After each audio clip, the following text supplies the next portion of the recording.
What's going on? It's another episode of Hacker Rehab. I have the great Duchy and EDV on the line with me as well. And if all goes well, you'll be able to hear them. What's happening, guys? Oops, let's put that through. There we go. Hey, how's it going, guys? Did everybody mute?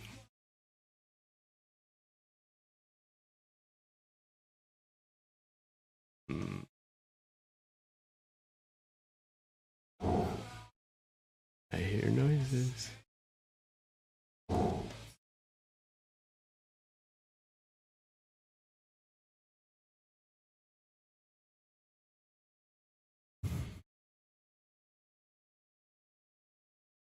Yeah, no doubt. Are you guys hearing me on the stream, fam?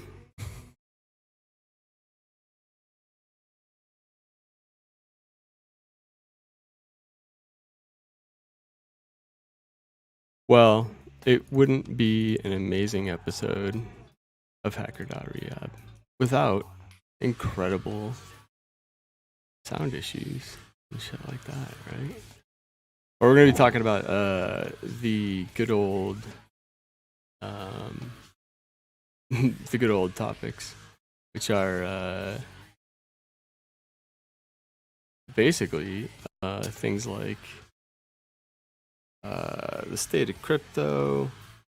We got a pretty good lineup of some stuff going on. So I'm actually going to show you guys what it sounds like. Oh, there we go. Yeah, I'm lighting up. It looks like Is the stream loading for y'all? Or Yeah, there you that go. made me a problem? That was weird, but okay. There's the crew. We got Duchy and EDV on the line. Oi oi.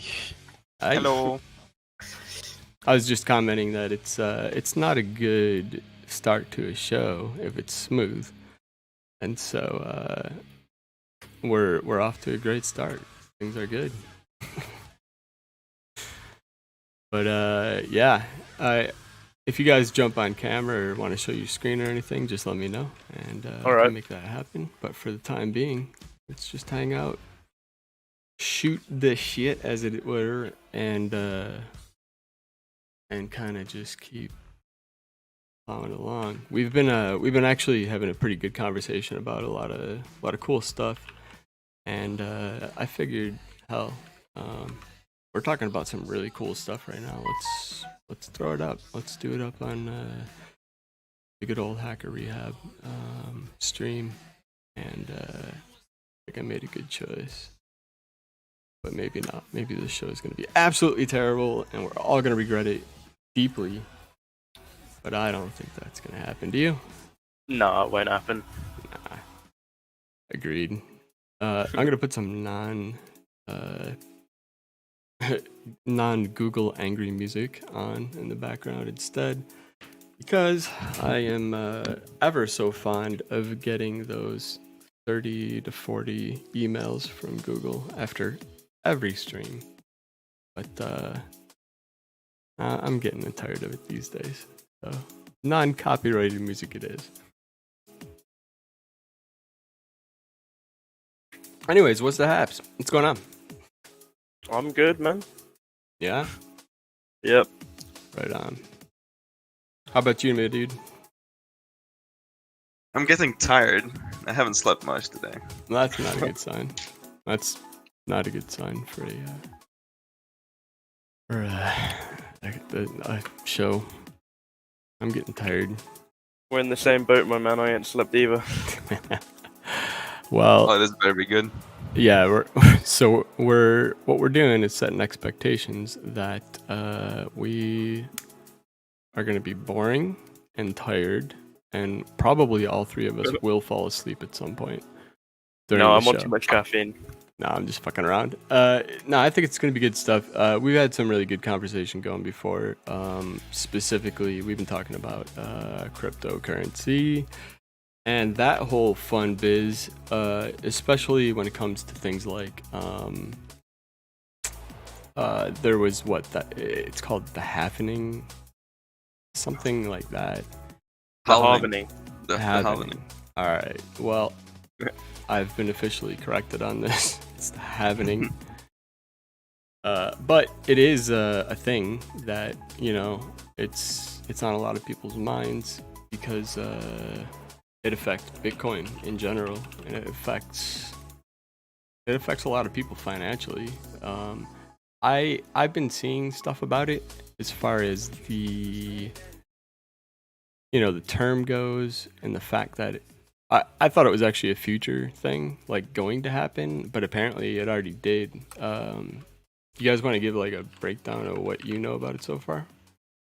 Well, it happened on the 12th, I think. Okay. And what exactly did they do? Well, basically what it does is it halves the amount of bitcoins miners get per block. So before they got, I think it was like 13, and now they're getting 6.5 Bitcoin for every block. So they basically cut their pay in half. And by they, you mean it cut the by they, I mean the code base of Bitcoin is set up like that. Right, like the core devs, pretty much. Yes.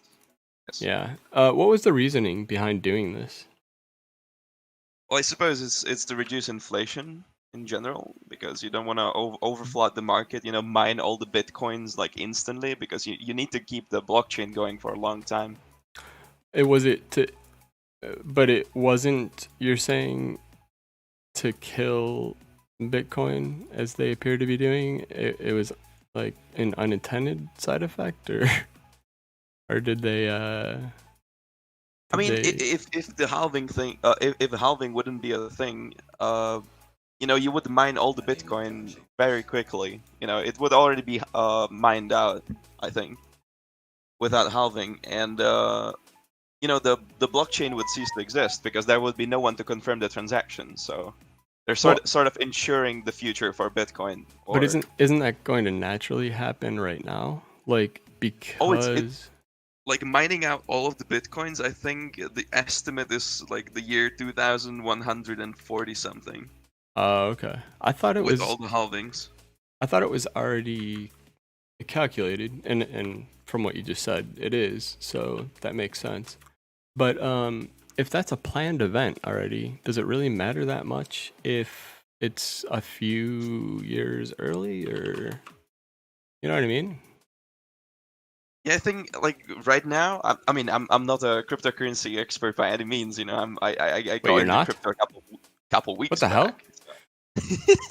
No, I'm just kidding. Yeah, but I think they're trying to like build more layers on top of Bitcoin to sort of even things out, because Bitcoin is getting pretty expensive when it comes to the blocks. Like, they're littered with little transactions when they can be only the big transactions happening, or multiple transactions in one transaction. So like multiple people exchange money, but it's gonna be in less bytes than if all of them made their own transactions. Or like, for example, Lightning Network. They build it on top of Bitcoin, so they're allowing it for more transactions happening for less bytes. So thus fitting more transactions into each block. So I think that's the way to go for Bitcoin, but currently it doesn't look so good. Yeah, what's I don't have the ticker. Maybe I should get one. Like used to have. But what's it at right now even? Pretty low from what I recall. Well, it dropped like $500. Jesus. Yeah, it's it's not insignificant. It's $9.5K. Okay. Well, that's not actually as bad as I thought it was. It's not bad. Either. Okay. But it was free falling, when we were talking, so at the moment it was going down. Yeah. And so for context, we were specifically having a chat about this as our buddy here was losing his ass in the crypto game, but it did not happen. Things evened out, and it seems like it's just kind of going to be a little bit of a roller coaster, like it normally is, right? Like it's. Well, hopefully, because if Bitcoin falls on its ass right now, it might like fall really far down because of all of the miners not being happy about getting like half of their paycheck now. Yeah. Well, and so it's a fair point that you bring up. It's, to some people, $500 is like, oh, okay, well, I lost $500. But then to other people, it's like, whoa, I just lost a month's worth of income. And so it's very significant for them.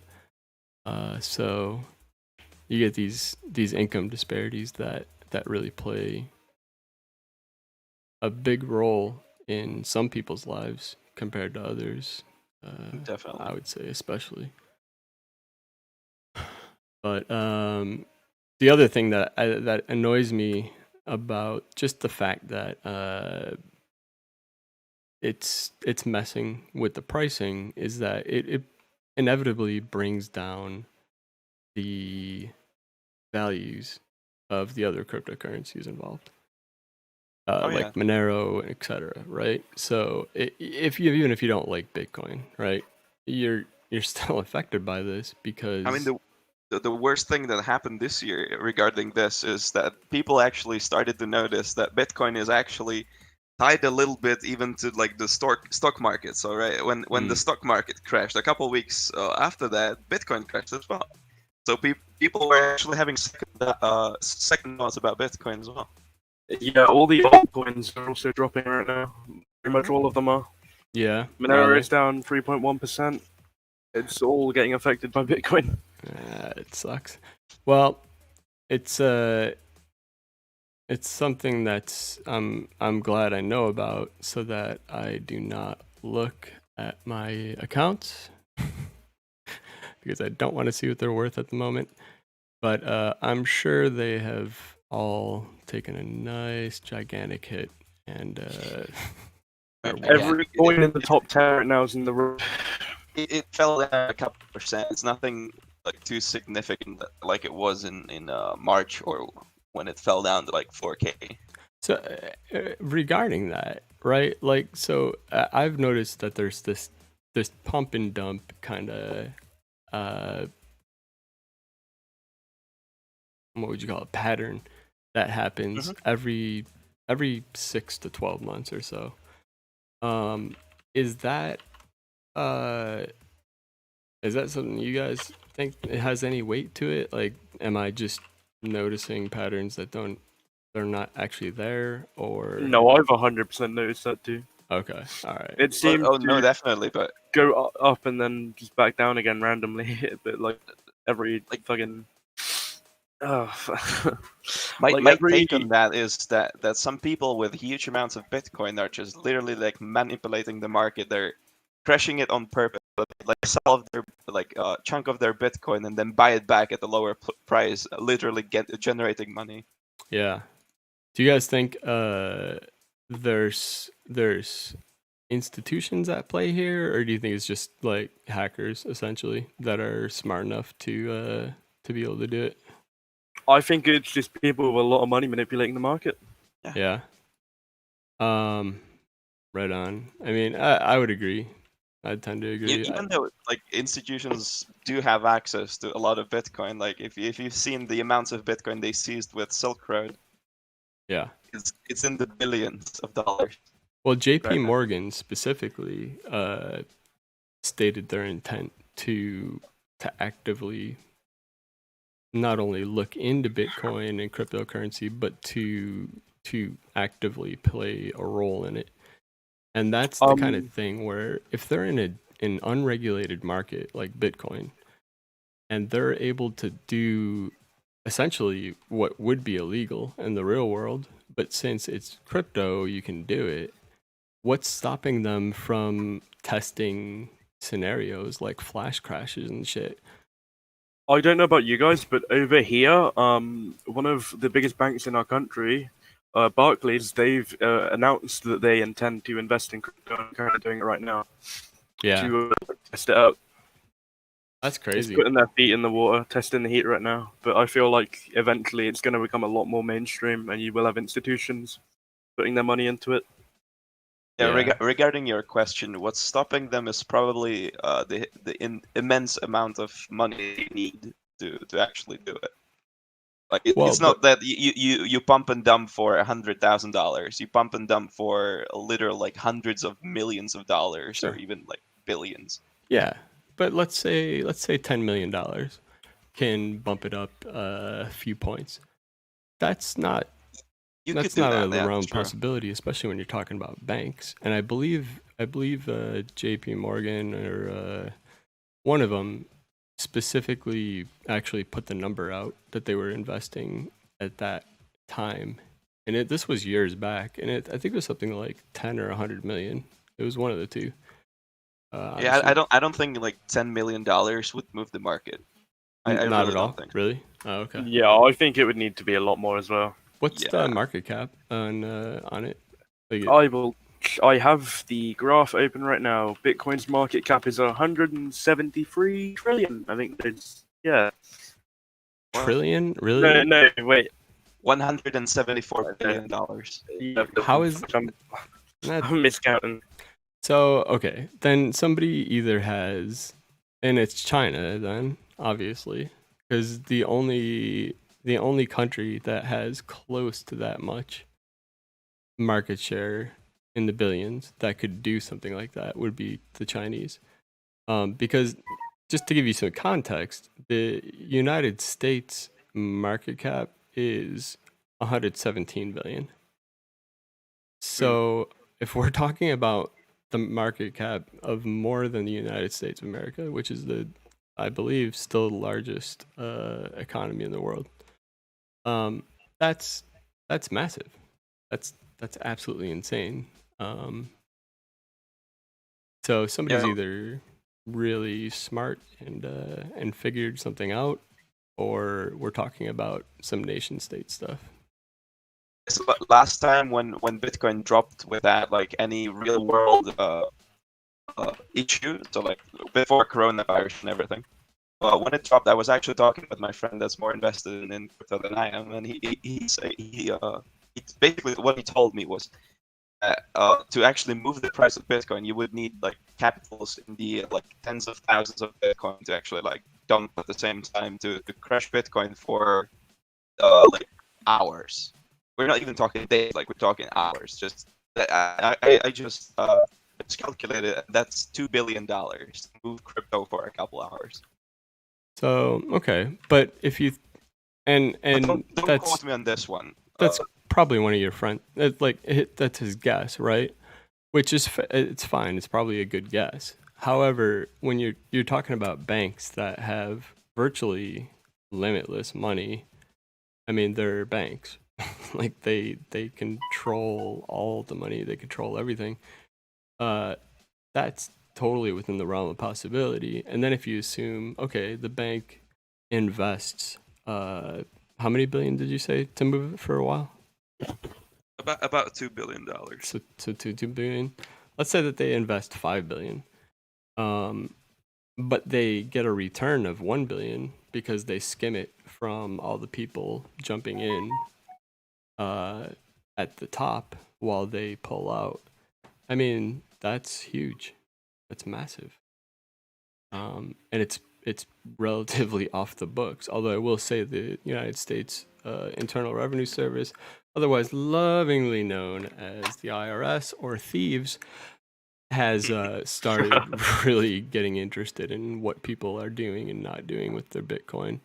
I know specifically, pretty much everybody in my group of friends has been asked on their taxes this year what they're doing with Bitcoin.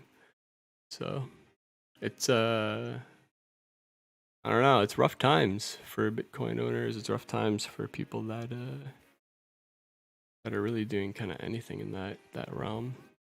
At least it's a rough time for people caring for privacy at all. Yeah. Although I would say Bitcoin isn't really a good place to be for privacy. Right? Yeah, I mean, to be honest, if I was a bank manipulated, I'd be getting an altcoin like Ethereum first. Test out of it, you know? Yeah, well, or just developing your own, right? Like, I mean, Yeah, creating your own Ethereum coin and then manipulating it there. But I think if they're actually able to have returns from these manipulations and they're not illegal to do, they've probably made a calculated decision to do it. Yep. And I would say if you look around at hedge funds and ETFs that have seen massive gains in the 3 or 4 pump and dumps that were noticeable over the past 5 years, you might find a pattern of unexplained gains that is actually explainable through crypto pumping and crypto. That would be dumping. actually good to look into. Yeah. Is it publicly available information? Can you get information on the hedge funds? So you think can so. and you can't, but you can get at minimum their quarterlies, Right. Quarterly numbers, and start from there. But hedge funds are usually private, so it's a little harder. You could always hack into them. Not that we I'm would promote suggesting such anybody do that. terrible action. We wouldn't ever do any of that, would we? We would never. Yeah. And you shouldn't too.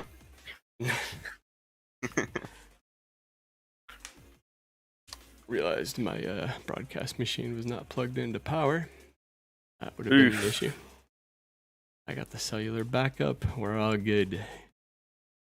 But yeah, it's an interesting topic. I mean, it originally started out we were talking about how to extract money from the Bitcoin market itself or any crypto market. How do you get your money out? Like, and this is, I'll put this out to chat. Like, what do you guys do to get your money out? And we're talking over $1,000 because it's easy to get $50 out or $100 out by buying a money card or whatever. But give me an example of how in 2020, after KYC and AML, otherwise known as Know Your Customer, and the anti-money laundering laws that have gone into effect pretty much worldwide, how do you get $10,000 in Bitcoin out? I myself just do the CS:GO skins method because I'm quite experienced at trading that, so I know how to play the market and profit off that. You Not do everyone does, so that method's not viable for everyone. what market? What is this you're talking about? Just CS:GO skins myself. I'd trade Oh. Bitcoin for that and get that up, but not everyone's as experienced at that. So Right, and so just for the people that maybe aren't following, CS:GO is literally the game Counter-Strike. Yep.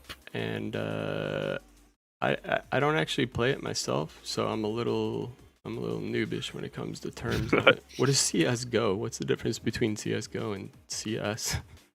CS is the original. CS:GO is the new version released in 2013. Oh, okay. So CS usually refers to 1.6. So instead of CS2 or whatever they call it Go. All right, I'm following. I'm really not, but basically, the game's got an economy, and if you play the market right, you can profit. I see. So that would be kind of similar to the other games with in-game market, which essentially is everything these days. So But, like, RuneScape, everything. Yeah. Oh, RuneScape Gold's a good way of getting money out as well, actually. Okay. But and what, people pay you in cash or bank transfer or credit card, something like that? People pay anything for RuneScape Gold, credit card, bank transfer, everything. Interesting. And is it okay? So let's say that somebody's not familiar with that stuff. I mean, what's an easy way of doing it? Like literally going to I'd say BISC. I don't know if there is an easy way of any exchanges these days, and that's not really very anonymous. Right, exactly. Big Daddy in chat was just saying going with any broker like Coinbase is just asking for an IRS investigation or a Secret Service visit.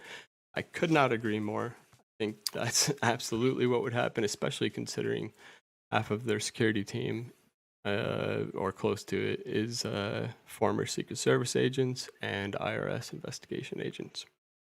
Just something to think about as a Coinbase customer, if you happen to be one. Not. But yeah, they're on top of their business when it comes to being friendly. In fact, I would say they've led the charge on all of the regulations that have been coming down on Bitcoin and pretty much all the cryptocurrencies, right? That's nature of it, sadly. Yep. I'm amazed to hear though that it's spreading so far that it's going to it went overseas. Like the KYC AML stuff, I started noticing just one day. I tried to buy Bitcoin and couldn't. And I was like, what the fuck? Why are all these companies clamping down? I started reading about it. But then I noticed, oh, I can't just say I'm from Russia or wherever anymore either, because they're also clamping the fuck down like hard, extremely hard. And so you can't just bullshit anymore like you used to be able to, which is amazing to me. Truly amazing. In fact, I would. Do any of you guys know of a place that doesn't do KYC, AML verifications? Not in a very long time. Yeah, it's been since January, I think, is when they put it into effect, and it's just gone. The semi, I would call Bitcoin a pseudo anonymous currency, Monero being an actual privacy based coin, but having a any sort of anonymity in Bitcoin is completely gone now, except for every once in a while you might luck out and figure out a way to put a couple $100 into it, but and then tumble it maybe. But studies have shown that you can track tumbling. Yeah, didn't the IRS fuck with Bitcoin tumblers as well and shut a load of them down? Didn't what? Didn't the IRS fuck with a load of Bitcoin tumblers and shut a lot of them down? Oh, I wouldn't doubt it, because I mean, you can make. I don't know if the United States has actually gone and classified Bitcoin as a financial instrument yet. Maybe it is, but it's not a currency. But even if they haven't, it's considered a financial instrument, which makes it open to money laundering laws. And yeah, I mean, you get hit with an agent or something calling you or sending you an email, even just saying, "Hey, would you like to go to jail for the rest of your life, like Ross Albright?" No? Okay. Start asking your customers for a picture of their genitals and their face with their license held next to it, and Blood we'll be test, good. piss Yeah. test, All of everything. it. We want all of it. Toenail clippings, especially. I don't know why the IRS likes toenail clippings so much, but they really, really like them. I'm I asking to get also argue audited. that there are ways to get Bitcoin that are almost nearly completely anonymous. Like, for example, when you work for someone you don't know and you don't expose your true identity to them, they can give you their Bitcoin Absolutely. based on your work and not your money. Absolutely. And I mean, like, there's some techniques. We could even run through them. I could do a few examples of it. But there's some techniques that you can do, like coin splitting. So taking Bitcoin that you've gotten from even a shitty place like Coinbase, and if you couldn't tell, I wasn't a fan of Coinbase. But if you go through Coinbase and take that coin, put it into an anonymous, aka not real information, wallet, and then distribute it from there to places that transform coins into other currencies, and then join it back together or leave it in separate places, that becomes next to impossible to actually track. But Well, then you're entrusting the other cryptocurrencies with your privacy. absolutely. But I trust like Monero, for example, pretty heavily. I know there was something that you brought up actually right before we went live that I thought was a really interesting thing to hear, and I said I was gonna Google it, and I didn't yet, but I will. But why don't you give everybody the 411 on what you were talking about? Well, don't quote me on this one either, but I Oh, heard. we're quoting you. Fuck. Okay. Well, I read an article that back in like 2017, the Monero was broken, that you could actually see where each transaction's going, and that brought up like an idea in my head that, it's all running on blockchain. The data's not going away. So, right now it might be anonymous, but in the future it might not be. And everything that you've done is on the blockchain now, and you have to not just rely on the currency itself to ensure that the coins are private or the transactions are private. You should also like take precautions wherever possible outside of the cryptocurrency, because you know it's right now it's not broken, but in the future. Yeah, And I mean, also, Big Daddy is bringing up another interesting subject in the chat, the 51% attack, which is absolutely nuts. It's when some entity controls at least 51% of the network, they actually control the whole network, so they can dictate they can dictate like what software is running. They can also dictate like or they can inject fake transactions into the blockchain and shit like that. It's crazy. yeah, I've kind of wondered for some time how feasible it would be for the Chinese government to just seize all Bitcoin assets and gain actual control of 51% of Bitcoin. I think it's totally within the realm of possibility, considering of just how much of the Bitcoin network is within Chinese borders. Sure. You know, obviously, internet-wise, we don't think of it like that, but if you really look at it, it is. One of the biggest mining pools is from China, so definitely agree with you on that one. Yeah. Wait. Oh man. And just so getting back to that, the happening thing. That was something that made it essentially useless for people to mine, unless you have like huge scale. I wouldn't say useless. It's more like you know, it's like if you would be coming to work and then they would slash your pay in half. Like you wouldn't be happy. And also it rules out like the lower end of the miners, because it's no longer worth it to mine on graphics card, and it's not been for a like longer time. But even like the people that still were doing it for some reason, like cheap electricity or something, Yeah. they got phased out as well now, because like you know, we've been talking before, like huge Bitcoin mining like rigs, like whole rooms of graphics card are getting right now, they're flooding the market as well after the halving. And if you look at the statistics of the hash rates, they actually went down a couple percent or something like that. Yeah, it's some crazy stuff. And you know, the reasons for it, I get, but it's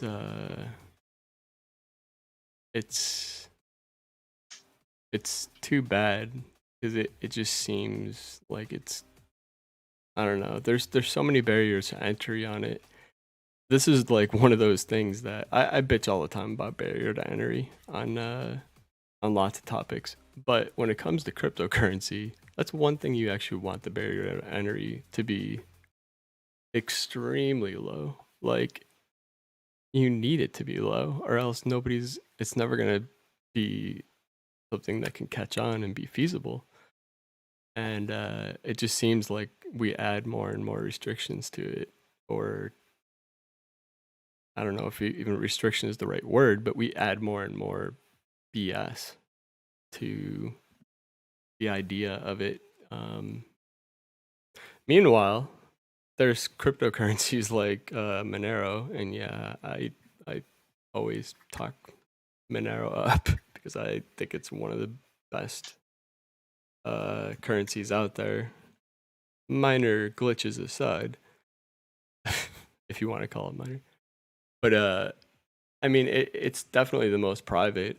You know, I could give you my wallet address and a transaction ID and whatnot, and you can't tell much from it. You can see a transaction happened, but you can't see for how much. You can't see a lot of the detail that you can see with Bitcoin. And I really think that there's a certain amount of suppression campaign happening, Yeah. from law enforcement to make sure that it doesn't catch on like Bitcoin has, at least. I mean, then again, if you would give me this transaction number and your address, then you're again entrusting the cryptocurrency with your privacy. And I'm like, my whole threat model shifted when I read that news that Monero was once broken, Yeah. because it opened my eyes. You know, I was also like 100% invested in Monero, and then I realized, like, hey, that shit is there forever, and if right now it's secure, it might not be tomorrow. Do you and you're right, and that is it's something that I guess I should maybe reevaluate myself, but I think the worst that could happen is that it's brought down to Bitcoin's level, right? Like, there's definitely no name attached to any of my Monero wallets. There's no IPs because it always goes through Tor. Like, there's nothing really that's that significant about it other than Definitely. tying it to, you know, clusters of wallets maybe. But you can already do that through Bitcoin. At least with Monero, you have it built in that that it shouldn't be possible to do what the things you're saying could. Exactly. But I'm actually looking for that article. Do you happen to recall like what? Let me look for it. Yeah, that'd be Meanwhile, really great because I think a lot of people would be interested to see uh, the article, and if it's the one that was posted by some Steemit user, I don't think that's the one. it's like somebody that's talking about theoretical attacks, but I have a feeling you're talking about something more solid. But yeah, I'm looking, and there's like at a Forbes article, and it's somebody literally wrote on Reddit, it's pretty cool to continue seeing companies state that they cannot actively track Monero, yet they can actively track all other surveillance coins. That's pretty cool. I like I it. think it was a report from Europol from last year where they basically said, if we see the transaction going through the Monero blockchain, we give up because there's no way around it. Yeah, it's amazing, right? Like that says something. And so, you know, when you're talking about Bitcoin and anonymity, and I think it's like I'm hopelessly American, I guess, in that regard when it comes to privacy. I like my privacy. I'm not doing anything shady for the most part with this stuff. If you want to call buying a VPS shady, then okay, I'm shady. But am I going to pay for it by splitting transactions and doing all this crazy stuff to get it away from Bitcoin into Monero and back out and whatever? Oh yeah, I do all of that. And I do it because. That's it. Because. There's no I other think I reason. found it. Nice. You gotta just I throw linked that it in the in. chat. Okay, hell yeah. Monero, Wired put out an article on this. So, this was 2 years ago in March. Almost, just about 2 years ago. Oh, I'm running out of complimentary articles. Holy God, that's no good.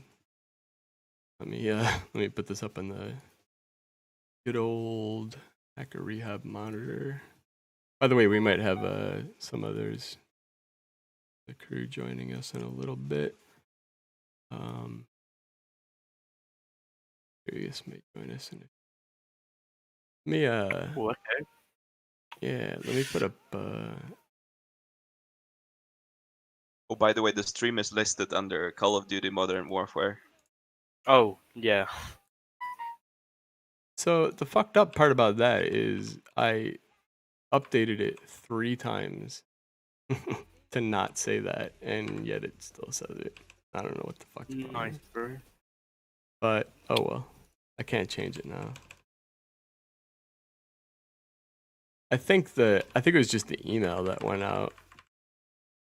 Or is the actual stream missed it? mislisted? The actual stream's mislisted as Modern Warfare. It's so fucking stupid. Like, for real. Twitch just like they won't change it. I literally, yeah, I said it.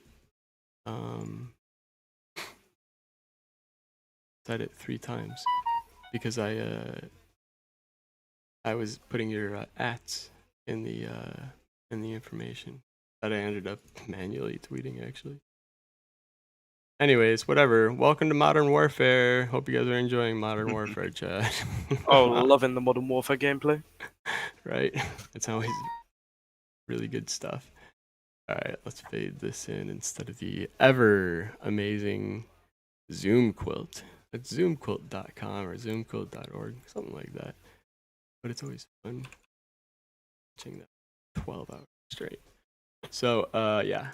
Dark Web's favorite currency is less untraceable than it seems. Let's see. Oh, this is what I get for turning. Microsoft Teams ad. Amazing. Yes, the best application. What is it? Microsoft what? Microsoft Teams ad. Jazz turn. How many extensions do you have? Lots. But I only Not keep, enough. I only keep a few. Yeah, right. I need to add 1 or 2 more that's actually like backdoored. Yeah. You gotta give them a chance. Right. Besides the ones that are already. No, do not. No, I'm gonna be an asshole.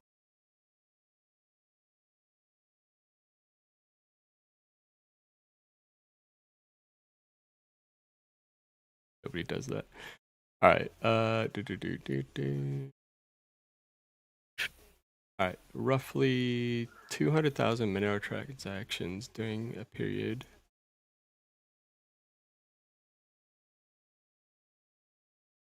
So it was from July 2016 to February 2017. So decent amount of time, half a year, right? Roughly. Yeah, but what was the actual issue?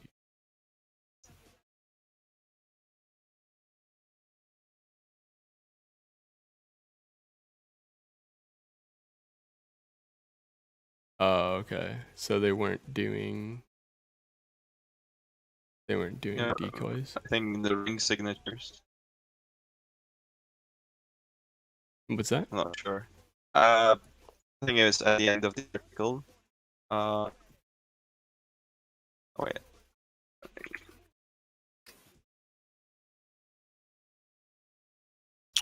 Yeah, it's all the mixing stuff. It looks like just they fucked up the opt-out system for it. But yeah, Monero does do like basically flares. Like when a missile is being shot at a plane, they deploy flares to hopefully get the heat to go after those. I find it kind of funny because the coin mixers for Bitcoin are basically imitating Monero. I know. Yeah. No, seriously, it's amazing how much Bitcoin would like to be Monero. In fact, I've heard people speculate that Monero actually was developed by the same person that supposedly Satoshi Nakamoto. I don't know how true that is. That seems like a stretch. But then again, if you look at its incredibly standout features, you kind of wonder, is this just Bitcoin 2.0? I don't know. Bitcoin done right. Right? Yeah. Mr. Spagini. Yeah. Very suspect. Just kidding. Shouts to the pony man. Fucking rules. Pretty approachable guy too. What I've heard. Anyways, they're never gonna find my millions of dollars worth of Bitcoin and nobody's ever gonna know about it because oh fuck, I just ruin all that by talking about it. Yep. Don't talk about your cryptocurrencies. Unless, of course, you don't care that they get found out. But yeah, I thought it was a cool little conversation. Definitely learning that there was a period of time, even though it was a half a year, that's still a half a year worth of transactions that people might be interested to hear about. But I'm glad to see that it was patched relatively quickly, and hopefully it continues to be a stealthy kind of tool. But as I always kind of hint, your OPSEC model needs to be, it's gonna fail at some point. Always plan on it failing. So layer things. Don't rely on any one specific method. Don't rely on any one specific thing. It's good stuff. What else would we got? We had a whole bunch of stuff. I mean, just on the whole Monero and Bitcoin thing, we had started talking about market manipulation, and we already covered most of that with the bank stuff. But who is yeah, just 1 second. So Big Daddy mentions, have you seen the research out of Luxembourg on de-anonymization? And yeah, I believe that guy actually is the one that I like kind of obsessively mention on Twitter, that I went to go see his research at Stanford. And there's like a room of 12 of us, maybe 11 or 12 people, and you could tell like half of them were probably law enforcement. And but he did this like just a brilliant presentation on how to de-anonymize both Tor and Bitcoin. And not long after, that's when I want to say Alphabet got shut down, or it was 2011, so it was a while back now. But oh, no, that wouldn't have been Alphabet. Alphabet was more recent than that. maybe it was 2014. I can pull it up. I think Alphabet was later than that.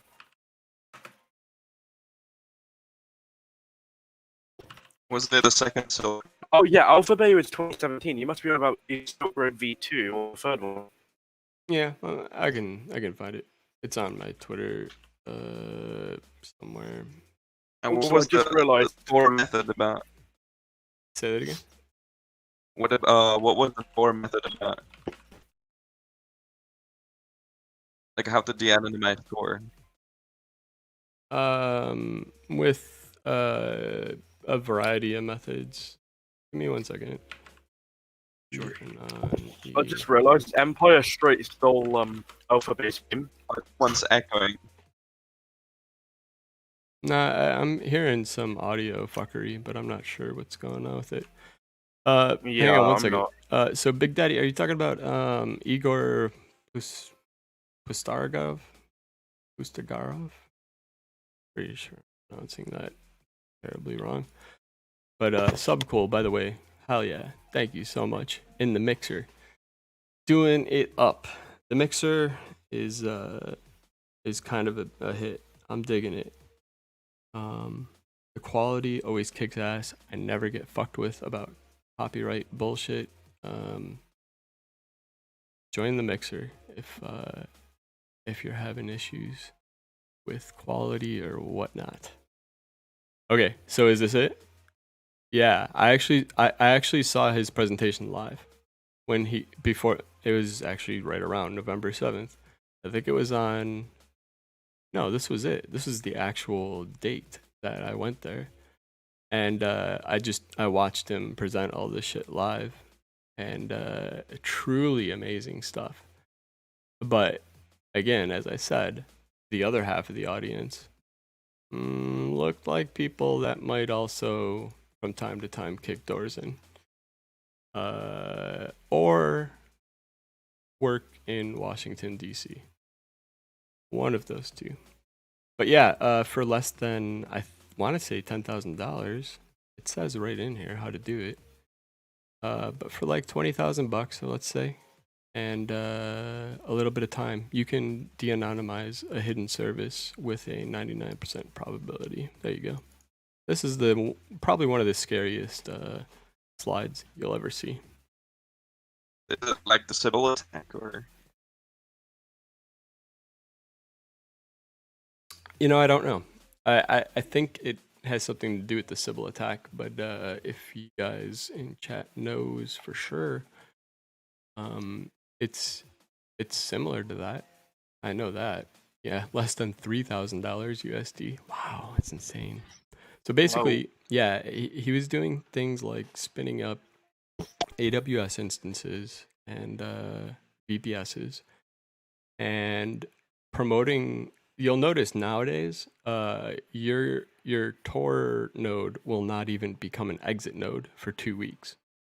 And some of that is to mitigate some of the things in here. You'll also notice that this was presented in 2014 and it's now 2020 and now they're fixing it. Christ.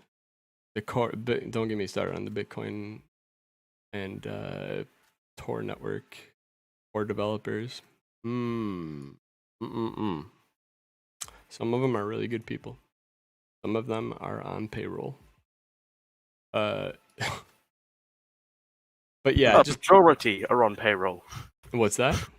A majority are probably on payroll.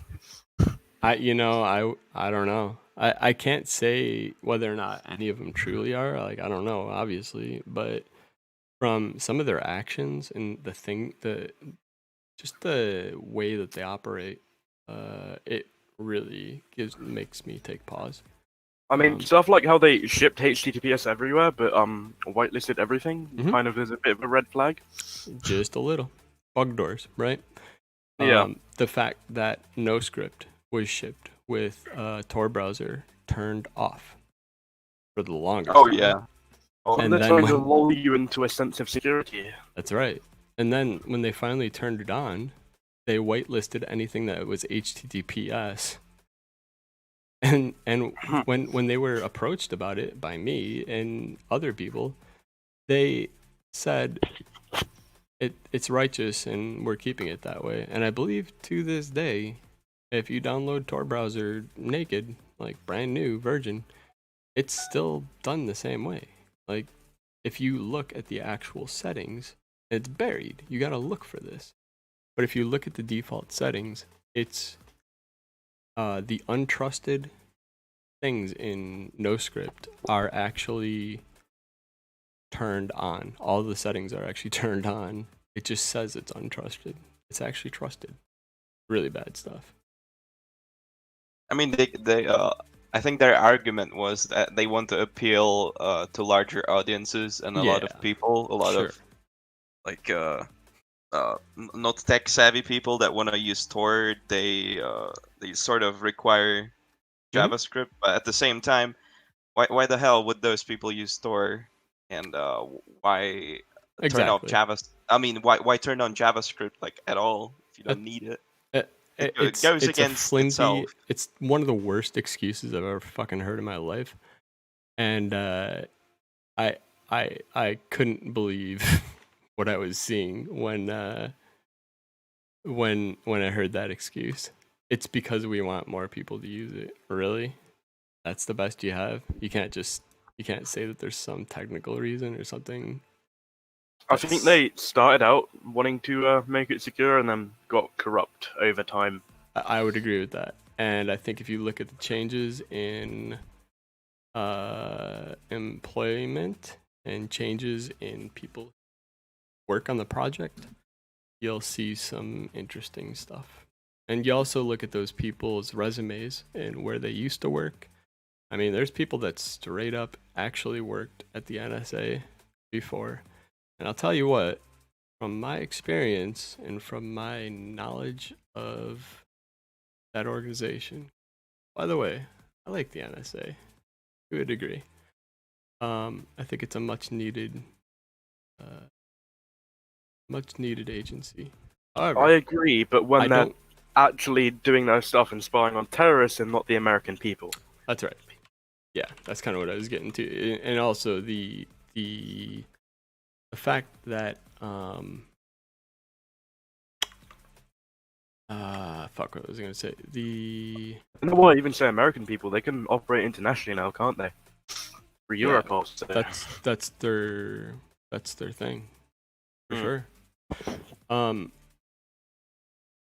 But there's definitely good guys and bad guys in that organization, and it's always gonna be that way. Really not gonna change.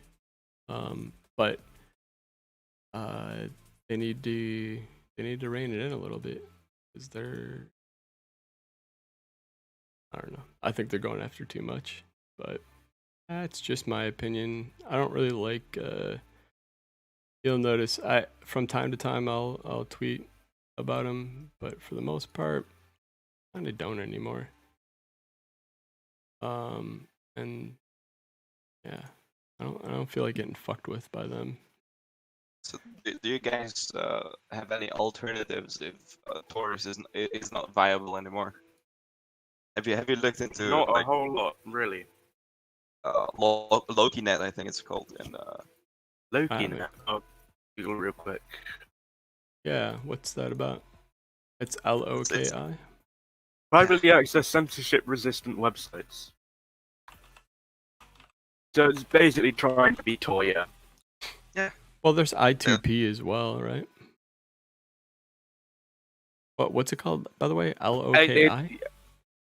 It literally is Tor, pretty much. How's it spelled? Not entirely, because they base their design around the Sybil attack, and they are mitigating it quite well. Oh, okay. I'll have to check that out. How's it spelled? Well, let me send you a link. Yeah. LOKI. It's just lokinet.org. LOKInet. So, what do you guys think about I2P? Is that anonymous? I think. It's basically Tor as well, isn't it? I've not done a whole lot of research into it, but Never used it though. I've tried to use it a few times, and it's just garbage every time I've used it. Wow, it doesn't come up. Dude, it doesn't come up even if I type the domain, loki.net. No, lokinet.org. Oh.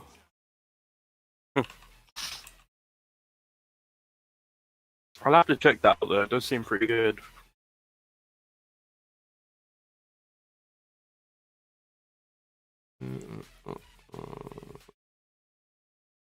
Oh, did they got a cryptocurrency? Yeah, right. Hey, fuck it. Did I send the wrong thing? No, they've also got a. I think they've also got a crypto. You know what? This is interesting that they bring up this thing. No central servers. You know what's really funny about that? And it's still possible to this day. Bitcoin or bit. Oh my god, there's too many bits. Torrent. Oh my god, I'm going fucking insane. Oh. Tor project. Tor project has their atlas. I don't know if you guys have looked at it, but this is basically the atlas right here. It's just the relay search. It shows you the relays and stuff that's available. Oh yeah, I've seen that before. One of the interesting parts about this is they give this example right here, flag authority.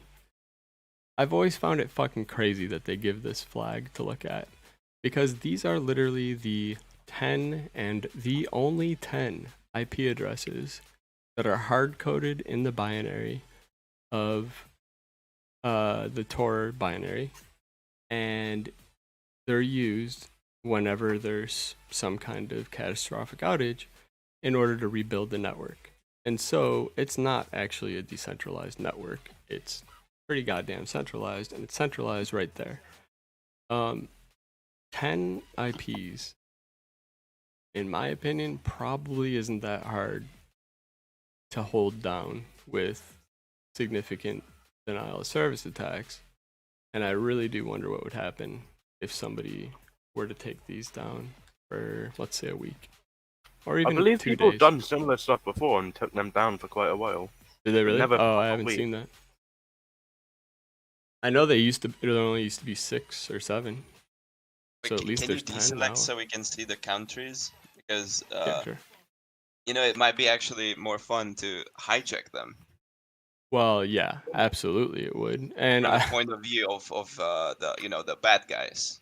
right. Well, I mean, Well, and it depends on who the bad I mean, guys actually look are, at the right? countries. Like it's entirely in their jurisdiction, I think, to like literally hijack their IPs.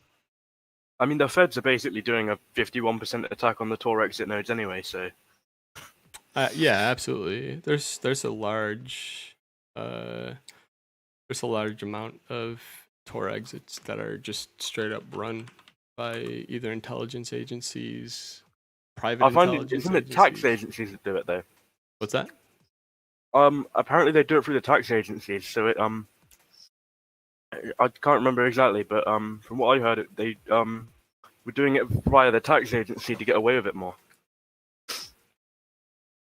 Can you go into detail on that? I'm not sure what you're talking about. Hang on, let me Google something. Sure.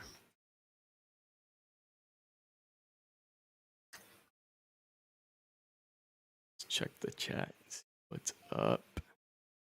Can't patch shit right away. No, you're right. You can't patch shit right away. That's how far back I am. Sorry, Big Daddy.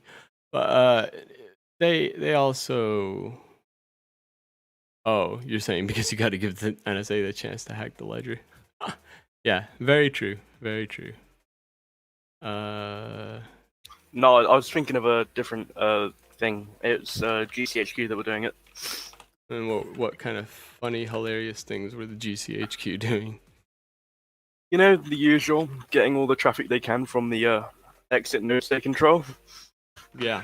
They actually broke European privacy law, according to what I can find. Well, so yeah, it's pretty wild, like all the things that are happening right now, but especially when it comes to the intelligence communities and what they're allowed to get away with.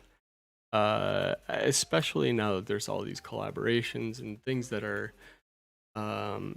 like mixed together, and like the Cloud Act and all that. The Australian federal police, for example, the AFP, they're allowed to get away with the most, I would say, as far as electronic hacking stuff goes.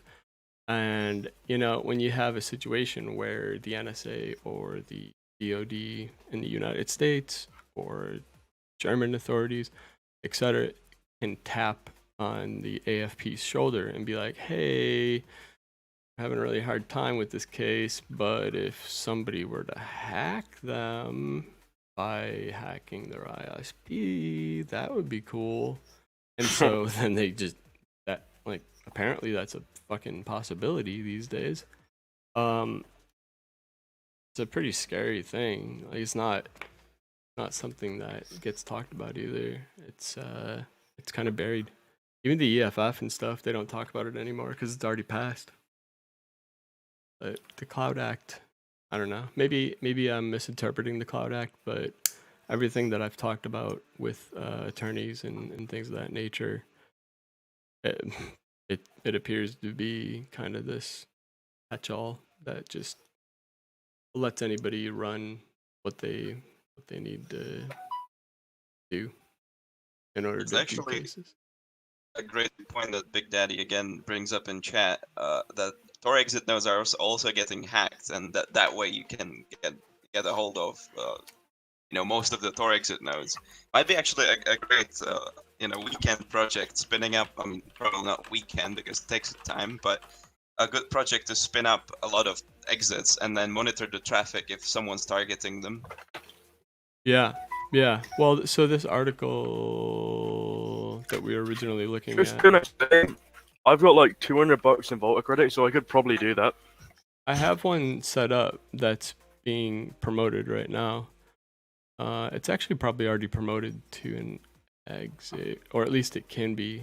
But I was doing it for one of the upcoming episodes. But I'll check on it in a minute. But it does take 2 weeks. So if any of you guys want to play along, make sure you set up your Tor exit nodes now, because it will take 2 weeks of uninterrupted connectivity in order to be promoted. Okay, so they talk about traffic shaping specifically in here. The bandwidth cheating is easy, not as easy anymore because of papers like this. Although again, I will say it took them like 5 years to patch it. But bandwidth cheating via actual just access to massive bandwidth pipes, say from universities, maybe even universities in California, like CMU or whatever the fuck. I'm making a reference to the fact that it's publicly known that cmu.edu was instrumental in the takedowns of a big amount of services, which I think Alpha Bay was one of them.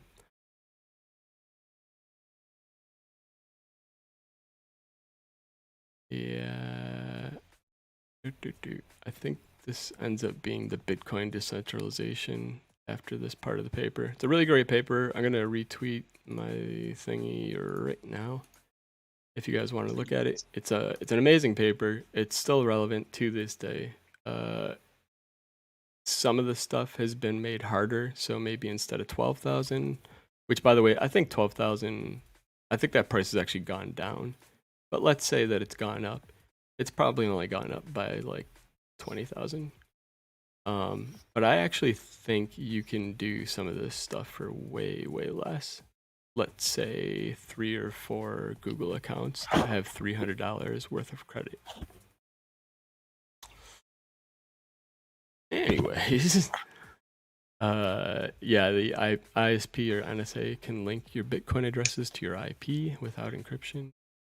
And this must have been before some pretty significant changes were made, because I don't think that's possible anymore. At least not the way I run my Bitcoin client. I mean, there's not a single time that mine goes through anything but Tor. But I know they talk. This thing keeps fucking crashing my computer. Probably laced SVG file. Yeah, FBI. Right? They're hacking Mer. They're getting into your computer. They're trying to suppress you. They're trying to suppress the truth. Oh man. It just means the audio a bit funky. The audio might be a little bit funky. If you want to remove the encryption, maybe this was the end of the paper, because it just keeps going to 29 and that's it. I don't know what the fuck is going on with it. No, it did not. What? Have you got an echo on your end? Not really, no. What? Oh, that's strange. I got a really bad echo on my end. How about we do this? Let's rejoin the audio. And all right, we're going to rejoin it without the encryption on. And people will probably at home get to hear what it sounds like when you try and spy on a unencrypted or an encrypted audio call on one of our calls. It's a beautiful sound. I'll let you guys rejoin while I turn the volume down a little bit. This all right. Blast everything. There we go. Oh, you know what? No, it's only going to be me that has it on. So I'm going to rejoin first, I guess, and yeah, let's do it that way. All right. All right, 1 second. Let me take.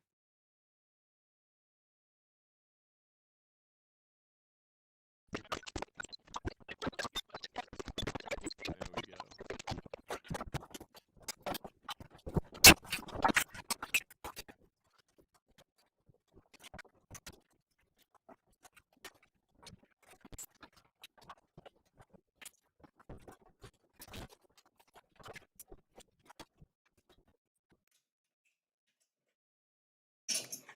So yeah, that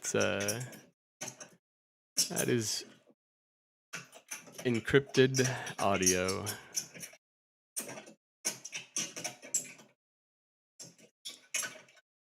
Waiting for them to rejoin.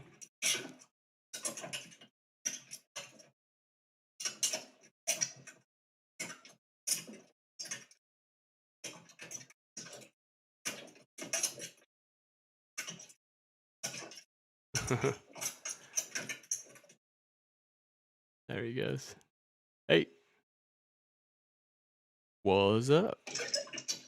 Ah, he's still encrypted too.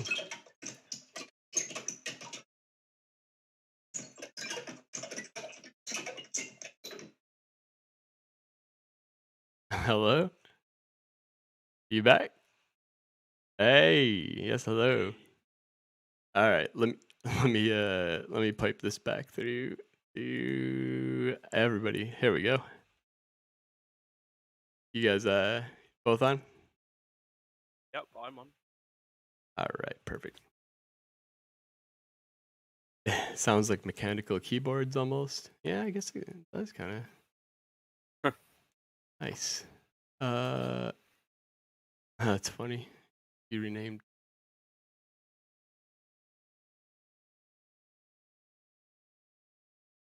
It seems like Duchy might be encrypted still. Really? I didn't hear anything. I can't either, but look at his audio monitor. It's pegged out. It looks like he's hearing just encrypted shit. Oh, good point. I wonder if I can boot him.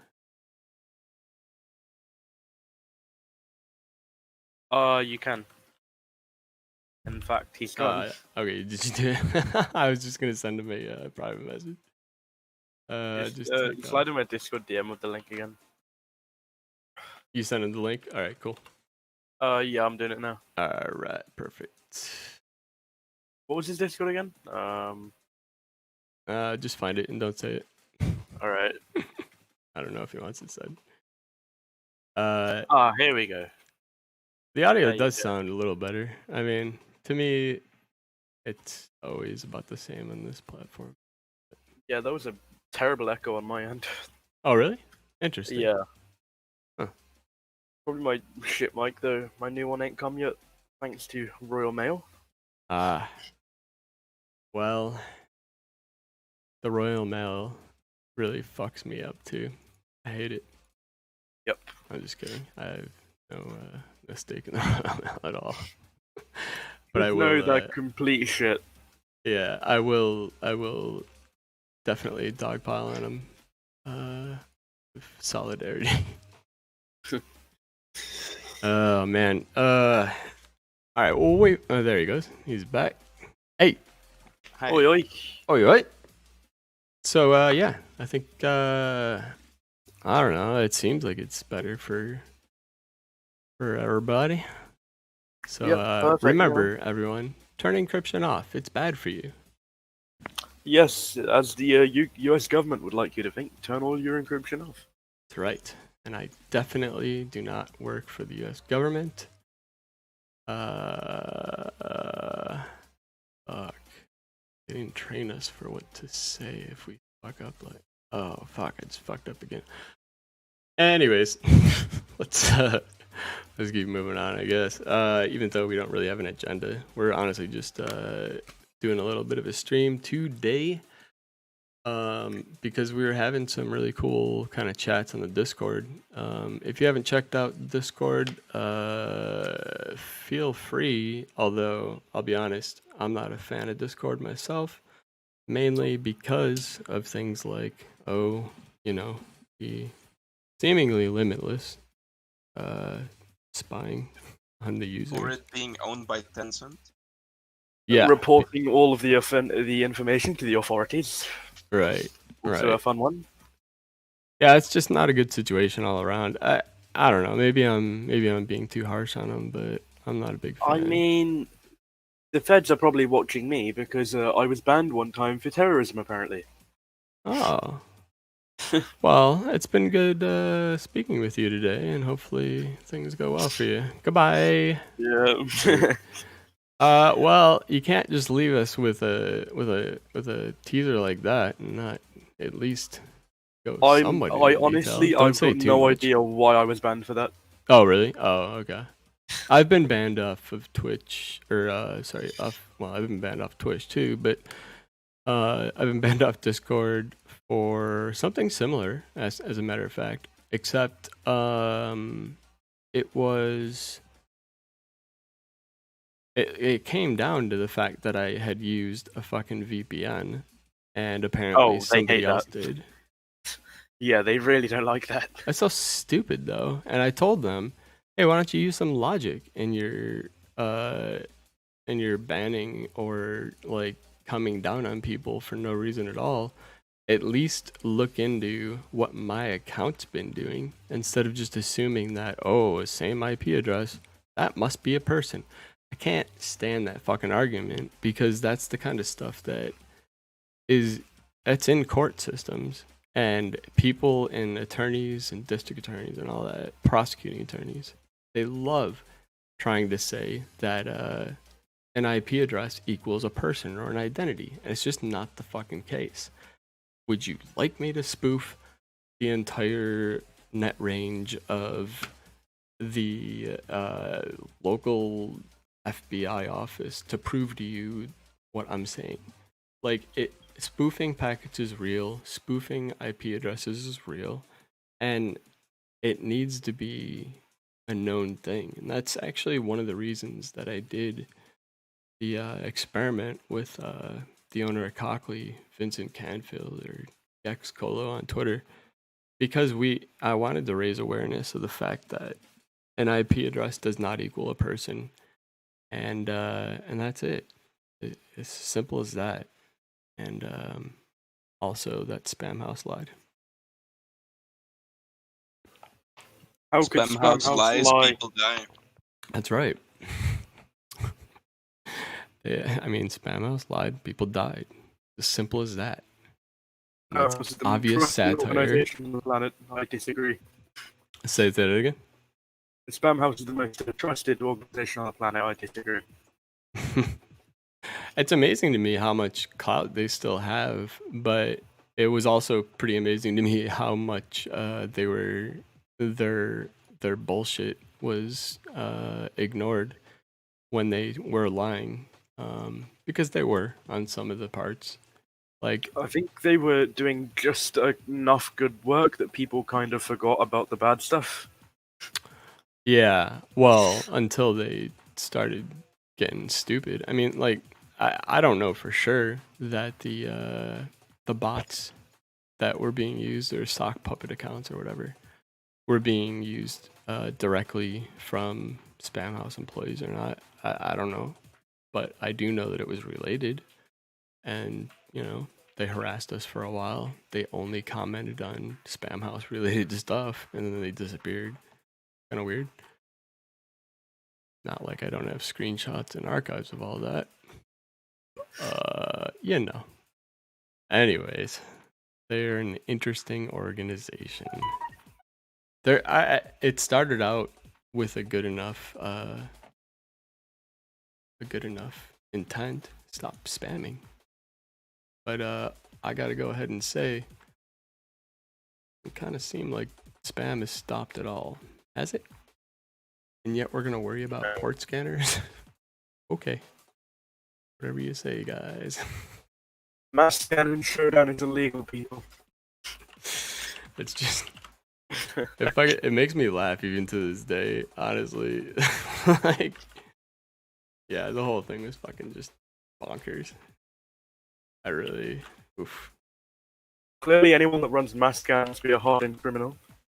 Yeah, well, I mean, they're definitely doing illegal stuff if they're running Yeah. mass scan, and I they're would go not. as far as to say that they're definitely terrorists.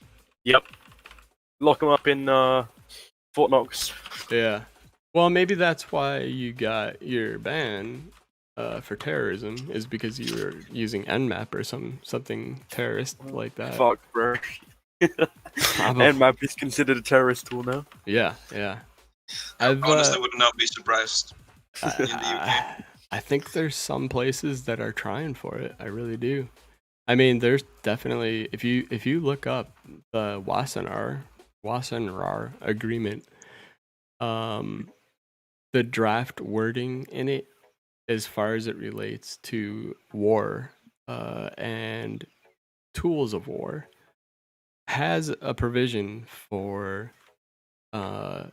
cyber stuff and cyber war, and they literally classify exploits in the same manner that they classify anti-tank ballistic missiles.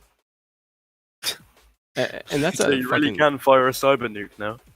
literally. I mean, like that's a fucking problem for people that run exploit repos. Yep, People that exploit DB and that. yeah, like it's a serious Offensive fucking security issue. are getting a knock on the door. Luckily, the only reason that hasn't happened, by the way, is because they just haven't decided to enforce it.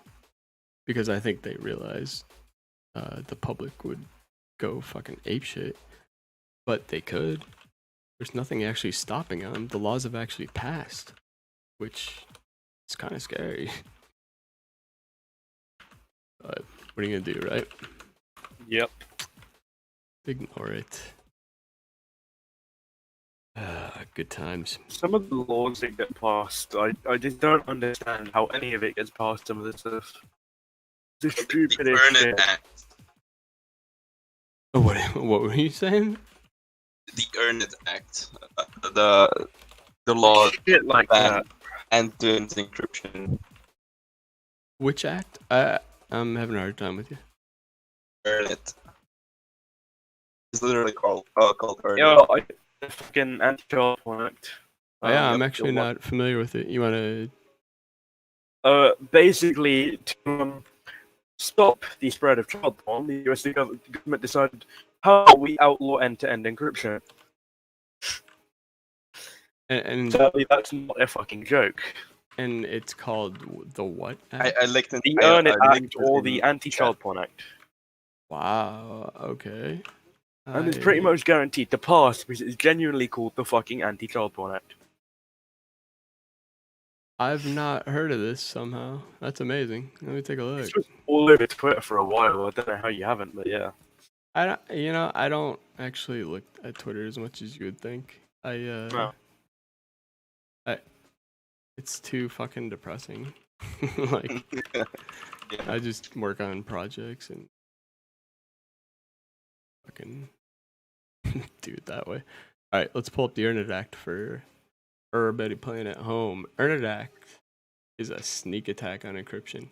Well, this is something that I can speak a little bit to, in that it is not going away. The FBI and law enforcement in general, for the American public, is absolutely hell-bent on getting encryption stomped out. And they blame it on people going dark, things like that. But when pressed and asked, hey, well, can you give us an example of this happening, like recently or whatever, they can never do it because it's not happening. It's not an issue. If you look into all the terrorist cases that have happened recently, the things in London, the Boston bombing attacks, all that stuff, these guys are just using SMS. They're not even using burner phones, from what I understand. They're just I think the most advanced they were using was Telegram, and not even a lot of them were using that. right. But they don't they just use open groups that aren't even encrypted? Yeah, they have open groups with public links, It's and amazing. anyone can add people to it. Yeah, I mean, and so to try and play dumb, either one of two things is happening. Either we have a collective of law enforcement agencies that are so inept that they can't fucking figure out how to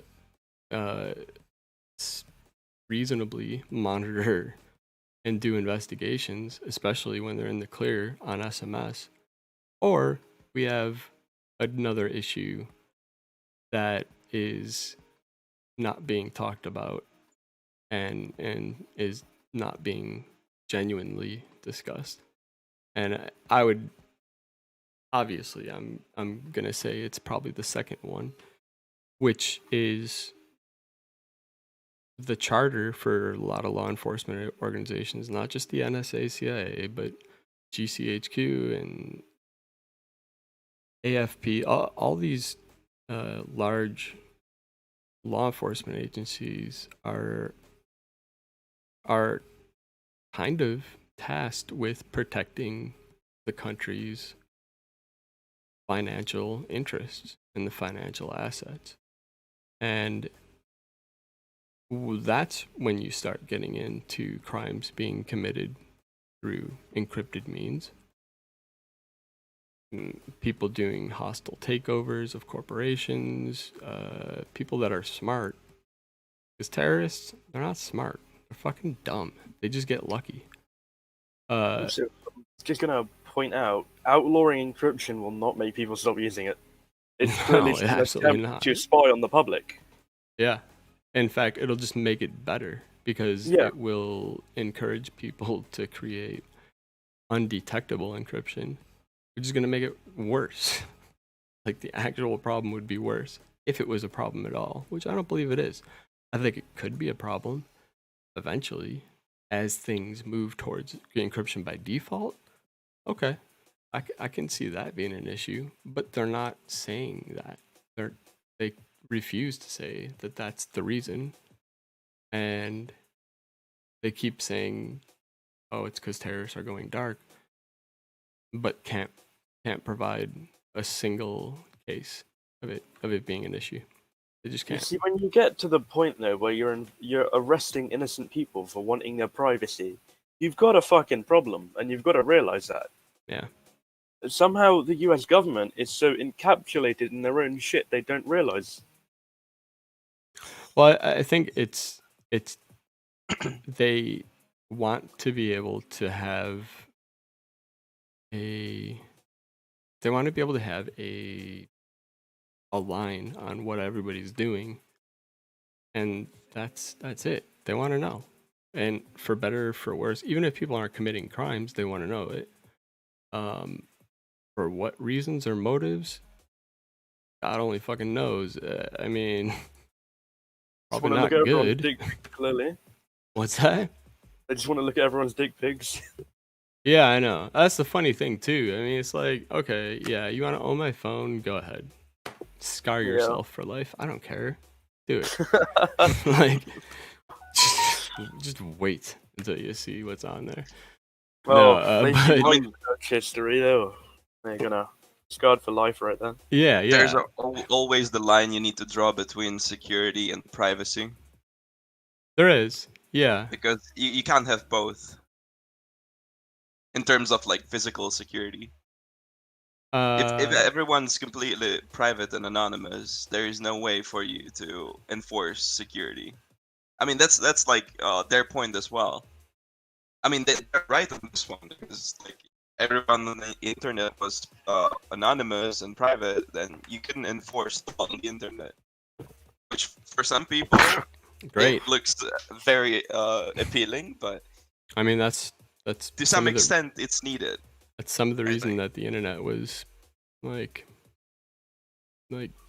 used and I would say almost co-opted, because I know the internet wasn't developed for that. At least I don't think it was originally intended to be a tool to be anonymous, but I do know it was created to be a tool for communication. But things like Tor were created by the actual goddamn U.S. government to be an anonymous communications tool, and now in the same breath, those organizations are saying that we need to get rid of it.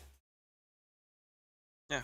So, and that again leads to, man, just how many of those developers are on payroll or contributors. I mean, there's people that can contribute it to it via GitHub and all that. Honestly, I say a majority, in my opinion. Yeah, I mean, With it the very amount well of could be. stuff that somehow slips through, it's like The bug door phenomenon is a real one, and there's a lot of people that'll say that this is a fringe conversation and all that, but it's not.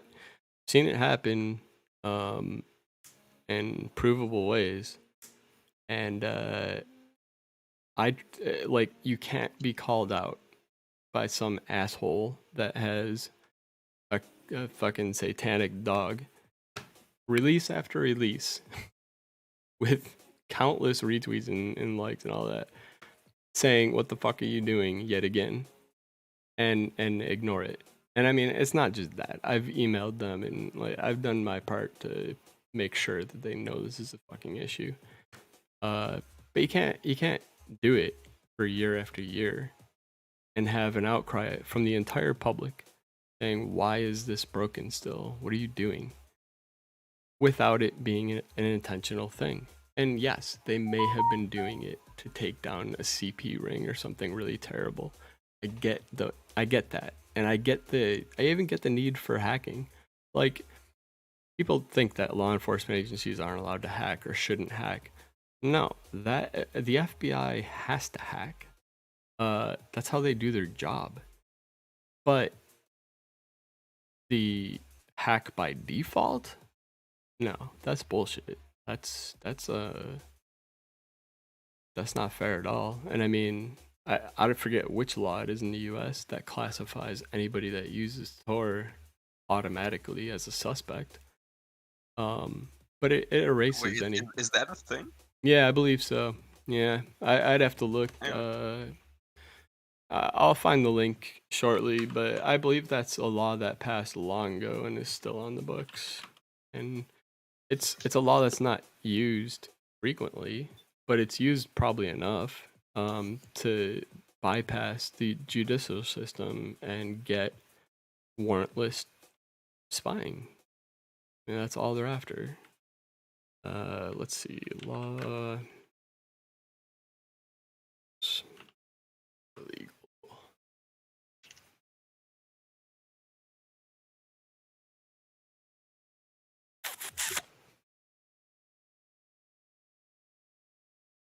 Germany considers amendment to law which makes it illegal to run a Tor node or website. Wow, you guys have a law that says it's illegal? In the UK and Ireland, it's actually illegal to even own Tor or Kali. What the fuck? Yep. So this is It's never really enforced, but it's still a law. This is the kind of stuff that everybody should be really concerned about. Like, if you're already facing a charge, they could easily slap that on and get you an extra 2 years in prison. Yeah. Well, it's good that you guys prison time for running a node. Say that?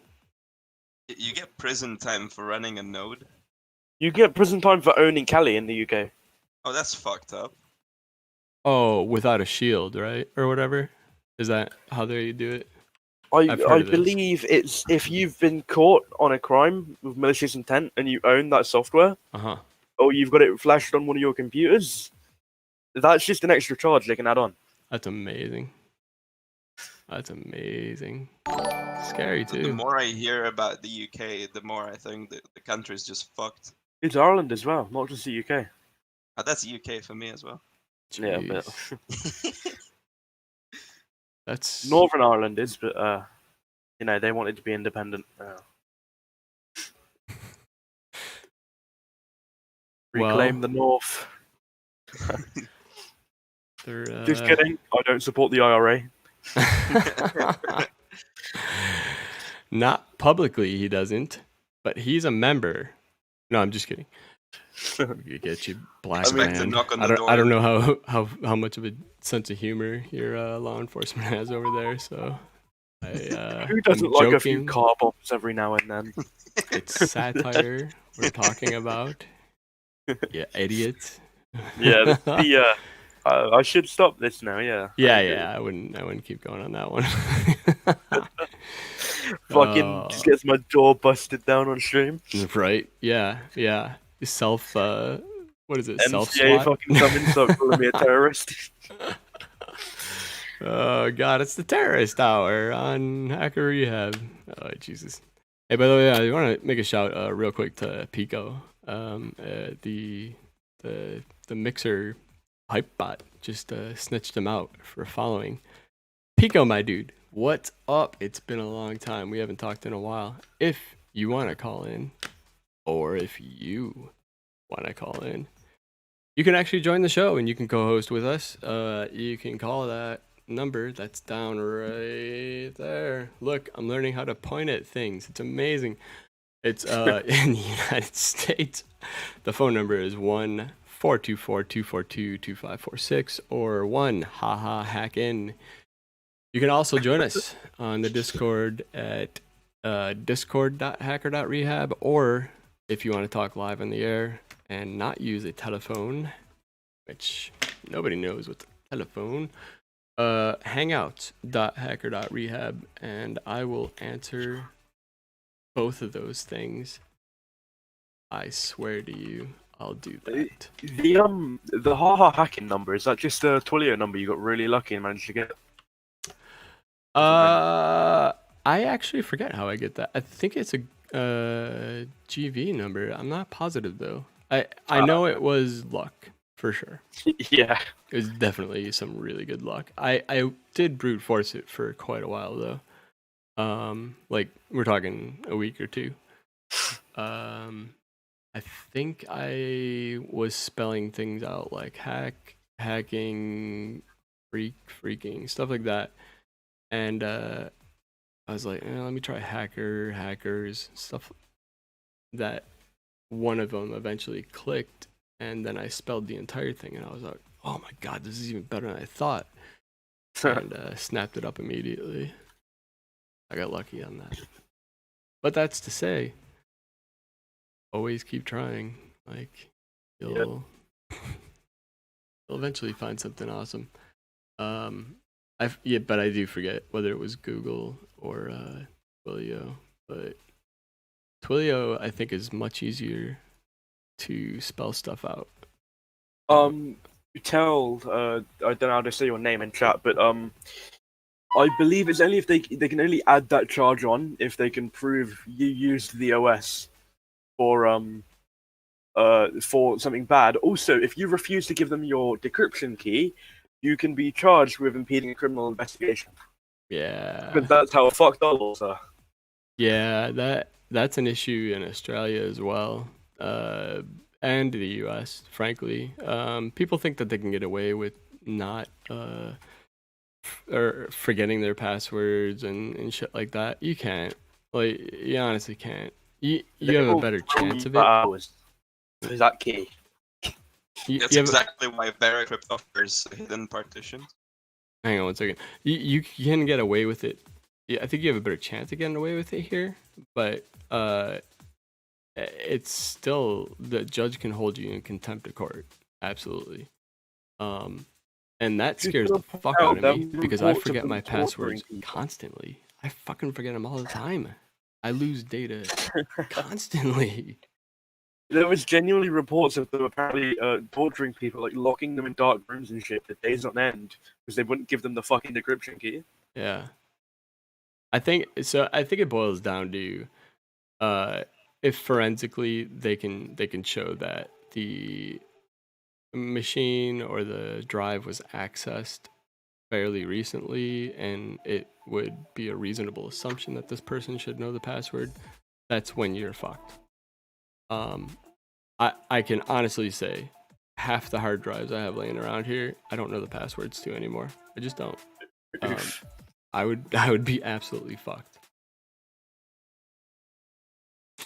It's just the way it works for me.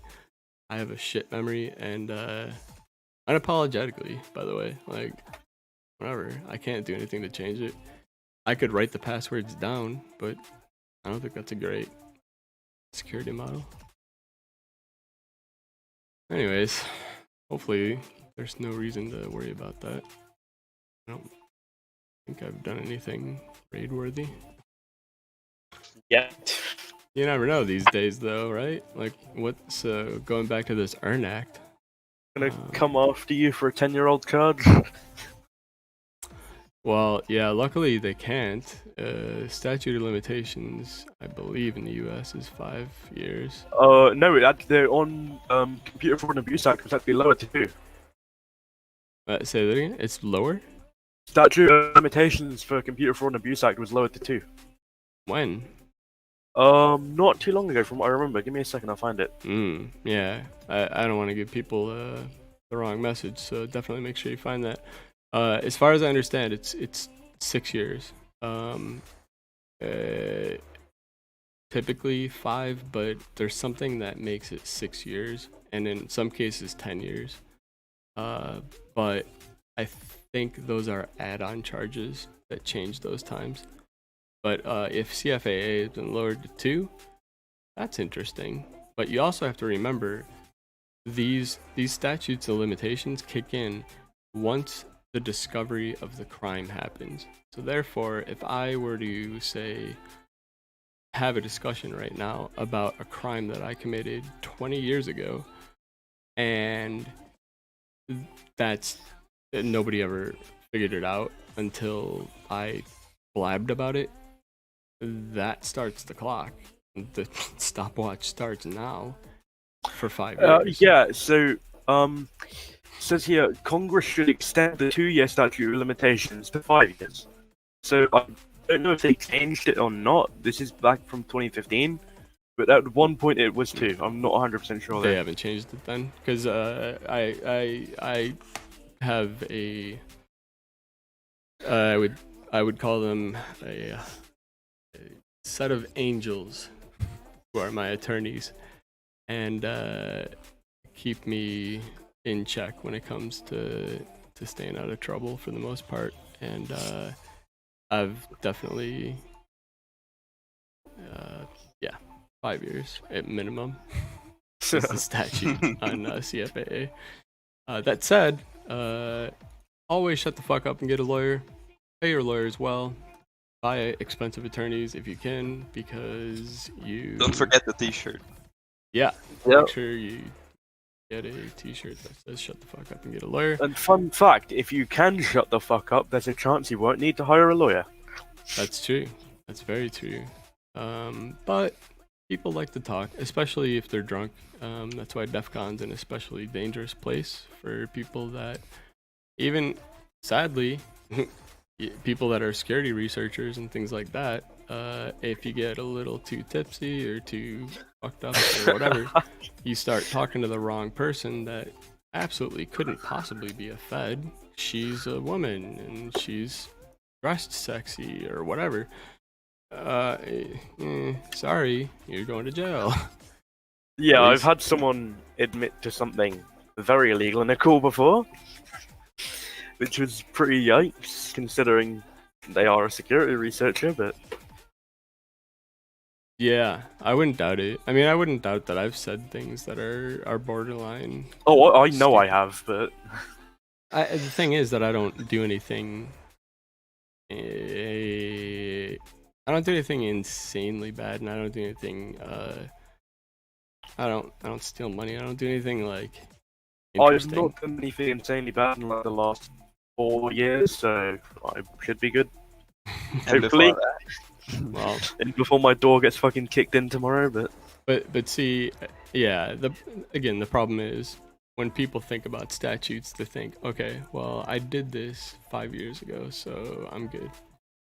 And no, you're not. You're good. When they start talking about it...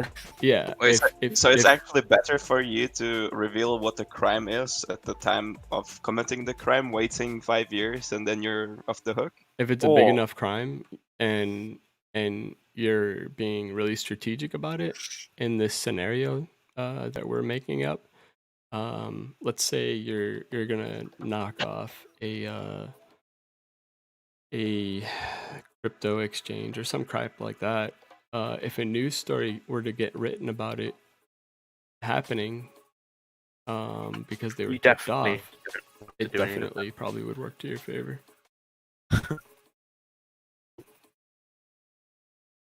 I mean, if I knocked off a Bitcoin exchange, I'm getting a flight out to some country with no extradition treaty. I'd have the flight. That's a shit Look, life, mate, I'd though, be man. fucking knocking off the exchange on the plane. Oof, that's a rough life. I gotta tell you, the people that are on the run, even the Russian hackers and the Chinese hackers that the feds want from the U.S. specifically, the U.S. is really brutal when it comes to hunting people. But they'll go to the countries that don't have MLATs. They'll watch them. They'll just sit there and watch them and wait for them to fuck up and have a layover in like a place a place that That's you what wouldn't they think is did with, extradition, but is. And then fucking- remember the guy's name? Roman Seleznev. They waited till he went on holiday and got him, but he got fucking blown up. So wait, he got blown up. yeah, he was in a cafe where a terrorist attack coincidentally happened Oh, while he was in an extradition treaty. that's terrible. Well, I don't know, but it seems kind of coincidental. well, did he deserve to be blown up? I mean, was he a terrorist or was he just? He was a carder, a really big carder back in the day, Russian bloke. Nah, that's nothing to kill somebody over. Money is money. They didn't kill him; they just injured him really badly. Still, that's really fucked up. And some people believe the US government did it, but who knows really? That's surprising and interesting. I hadn't heard that. I know we have droned other hackers before, but they were actual terrorists. Talking specifically about Trick, by the way. But you know, Trick notoriously was an ISIS member or whatever, or Al Qaeda. It was one of the two. But I mean, you can't join Al Qaeda and expect to not have a fucking missile come hit your car someday. What's Hacker or kind of not. interesting is that in last week I was listening to a podcast, Darknet Diaries. You surely have heard of them. Oh absolutely. yes, the boy I know. Jack Recider. Shout. I'm not really sure which episode it was. I think it was about shadow brokers, and they brought up a very interesting, like a thought. You know that a lot of the hackers from Russia, China, they want them to get extradited to the US. But what about the like NSA employees? Because most of the time, like the Chinese and the Russian hackers are also working for the government. So if you extradite them, then you're basically jailing them for doing their job. Yeah. So Okay. how's it any different from like actually jailing like NSA officers? It's not. And that's why Coincidentally, it the happens all the episode time. Except for they mentioned- mostly get killed. The episode you just mentioned is the one I'm halfway through right now. Oh, really? Episode 53. Well, let's give him a shout. Episode 53 is Darknet Diaries, hosted by Jack Yep. Ryder. Just an amazing show that he's got there. Like, Oh, it- Jack Recider is bloody amazing. yeah, it's. I've talked to him a few times, and just yeah, I've heard nothing but good things. I don't think I've ever heard somebody say that show's kind of sucky or that show's meh. Never. It's always glowing recommendations and as it should be. So definitely check that out. And the episode that we're talking about specifically is 57. You said? No, 53. The 53. one about the shadow brokers.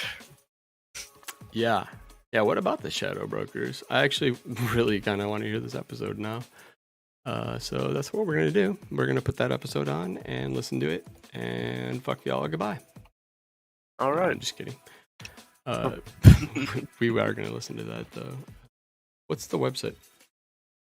It's on Spotify if you got that, or I believe darknetdiaries.com. Yeah, the list of free. Yeah, darknetdiaries.com.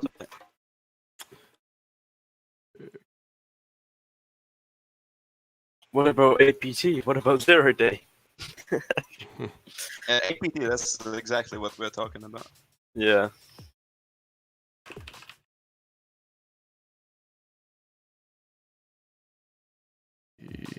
Oh yeah, it is darknetdiaries.com. Bop, bop, bop. Episodes. Just so many amazing topics, by the way. Oh yeah, listen to all of his episodes. They're great. Even the artwork's fucking amazing. Sammy's awesome. Sammy's my hero.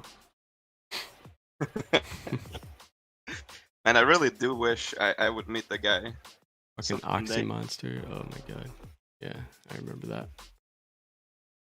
The episode title 53, you said, right? 53. Yeah. Okay, I thought it was 57 again, and I'm like, oh my god, look at that title. Not Petya. Oh, a lot of Russian stuff. Although I wonder about shadow brokers. Very. When you click on the episodes, there's like sources and stuff around the episodes. Oh, this is from Jake Williams. Okay, yeah, right on. Jake and I are, we don't necessarily. It's a weird thing. Like, we don't necessarily get along on Twitter, but we don't actively like hate each other or anything. We're two different people. What's that? You coexist with each other.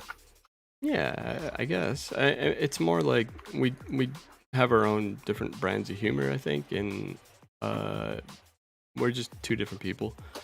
But I absolutely respect the shit out of him. He's a good dude, and he especially because he runs or co-runs Sans 660, which is advanced penetration testing something or other with Steve Sims. But I would totally plug the hell out of Sans 660. That is an amazing course. It will put your brain in a blender, and then it'll put it in a microwave and then a blender again. But it's good because it stretches you to your limits. You do everything from learning how to art poison to literally writing exploits for both Windows and Linux and all that. It's a good course. There's a lot of shit about Sans lately. People are like, "Oh, it's so expensive. It's evil." Yeah, I get it. It's expensive, but I would argue that keeps the content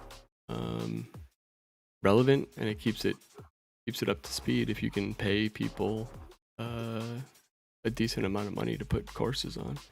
Then again, I don't know if they're actually paying these instructors that well, so maybe I should shut up.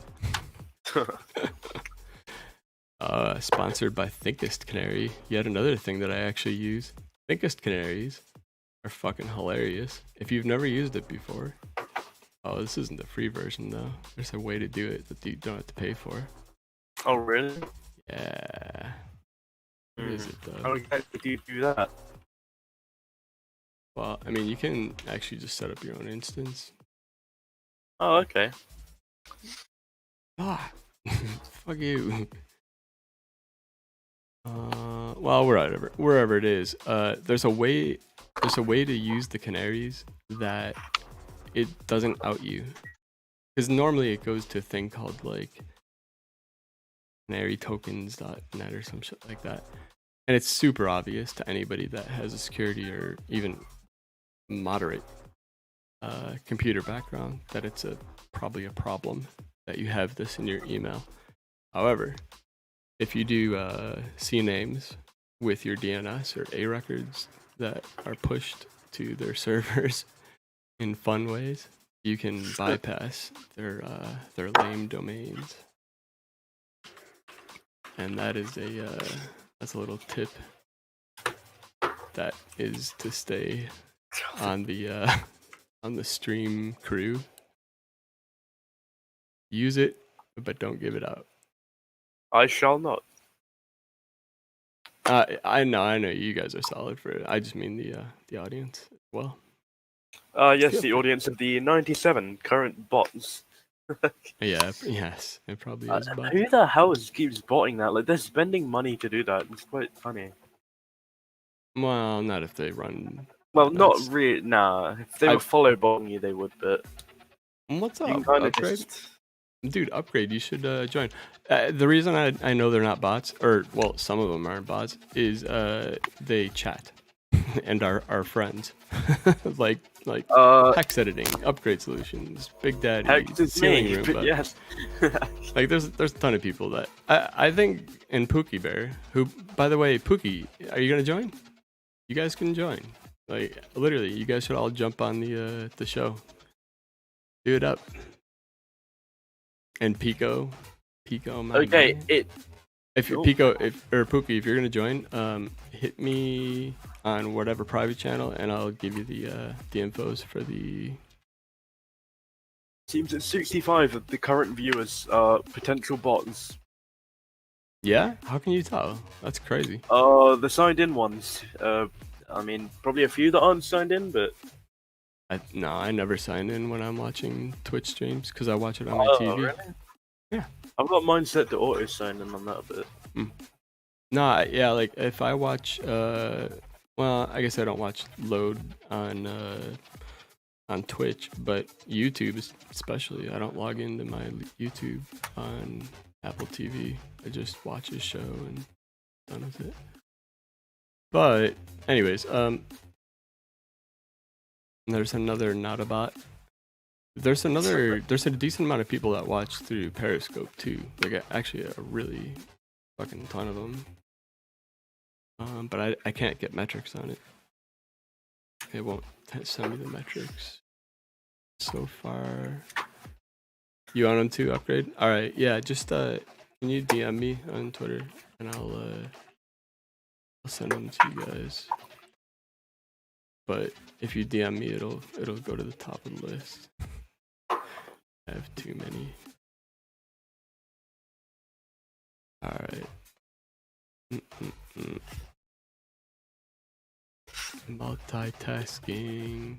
What else were we gonna talk about? We were talking about so much stuff before this episode. I believe the shadow brokers.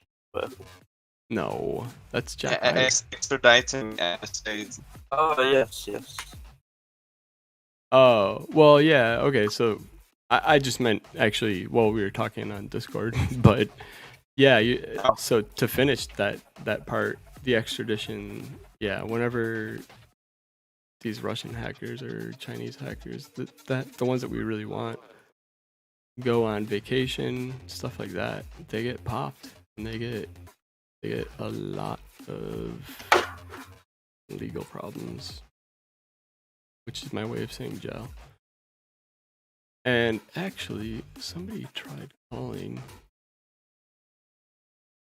on the fucking Hangouts, but it didn't ring. Weird.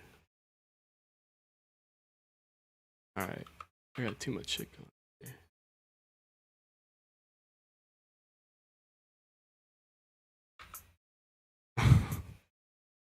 Oh, we also still haven't went through the Earn It Act. This thing. Which attack? The Earn It Act. Yeah, I can't get to it. So why don't you fill people in a little bit? Oh well, we already said that it's a proposed law against child porn, or primarily, or it's marketed to stop child porn by basically outlawing end-to-end encryption, which is absolutely fucking ridiculous. And it looks like it's gonna go through. Wasn't it already passed actually? Oh really? I haven't updated on it in some weeks, so I it might believe it actually has already passed. I'm on the Congress website right now. I'm gonna go check. Yeah, I'm actually on the article. I just haven't been able to read through it. I've had too many things kind of happening. Producing this gosh darn show. But I think I'm good-ish. Hey, someone joined. Yes. You're a dope producer, dude. Hell yeah, my dude. How's it going, man? Oi, oi. Oh, you know, working with stuff. Working Banging with it stuff, indeed. That's always fun. I love working with stuff, except for when it's stuff. Yeah, this is as you know, it's stuff. You know, Yes. it's not the best. I know that stuff sucks. But my dude Upgrade, welcome to the show. It's good to have you on, my dude. Oh, good to be here. Hell yeah. So yeah, you're probably already kind of caught up. Pookie actually should be joining as well. But once he's on, and we can kind of refocus. But we're going through the Earn Act. It was written by Republican Senator Lindsey Graham, who, wow, that's a shock. Writing A Republican writing bad an thing for our anti-privacy security? act? What the fuck? I don't know. Luckily, dude. it has not passed the Senate yet. That's good, at least. Yet But is it the probably operative word. will. Yeah, Given yet is the the name. We got, Can we have just a by the way, echo somewhere? Pookie Bear, or Poopy Bear, either way you want to say it, who has Hello. joined as well. Hello. Happy Welcome. Wednesday. What Happy day is it? Wednesday, mate. Oh my god. I thought it was fucking Sunday. I'm just kidding. I didn't know what day it was at all. If we have somebody else willing to go on cam.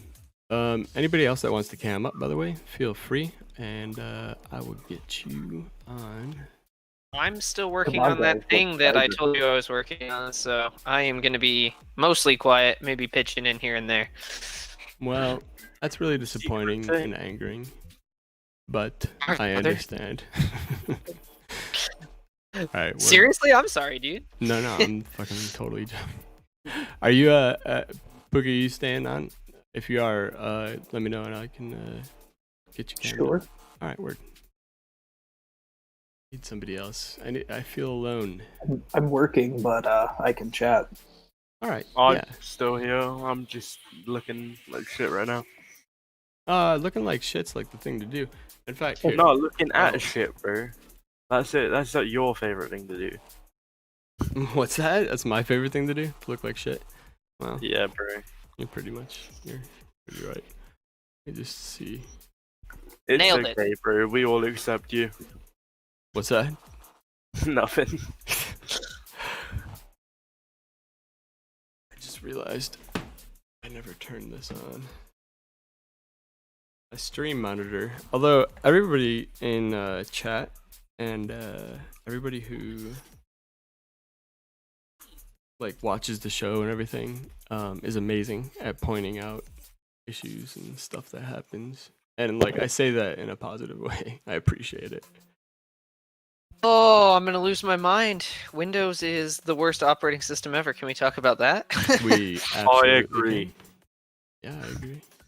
Strongly agree. Every time I try to take this stupid screenshot, it has that stupid Action Center pops up with a Slack message and covers the part of the screen I need to screenshot. And I've What disabled screenshot Action do Center. you Windows Shift R, which is supposed to be their new way of doing Um, screenshots of Windows 10. Just get ShareX. That's what I use. I've never had a problem with it, but Oh no, it's like literally their Action Center, which I've disabled via GPO, is still popping up things over Windows. I didn't even know you could screenshot easily in MS Windows. Like the most I Oh, knew is you they- can hit print screen and then MS Paint to paste it there. That's how I Oh, do they it. literally added it in the big patch update, like 1907 or whatever the hell we're on now. Huh. 93 or whatever the fuck. Interesting. Well, anyways, guys, I need to hop off now. all right, man. See all ya. right. Well, it's been Yeah, great thank- chatting with you. You're welcome back anytime, my dude. It was All right, great. thank you. Good night. Night. Take care. That was our pal Duchy. Oh my god, I almost said Touchy. That's a vastly different person. And he is banned from this show from going forward. But Duchy is not. He is a friend of the show. And yeah, what is on your guys' mind? Pookie, I know you said you were working, so you couldn't really chat so much, but it sounded like you might have a minute or two. Did you have anything Sure. on your mind? I try and keep my mind as empty as possible It's a good, at it's a good most, thing to do. most times. Thank you for hosting my Hood Plans channel for a bit. Dude, hell Um, yeah. That's been on my mind lately. I've been working on I finally got nighttime streaming working with no IR cameras and an IR floodlight. Oh, okay. And now I'm working on more interactive effects that I can integrate with a chatbot. So I Really? have a praise the sun command that I'm working on that like strobes some IR LEDs. So when it's Nice. nighttime, you can light it up and like not piss off my neighbors. That's pretty awesome. But when you say you, do you mean the audience or Yeah, like? correct. Oh wow, that's cool. So, so I have like a cheap water pump that I purchased off Amazon and hacked on a Raspberry Pi onto as well. So I have like estimates for if it runs for X number of seconds, it'll distribute this much water. Mhm. And once I get a good handle on automating the watering of all of my plants, I'm going to stagger the schedules so that I can also expose some limited watering functionality to the bot as well. So if someone is in chat, maybe I've delayed my watering for a couple of hours, Yeah, and then they can choose to water my plants and feel good about it. that's pretty cool. I didn't realize you were going that deep with it. I check it out from time to time because I have it set to auto host pretty much on Cool. On my channel. So pretty much when I'm not streaming or when a couple other people aren't streaming, yours is set to pretty high priority, and it's hood plants. It's watching plants grow, which you would think is like, oh my god, that sounds incredibly boring. But the music is fucking just top notch every time. And Thanks. then of course, yeah, you're doing the color scheme of it is pretty decent. I dig the purple and blues. At least that's what it looked like to me. I don't know, maybe I'm having a stroke, but I'm really looking forward to using some of that lavender for like lavender syrup for cocktails or tea, stuff like that. that that sounds like a good plan. Yeah. I'm And plus liking it smells great. Like my balcony smells fantastic. It doesn't matter where you're standing now, you're smelling like basil or mint or the lavender or something. So It's not overpowering. not for me. I don't know. I'll have to ask the other one since her window's close to it. I was gonna She say, has allergies, so what about the neighbors? no. Or do you live far enough away that it's not an issue?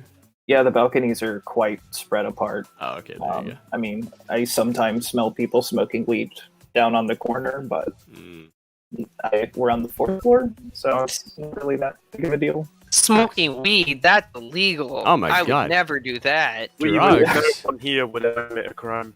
Well, luckily, The apartment building I live in, like our lease is like while the supposedly legal marijuana and cannabis plants is not federally accepted as blah blah blah. So like they have a very strict policy on any sort of cannabis in the building, or even paraphernalia apparently.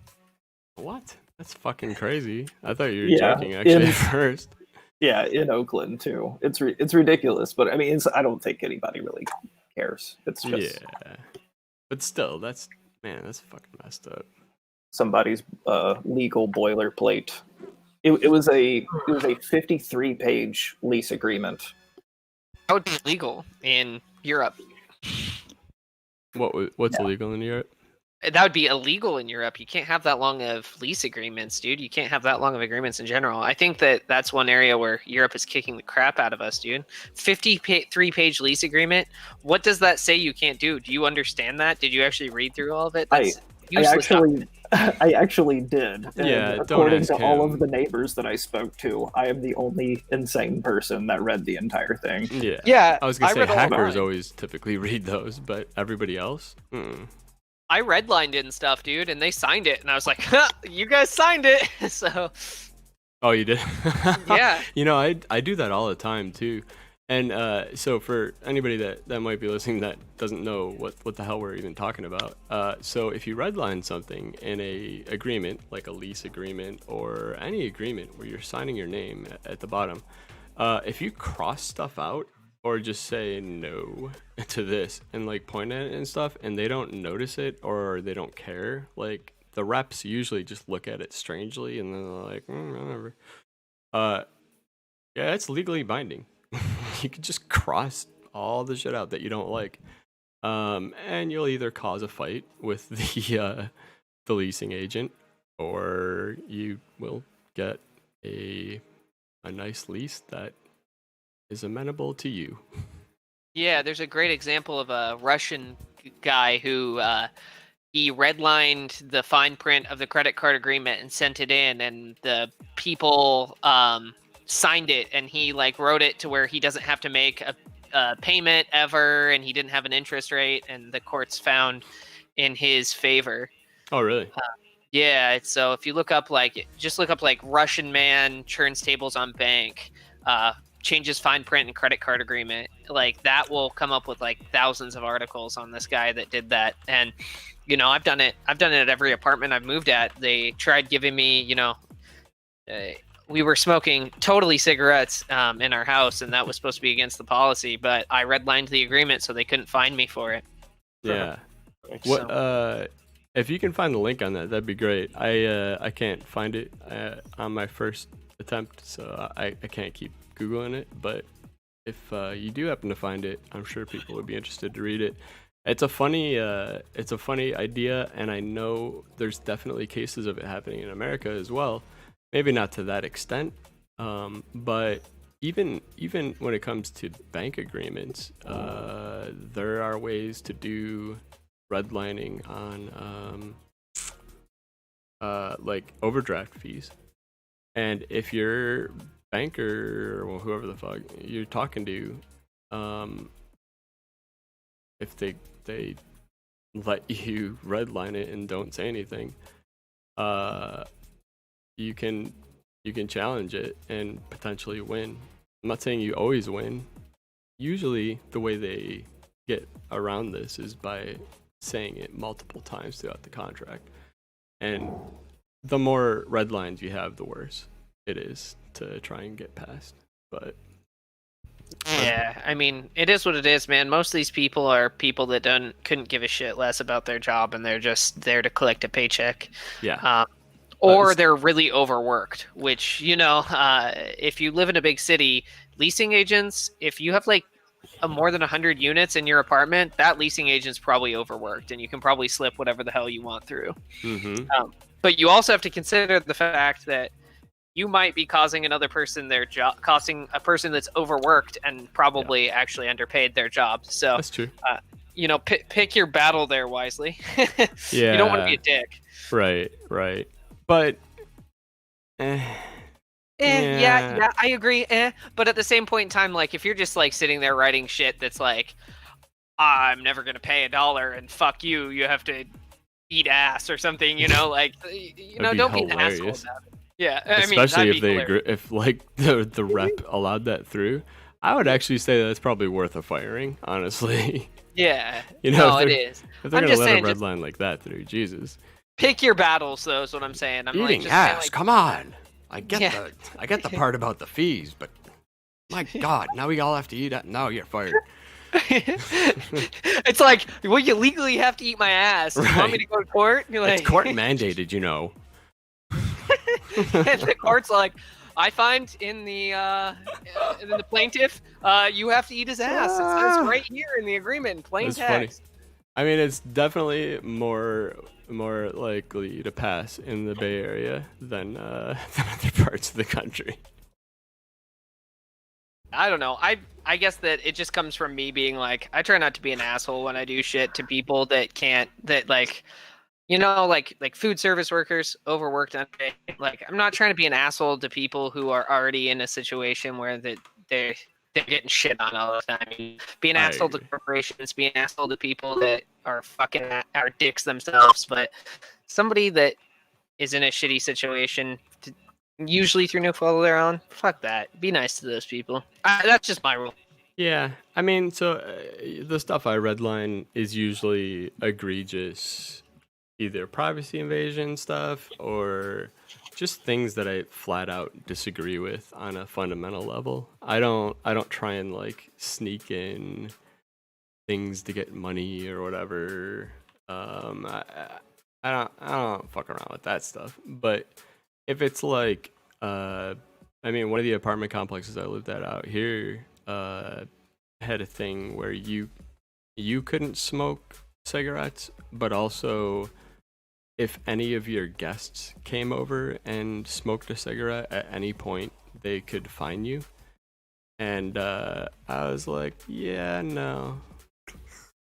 Red line. They never tried to enforce it, luckily, because I would have had to pull that out. But I thought it was an absolutely ridiculous thing to try and fucking have people sign. I redlined the fact that they said we have to move our cars, like they have like parking lot, and they're like, you have to move your car every 24 hours. I was like, I work from home, fuck that. And I redlined it. They were like, they told me they were gonna tow my car, and I was like, here you go, you're not actually. and it worked out? They were like, yeah, oh shit, like, okay. I was like, here's my lease. Like, I told the lady, I'm tight with my leasing agent anyway. Like, her and I hang out and stuff. So Oh, cool. when I showed her that, it wasn't her that did it. It was the last person. I was like, we can go to the person. Like, that person got fired that signed it. Like, we can go to up above and, you know, talk to him. And she's like, I know. It's just people are going to make a deal. And she was like, can you just move your car every few days for me? And I was like, yeah, that's acceptable. I'm not trying to be an asshole to you, you know? Yeah. As long as it wasn't something that really messed with you. But yeah, you also could have just stuck to it. But every few days, I think, is a reasonable ask. Every day, no, not reasonable. Unless they're gonna move it for you. If they want to do a valet service, okay, we'll talk. I'll give you a key to my car. You can go ahead and move it whenever you want. Manual, good luck. Or hire a tow truck, but as long as you pay the towing fees to move it from one side of the street to the other every day, go for it. Yeah. But yeah, I don't know. Redlining is a super powerful and super legal thing to do. You should definitely do it. Because usually the things that you're doing that require a signature are to screw you. I mean, let's be honest. Like, how many page was the lease agreement again? 60 pages, something like that. I guarantee 53. 53 is insane. There were addendums about water beds. Like 3 or 4 pages of that was just about my parking spot. It's Sobrato comes to mind when I hear about those kinds of leases. It's madness, and what they're doing is building a case for themselves by having you sign that stuff. And so turn the tables, redline what you can. Obviously you can't retroactively redline, but you definitely can redline like lease agreements, renewal agreements, excuse me. Lads, I'm gonna go jump in the shower and go to bed. All right, you have a good one as well. Thanks for starting the show with me. I totally appreciate it. No problem, man. We should do this again sometime. It's fun. Absolutely. Who is that? Hello. It's me. It's your boy Hex Editing. Oh, dude, Hex Editing. What's up, brother? But I'm fucking tired. I'll come on the show again though sometime. Yeah. Right on. See you later. All right, see you.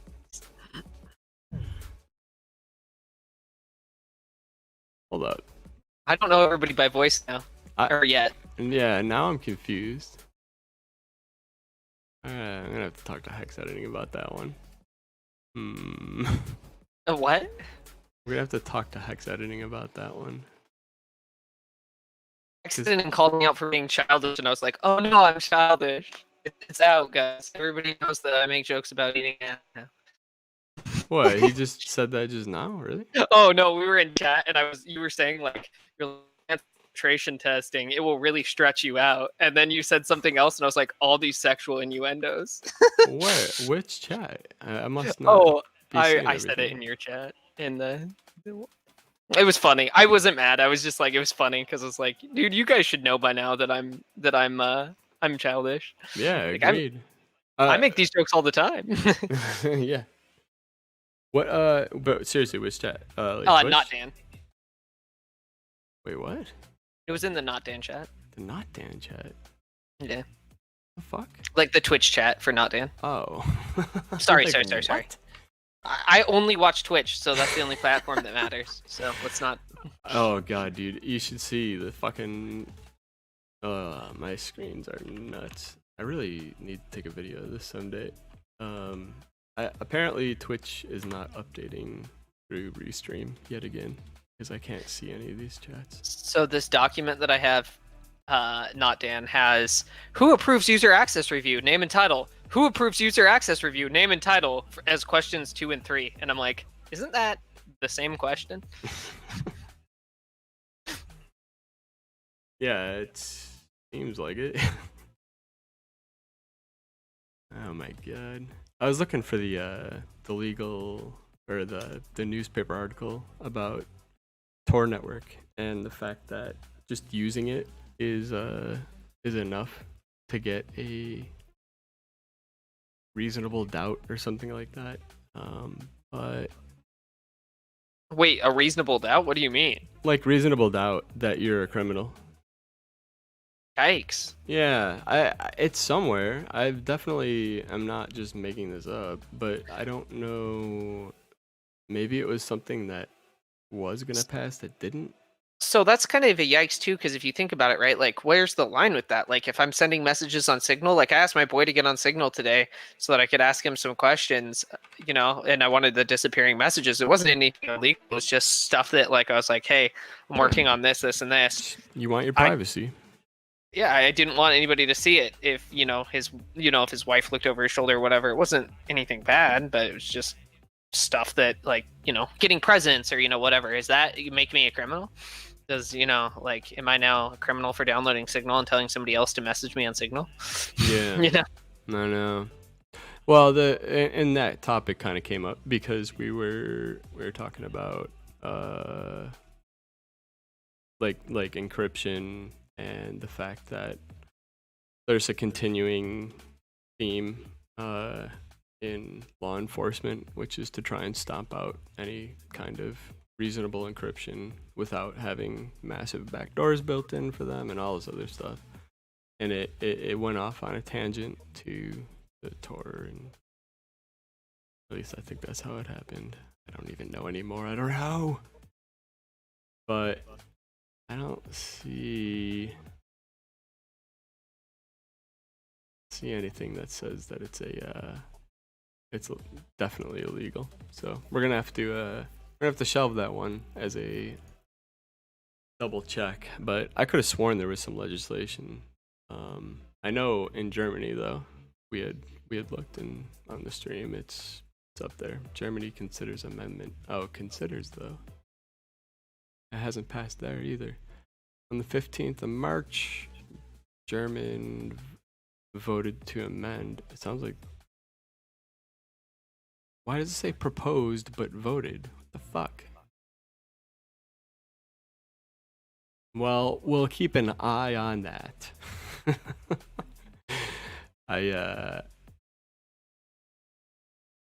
I'm hoping the German people understand the implications of what they're doing and vote it down. Rid of that shit. Vote for freedom. What else we got? We were gonna talk about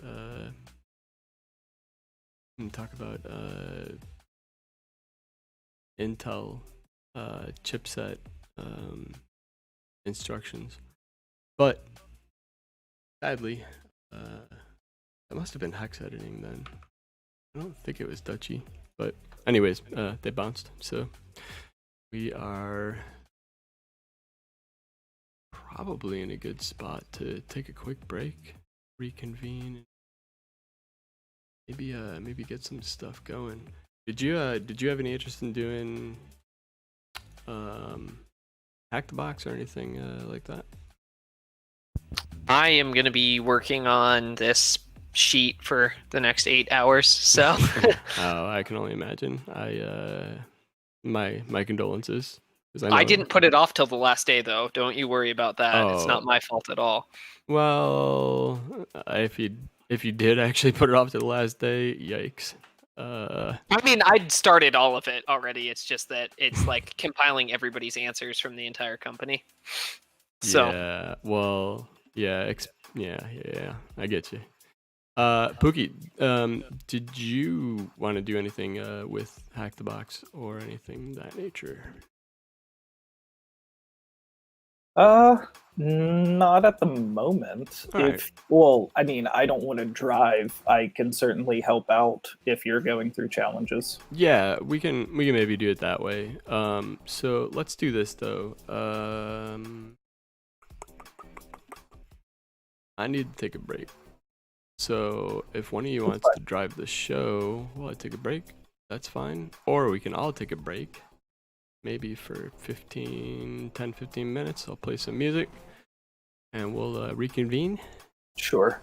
All right, let's do it that way. Let me figure out one way to get rid of this audio channel.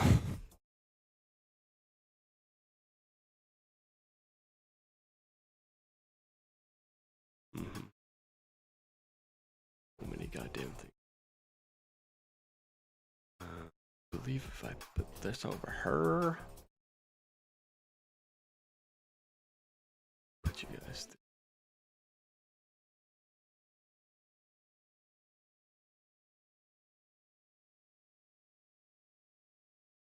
All right, you shouldn't be able to hear the music anymore. correct. Okay, and then the chat should also not be able to hear you, or well, the stream shouldn't. Nope, they can. It's because I left this guy.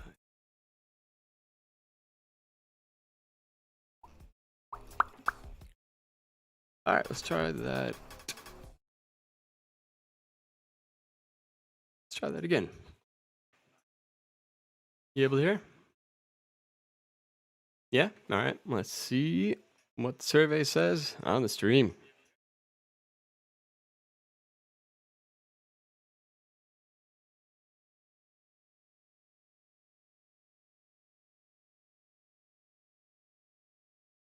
So weird.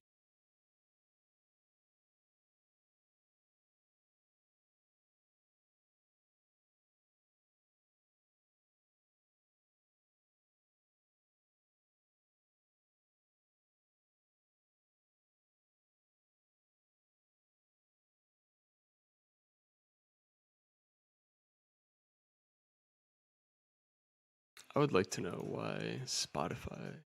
Oh, no, I know why. Shit, I can't do. All right,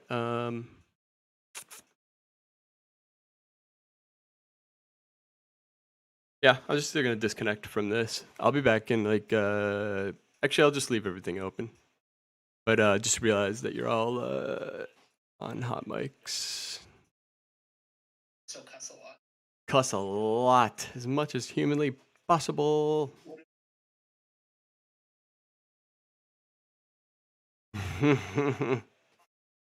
I'm not sure. Yeah. Please make sure to go through all of them one by one, very slowly, and also make sure that you state your name and address. Just Yeah, so my that- name is not Dan. I, Thank you. I appreciate it. Thank you. All right, let's do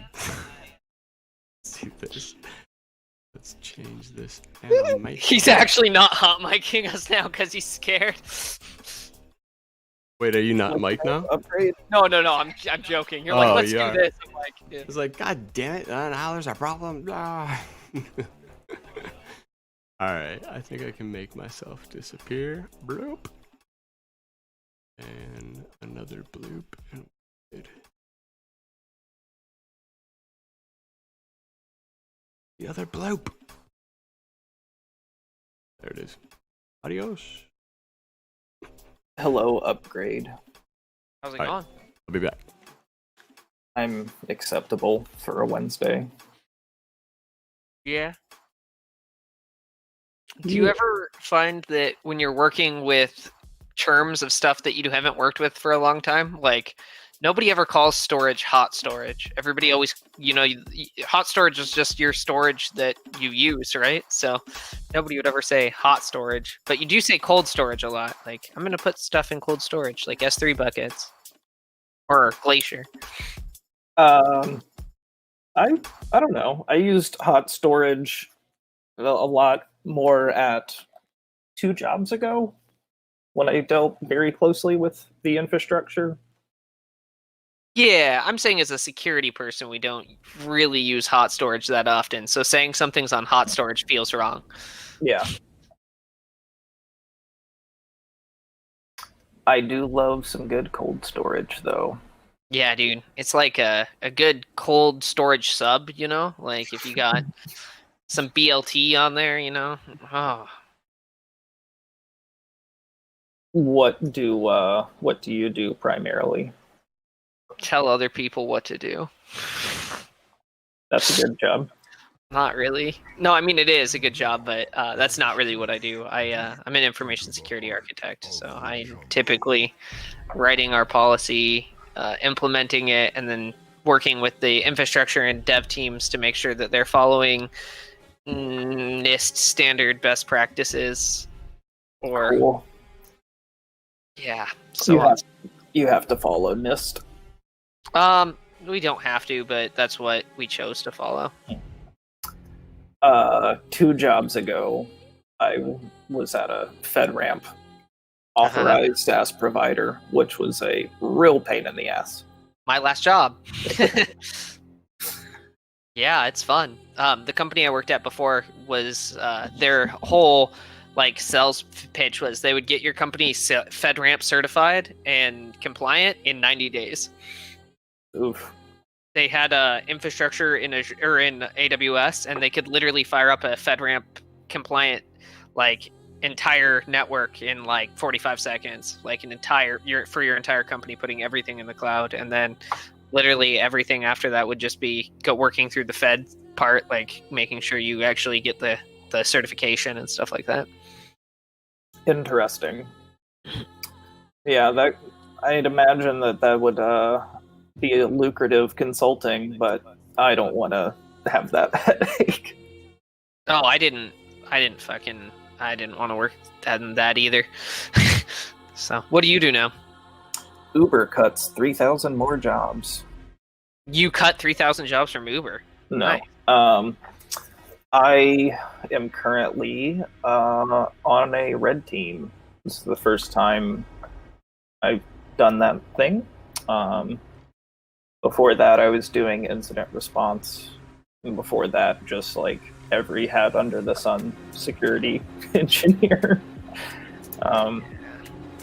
So, yeah, I'm just curious to get a handle on what people's backgrounds are. Do you do anything with hardware? Yeah, so how I got started in tech was I was repaired arcade games. So, literally all these old arcade games. This was in 2012, where I was working at this arcade fixing all their hardware and everything. So they had all these old arcade games from the 80s, 90s, 2000s, and they were all freaking ancient. So I had to learn how all the hardware worked. There's some cool stuff that you could do where some of the old Sega hardware is based off of GameCubes.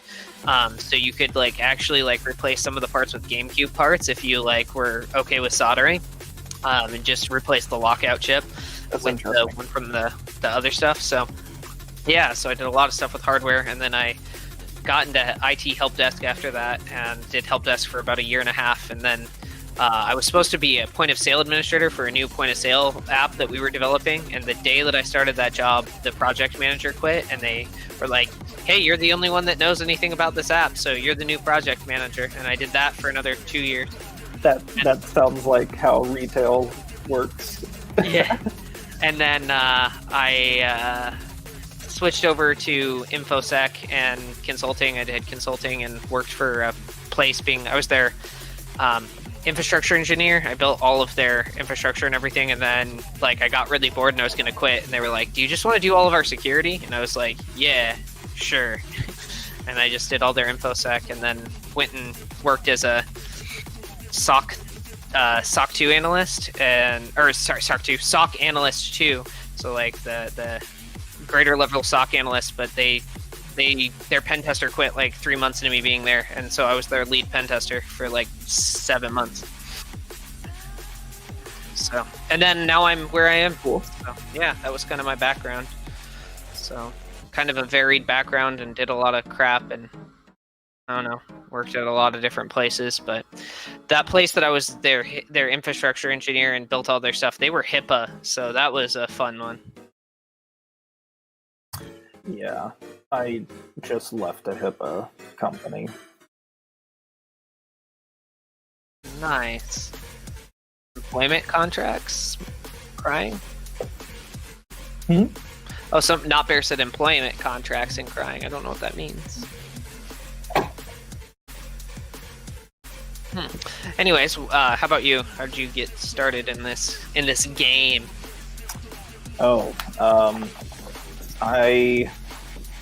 I joined the Marines to escape where I grew up and was interested in networking stuff, so that's the job that I landed, which was like data networking. So the comm school course was like maybe half of CCNA curriculum. Okay. And so I did sysadmin and network stuff and voice stuff in the military, and I got out and did like network engineer and infrastructure jobs until I got my first like titled security position, I guess. Because I had already known a bit about hacking and how to run a firewall properly, how to secure a network, etc. from doing that in the military. Yeah. So it wasn't like a foreign thing to me. So I've just been nowadays there's no reason to not be in security. I think like there are some shitty security jobs out there, but I think for the most part, like being anywhere in the security org is better than being a developer or being on like a tech ops team. Fair enough. Yeah, dude. I mean, that's a cool start. The military. You don't hear of too many people going military and then not with InfoSec and then not going immediately into like the FBI or stuff like that. It seems like a lot of the people there, because their clearances, they want to keep working for the military afterwards, or the government, I should say. Yes, I had a clearance, and I did not want to leverage it to maintain the job. I was so sick of dealing with the government and the military industrial complex at that point that I didn't want to like get out and start working for a contractor like General Dynamics and then still be around like fucking Marines all day. Yeah, that's fair. So I intentionally stayed out of that environment, and I've been able to be successful in the public sector, so I think. Yeah, no, I mean, it is what it is, dude.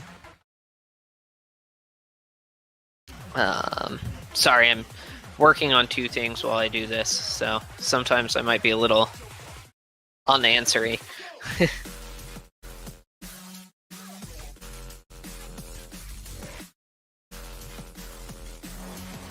Unanswered is all good.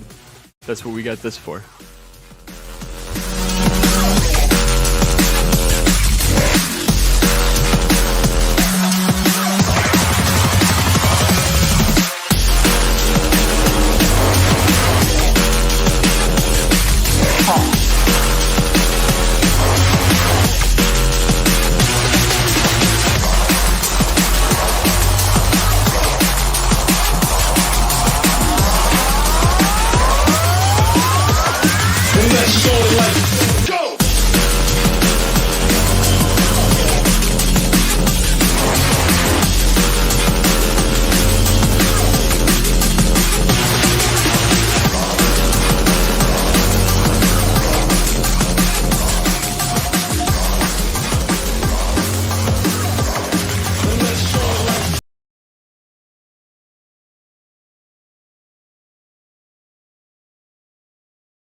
like this, son.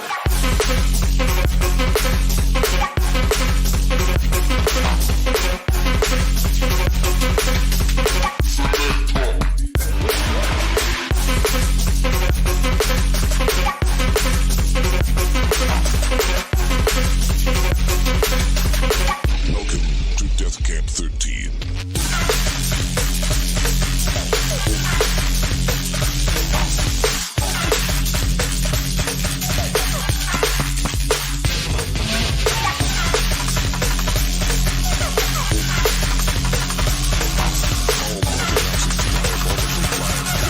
Army of super werewolf soldiers.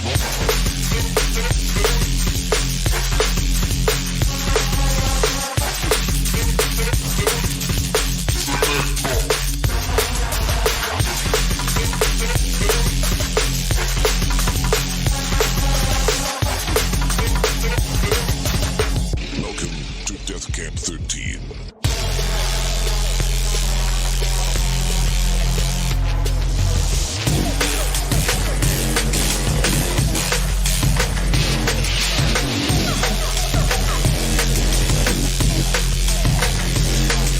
Home of the Nazis' diabolical plan to create an army of super werewolf soldiers. The hardest part of the fire is the blue flame. Mix that with the propane, butane. My torch scorch, no remorse if you complain. Let it fall, cover them all in hot rain. Let's pick it up, go higher than the airplane. It moves fast with the weight of a freight train. It's insane in the brain and the mainframe. Let it fall, cover them all in hot rain.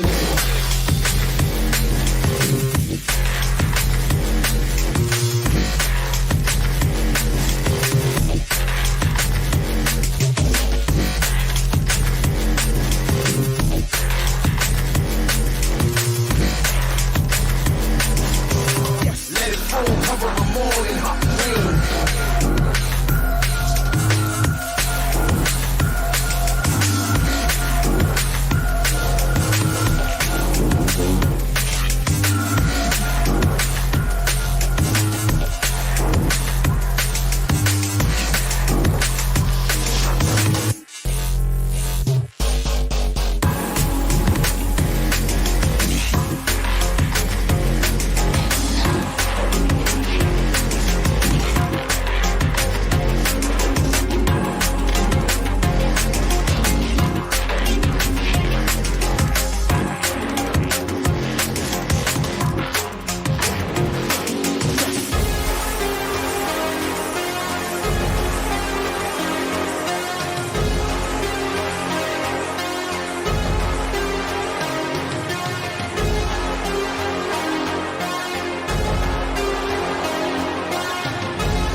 jungle.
I'm probably gonna catch a copyright strike for that one. I didn't realize Diesel Boy was playing.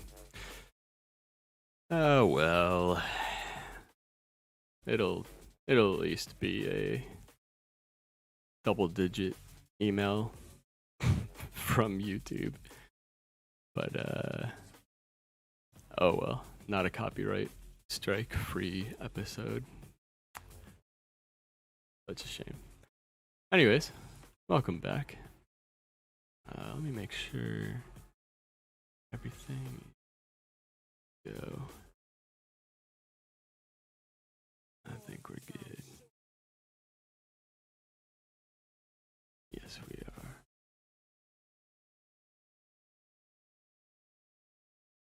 So, that doesn't necessarily mean Upgrade or Pookie are ready to go.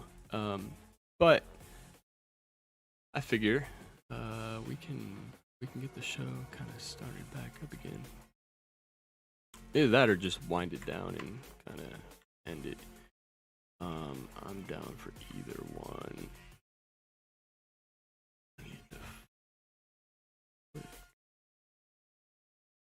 I hate the way this one hard cuts.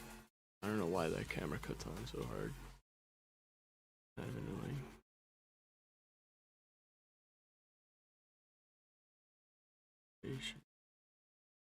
Yes. God, it looks terrible. Jesus.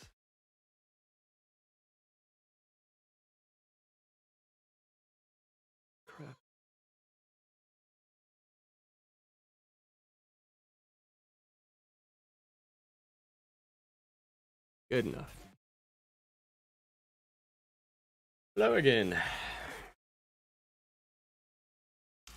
So, I'm thinking about things that we can cover today that we haven't.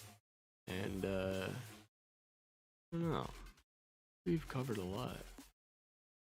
We've covered how to redline. Covered crypto. Currency, that is. The only thing we didn't get to is, chipset, exploitation, but that's okay. Because, I am basically clueless when it comes to that stuff. But hopefully Hex will be back to talk about that. Big shouts to NotBear. Always supporting the stream. I do appreciate that. In addition to just being an awesome person all around. Totally rock. I think I saw... Yeah, there's Subcool. I saw Shara's box. Like, everybody's here. And so, I'm gonna put it out there. I think the botnet theory is bullshit. At least I hope it is. Just getting botted would be annoying. Although, honestly, whatever. You want to bot my stream, go for it. I ain't gonna complain.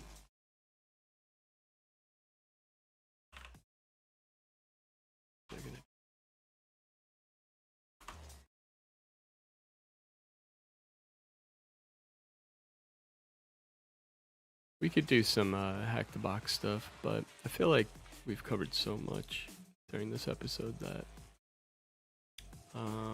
probably covered enough. Hey, the music stopped. This is when everybody stops tuning in. Is that Bookie? Yeah. What's up, my dude? The music stopped? The break music was incredibly loud on Jitsi. Yeah, Oh, was it? so loud. Yeah, so we couldn't talk anymore. Oh, And I didn't took my headphones out. I didn't think you wanted to. I'm sorry. I would have cut it off Jitsi. Well, I would have tried to and then failed, likely. But yeah, no, I didn't realize you guys were still chatting, so It's fine. bad. What do you guys want to do? I'm like down for anything, but at the same time, so Don't say that. Oh, want to start doing some black hat shit? well, I would never do anything like that. Live What you on talking stream. about? I don't know what the hell you're possibly referring to.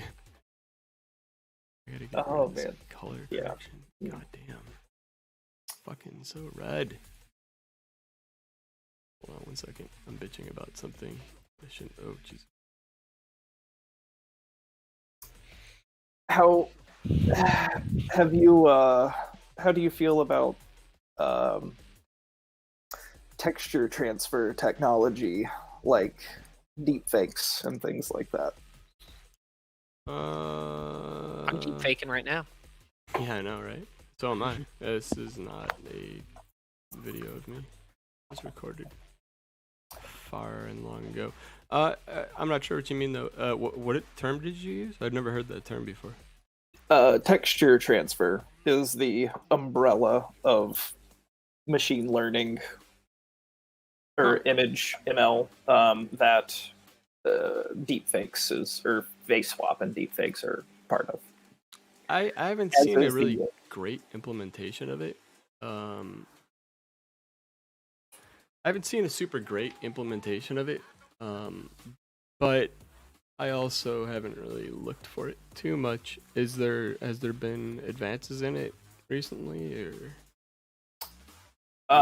Yeah, there's a tool called Face Swap that has really gotten quite mature through community involvement, and you can You can install it quite easily on just about any system. It's mostly Python based, and it's a GUI for training and extracting and converting So and all of that. does this use the notorious the NVIDIA platforms, or is it using literally just Python? 'Cause that would be kind of terrifying. So it does use your GPU. It only works with NVIDIA GPUs, I believe. So for my application, I'm spinning up P3 whatever box in AWS, and then running it there. And this is also, I assume, like, is this the technology that was used to face swap like Obama's face and stuff like that, or is this something different? Yeah, so this is like an evolution of that technology.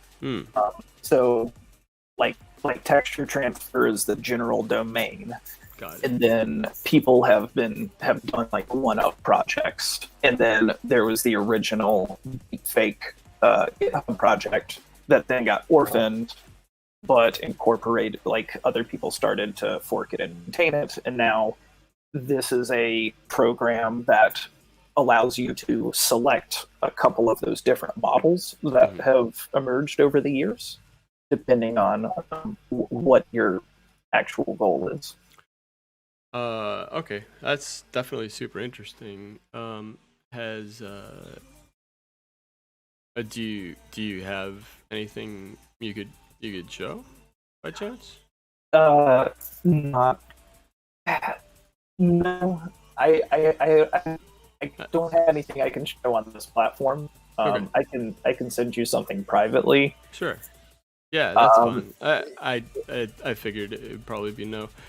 Is It's not because it's bad or anything. It's just because I want it to be as much of a surprise as possible. Oh, okay. Well, that's cool. Hey, I'm down for surprises, totally. There are other things that I've been thinking about recently, like I've tossed around the idea of deep faking Keith Myers onto like maybe a male porn star that also has like long hair or something. Deep faking who though? Keith Myers. Keith Myers. Okay. I'm trying to actually recall who that is. DJ Keith Myers. Actually don't know that. Oh boy, you're missing out. I'm gonna look it up. He's one of the hacker DJs that plays like everywhere. I'm really I used to play music beds to kind of try and prevent that, but I realized that it's a useless endeavor. Like, if somebody wants to fucking deep fake me or whatever, at this point they're totally gonna be able to. I'm looking up DJ. Oh, wait a minute. Is that who I think it is? Probably. Well, I don't want to blow up his spot if it's. If his name's not public. It is. It is. Okay. So from Duo. Oh wait, what? Dual. All right, hold on. For some reason, there's a picture of Dual Core coming up. Oh, I mean, no, I don't. He's not a member of Dual Core. Okay, I didn't think so. That name but didn't sound they are familiar. also hacker people that play everywhere. Okay. Yeah, there's definitely a picture of DEF CON that's coming up. Dual Core, man. Huh? Ain't some lame campers. What? Oh, it's one of their lyrics. Dual Core, man. We ain't some lame campers. Yeah. They have a song about playing Counter-Strike. 0 through 3, we're in every single ring. Yeah. My girlfriend is a hacker. Stand in line to get your Wii? Now we're just gonna confuse Dan. Yeah, definitely. What the hell are you guys talking about? These are all songs by them, Dan. Well, oh, I definitely knew that. I was just pulling your leg. Yeah. Yeah, no, I had no fucking clue. But they sound fantastic. In fact, I will play some of their stuff as long as they don't copy strike me. I don't think they will. Alright. Yeah, I don't. Yeah. I mean, I'll queue it up for later. I don't have to play it right now. But what am I googling or not googling? Like, do you know their page or something? I'm assuming they're on SoundCloud. I don't know actually. What's the name I'm looking up again? Keith. Keith has a here. Wait, oh, that's his DJ name? Oh shit. Okay. I just assumed he DJ'd under a different. okay, guys, I have a meeting I have to bounce, but love your faces. Have a good one. See you later, man. Peace.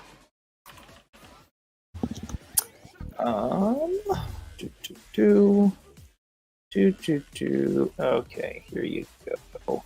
Where should I send this Jitsi chat? You can send it to Jitsi, and I will pull that screen.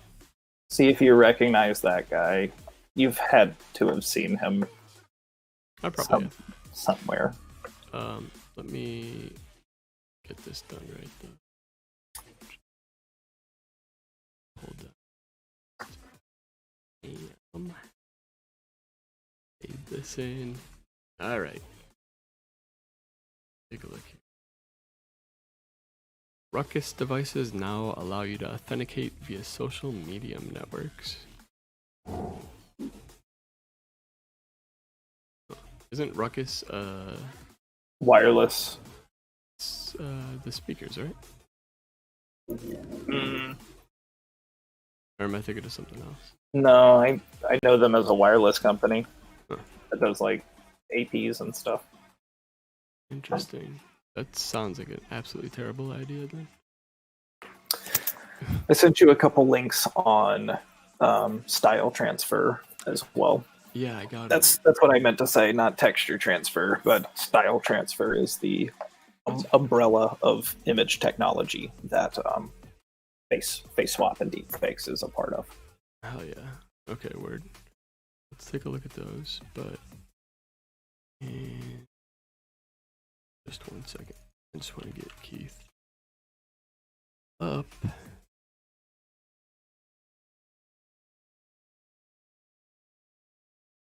And I also have to fix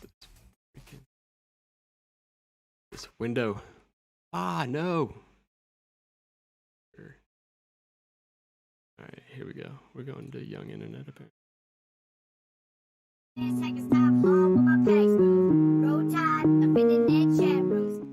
So that's mad loud for you on Jitsi? Yeah, when you turned it up there, that was Like crazy. pretty loud. What the fuck? Why is it so loud for you? That's so weird. Alright, I just have to fix this back.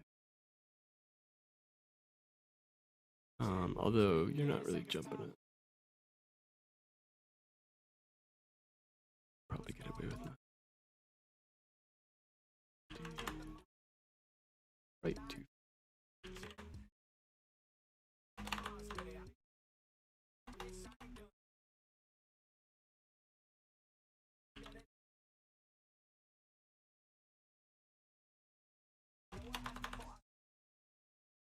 Sorry.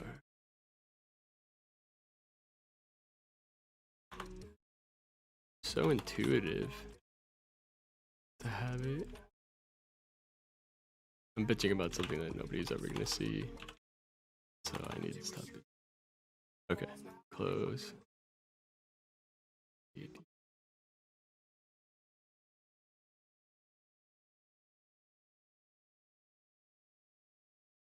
If somebody else calls in, it'll fuck everything up again. You know what? Maybe I should. Right now, the music is not loud though, and Right. it's fine. I don't know if that's not your desired state. No, it's fine. I'm just thinking about just doing Yeah, that works. And then I cut this other camera. Although, where the fuck did it go? Did it just go black on you? No, I can see you now. Really? The fuck? Yeah. The fuck can't I see me? I can, yeah, your camera's working. I can only see it when it's fucking. Oh, I did not just.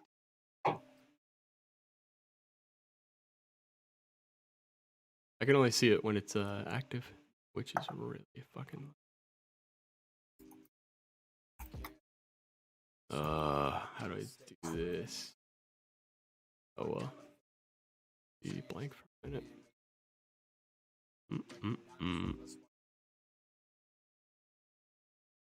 Because it kind of fits over here.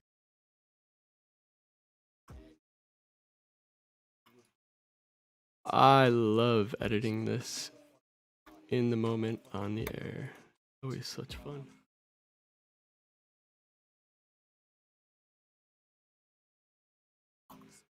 Sweet.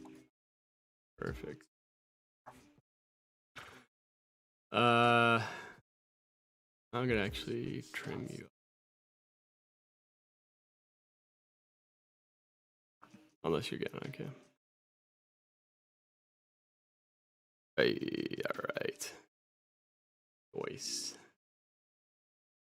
Why does PKI have to be so hard? I don't know, dude. It's kind of a pain in the ass, right? But it shouldn't be.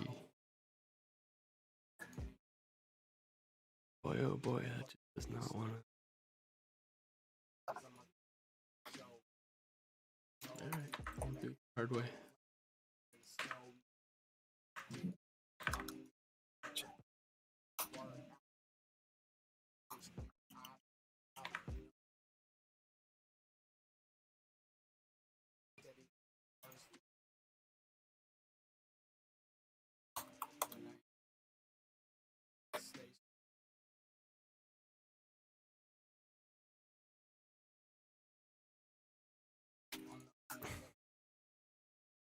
Alright, dude.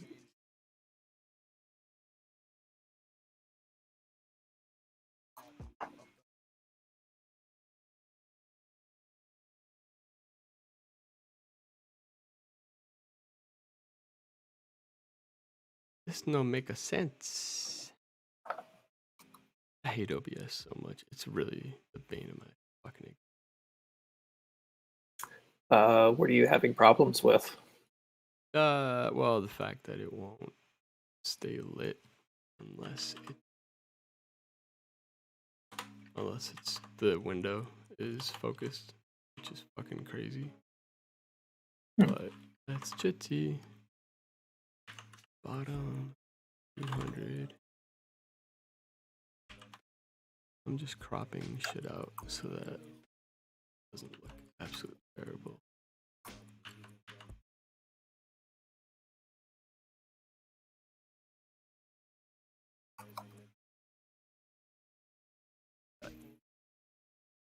Okay, make this.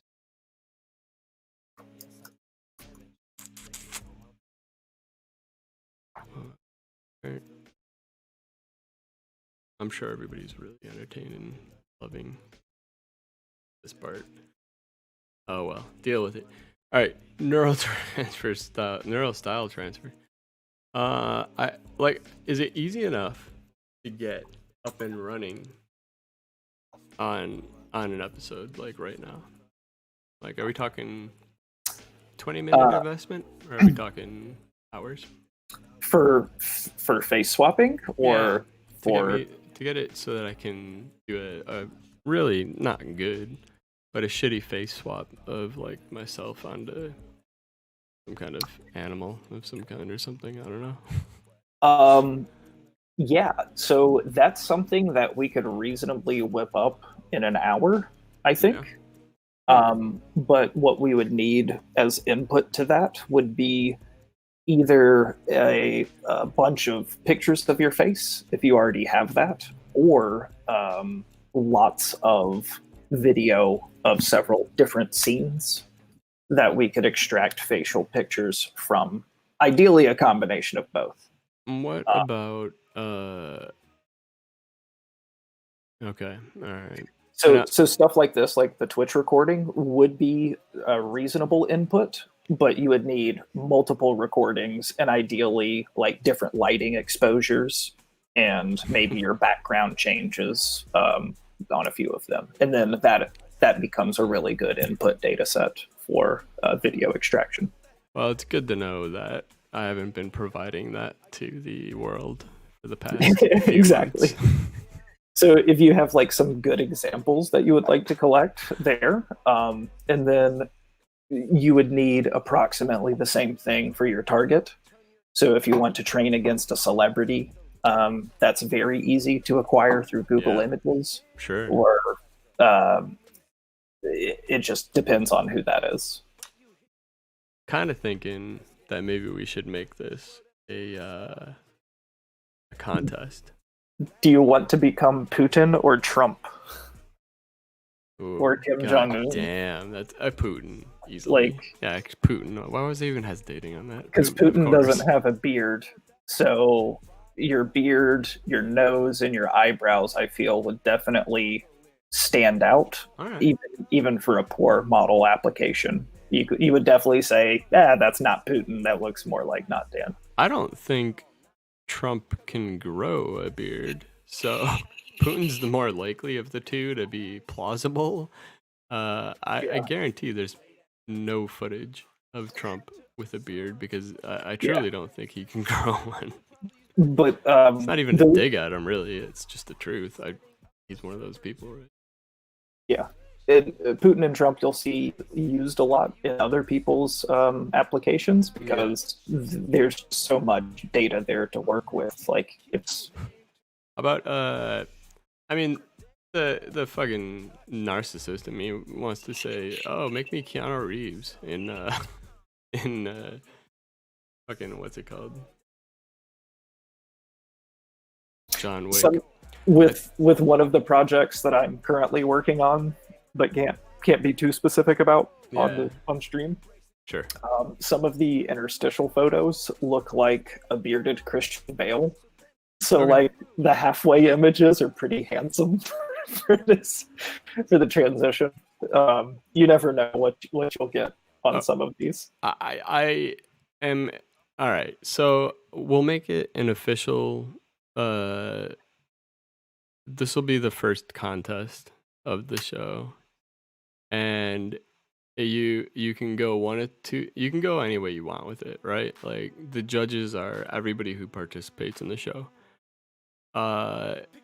Maybe even the chat, but it either has to be extremely funny because it's extremely bad, or extremely amazing because it's really good, or something that makes us vote for it. It's so subjective that you're almost guaranteed to lose, or maybe you're guaranteed to win. But what do you think? I mean, there's enough footage out there. I would say like 18 episodes, and they're like at least an hour each. So there is a cost barrier to this contest, right? For something to look convincing, it is like either like a week or so of using a powerful desktop GPU, or a couple days to sometimes under a day and a few hours on a large enough AWS box. Well, for how much time though? Yeah, so like to give you an example, in just failures and learning and doing a better job each time, I've spent about $80 on AWS this month, just related to GPU instances for shenanigans. Okay. And that's just in failures, and I still haven't gotten something that I'm like super happy with. Let me check my billing statement though. I want to give you a. Well, so I guess so is there maybe two different types? Is there one type that I can feed it a 30-second clip, make it deep fake or whatever on the 30-second clip, and then it'll render that, and then that's much less render cost and all that. So Or- for you to do that conversion, you have to train the model first on how to do that, and that is what the most expensive part is. As soon as the model is trained, you can use that model on a CPU on a very low power device, and that'll be able to like do video conversion just fine. Okay. Ooh, it's higher than I thought. Hang on 1 second. How much money have I spent? Are you good, Watch Dogs? Okay. I'm like, I heard some fucking crazy noise in the other room, and I was like, okay, I might be back in a minute. But the doggos don't seem too upset, so I'm guessing that was just something random. All right, that was kind of crazy. Sorry about that. So I heard most of what you said. It sounds like what you were saying is the most of the billing and most of the time and effort, and mostly importantly, the billing cost and or GPU time cost is training the models, not actually rendering the final product. That's correct. Okay. And the like, it's interesting because especially with the face swapping, like it is part art and part science, and then just part brute force crunching through numbers. There's a lot of manual work that has to go into the data curation to make sure that you have a good model coming out. I think the Medium article that I posted in chat, or no, towards data science. I should have it. Give me a second. If you scroll all the way to the bottom, that has a couple of examples of just general style transfer, which still can be used with a photograph of a person, a single photograph even, to then make some sort of interesting art. And that does not take weeks and weeks of GPU time to train a... Oh, this is actually a Medium article. I didn't realize it was Medium. It looks like Medium, but apparently they're allowing custom domains now. Okay. So this is the one that describes, for lack of a better term, the cheaper version of it. Yeah, well, so this is also style transfer. It wouldn't be changing the face, but you're changing the style of the photograph as a whole. And this is something that this could be a different level if you wanted to, say, have a contest where people were to use your face. Mm-hmm. This could be like the budget submission option for people, because there are also websites. There are even websites that will host it for you. Like you can upload a photo and then deep dream it on their servers for a few iterations, things like that. But that's been around for a long time, hasn't it? Like, yeah, it's called Deep Dream, right? Yeah, deep dreaming. Yeah, let's see. That's the one that like makes it all trippy and shit. And like, I'm not opposed to that. Honestly, I'm just trying to make something fun, right? Yeah. But I want it to be accessible to pretty much everybody. I guess I could. I mean, yeah. Well, let's talk offline, because if it's cheap enough, and when I say cheap enough, I mean not gonna fucking kill me with cost, but I could maybe even set up some AWS shit that, if you're really serious about setting one of these up, I would not mind. And also, I think I have like.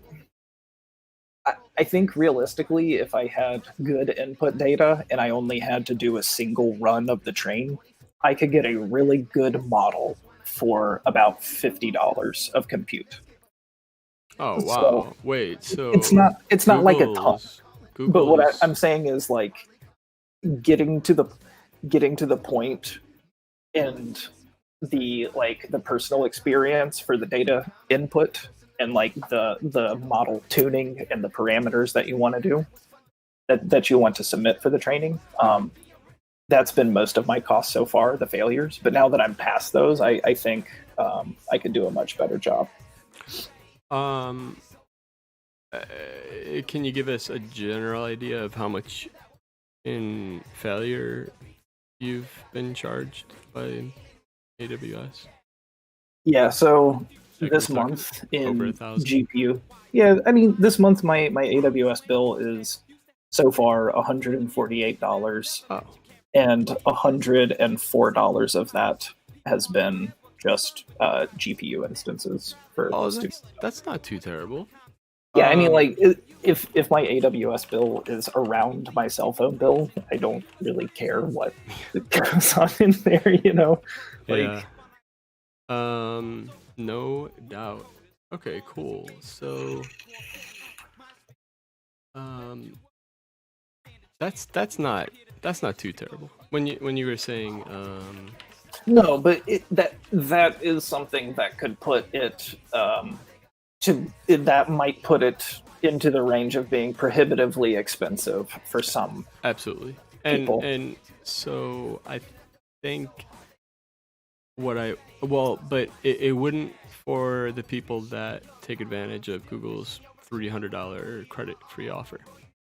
There is also that. You can abuse both Azure or Google for free credits to get some of this GPU out of the way. How do you do Azure? Amazon free tier won't. I'll have to get back to you on that. Okay, yeah. If It like, might just be through company connections that I've gotten a bunch of free credits in the past. fair enough.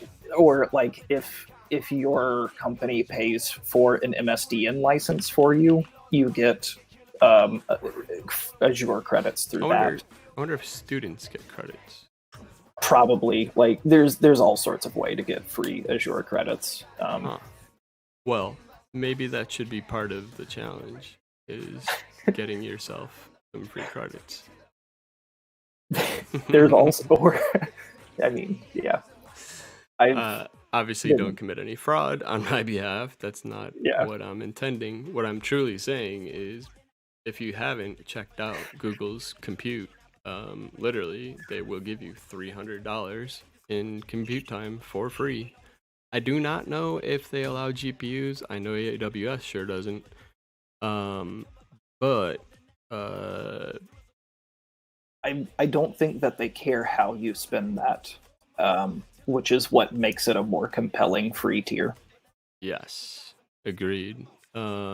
So let's do this. Well, we won't call it a contest quite yet, but it is a contest, all right? But depending on what you guys come back to me with and tell me about, like, okay, I wasn't able to use Google servers on the free tier for GPU reasons, for some reason, all that kind of stuff. If there ends up being too many roadblocks, then we'll modify it and just don't do submissions. Sure. Yet. Right? So, I get the prerequisite would be for you maybe to help put together that collection of photos, or maybe like you have a headshot that you would like as a still to be rendered or changed. Yeah. So I'm like trying to think of how you should put together some of that data before like launching it as a contest start, and that would definitely help get people. I'm just like I'm going through all the footage that like in my head that there is of me out there, and I kind of think there's enough already if you really look. Which platforms would I look for then? I'm not Do you- telling you. Like, I think that might be part of it. Like Okay. I'm kind of trying to think of, because so what the goal I of this don't project think I have is? you on Facebook or anything. Oh, but- you might. Although I haven't been on Facebook in many years, but Yeah, from if many there's a years lot of- back, possibly. So YouTube videos are unfortunately not the best quality. for this sort of thing. They can be used. If you were going to primarily use like YouTube video, things like that, I would hope to have a couple of other higher resolution photos of your face from stills from something else to also train on. So normally,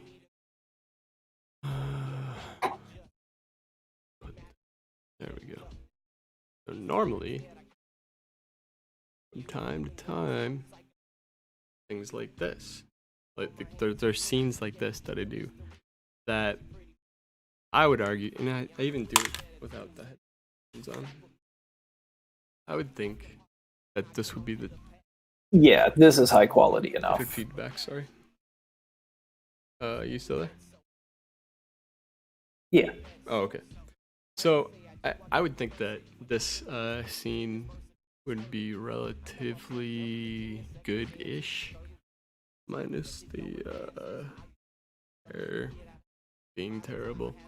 You're correct. Something like this that's like 720p or higher, and like a good clear lit shot of your face would be perfect.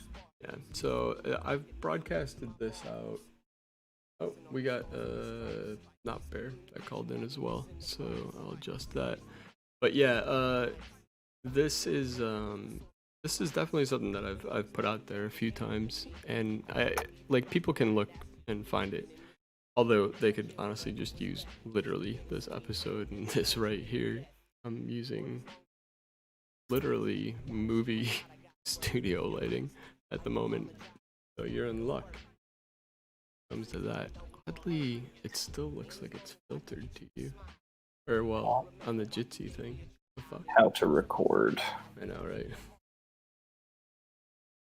It looks washed, or like really weird on the Jitsi part, but yeah, it does. It's very dark. If you look on like Twitch or Google or YouTube, any of the other platforms, it's actually not all fucked up and weird looking. But that's not for long, because I'm going to transition it back to the other thing. You get just enough time to get maybe that side profile. Maybe if I was to look this way without the microphone being in my face, that's the hard part. Talking without the mic. But you have two profiles and a front. I think that's at least a start. I don't know. I'll figure out something else too. I'll probably put up, maybe I'll just call it training data and link you guys to it. But that would be ideal, because like you need at a minimum like 500 variant photos. Ideally, somewhere in the order of like 1,500 to 2,000 variant photos. Interesting. Okay. So like every selfie you've ever posted would be a good start to the training data, and then augmenting that with a few video extractions of different settings. That's crazy. And you say that's a good start, but yeah, actually that would be a really great start. And then public data for a given celebrity is easy to acquire. Sure. Okay, cool. So give me 1 second. You can probably see me fucking with it on the stream, but I'm trying to resize this. While I'm doing that, I don't think this person needs much introduction, but I believe we have Nop Bear on the line as well, although she's muted. But Nop Bear, are you there?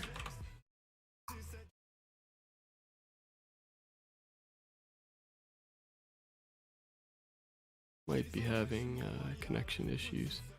If you're having connection issues, it's probably WebRTC.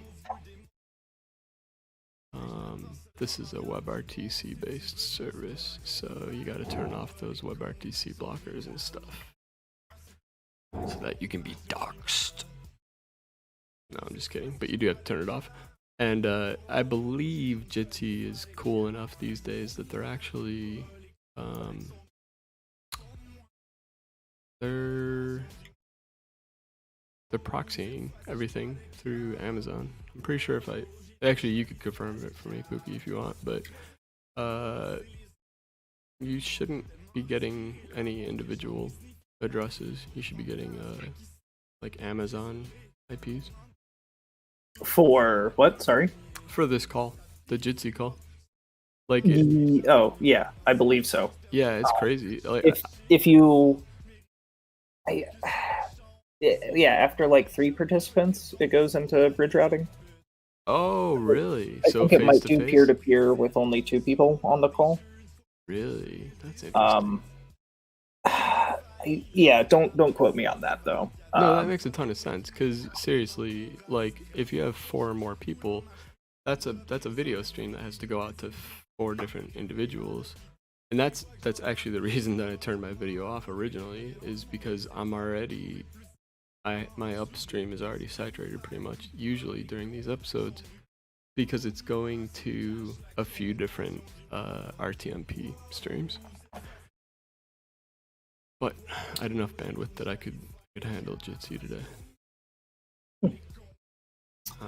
That said, Also, since you're using the public instance, I don't know if you were aware, but I do have a Jitsi server that I host that Oh, you do can use. oh yeah, okay. I was gonna build one, but if you already have one built, Yeah, I also have, like, I have one that is quite underutilized, and you can create calls on it if you would like. sure. I also have a private repo that contains the Terraform and setup scripts to deploy what I have. So you can, if you want that, I can give you that as well. Yeah, I'm down for it all. I mean, the Jitsi thing I definitely appreciate. If you have the end-to-end encryption component built into that, No, that's not public yet. I'm really it's not. no. Oh, that sucks. I'm really eagerly awaiting for Yeah. that to become public, though. I mean, it works pretty damn good. It causes a few problems from time to time, so that's why we run it clear. But yeah, like, I was very impressed with it, to be honest. Yeah, I will be upgrading to that whenever they release it. Nice. Are you running Jitsi in the, I don't want to call it open source, but are you running it in the form where they pre-compile everything? Kind of is Java mostly, right? Yeah, I'm using the Ubuntu installer for it, so that comes with a vendored package of Java and everything. That's It the way is to go. easier to set up that way, Dude. believe it or not, than to do a containerized setup, because there's so many services that you need to configure. It's The insane. Ubuntu auto installer is just like the way to go. Oh, hell yeah. So I've done both, and for anybody that's listening that's thinking of doing Jitsi themselves as well, absolutely do it. Jitsi rules. I would say it rivals FaceTime in clarity and quickness.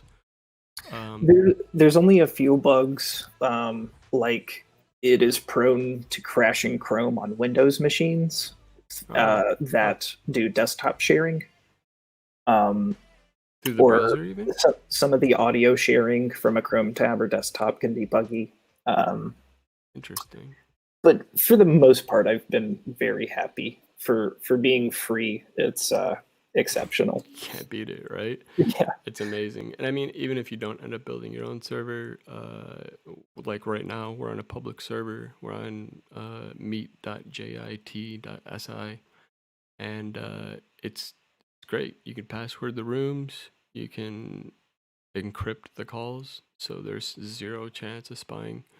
Well, I guess not zero. They could always intercept the key, right? But although, actually, no. Well, they can't. yeah, it's still their server, so they could change the code at will.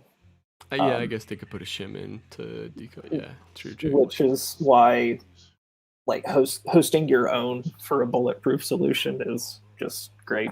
That's Um, great. I'm glad to hear you there's- got it set up. That's cool. I don't know like what you use for a password manager, but there is a open source password manager that you can use that the client password is used to encrypt all your secrets, similar to like LastPass or anything else. So I can host a server that you could store secrets in, and I would be unable to retrieve them. Unless I like backdoored the login page with some JavaScript and took your actual password. But it's good that these sorts of encryption systems exist. Totally. So that we can have some sort of shared trust. Yeah, because the stuff that's out there right now is mediocre at best. I mean, like LastPass is constantly getting owned. One Pass, all those things. Those services I don't really trust too much. Cloud services, I should say. The here, you get more pictures of my face for a second while I see what the message is on there. But the the services that you can rolling your own crypto is always an adventure that maybe you don't want to do. But I would say in the instance of Jitsi, go for it. Fuck it. Because literally they don't offer the encryption piece yet. So that said, I think Not Bear worked out some audio issues. Do we have you? Hello. It says unmuted. So the best thing to do, I would say, is hold down Shift and then hit restart or Control R.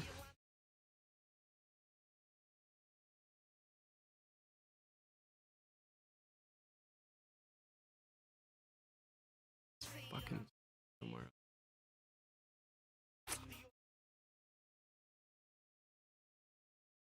Dude, it's so freaking crazy annoying that this OBS just has a mind of its own, right? And it won't let me keep that up. Alright. In the meantime, no more Diesel Boy. That's gonna get me in trouble. Oh, it's not live, that's why. Guest cam. Wait, what the fuck happened? Oh. Damn, I don't know what's happening with this. I'm just gonna close it. I will be right back. Sure, I'm gonna rebuild this in the meantime. Here, I can let everybody watch me trying to rebuild this fucking.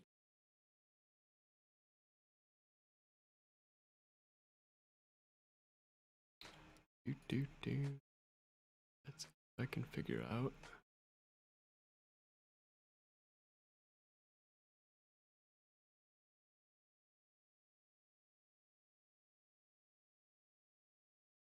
This. Well, nobody calling in.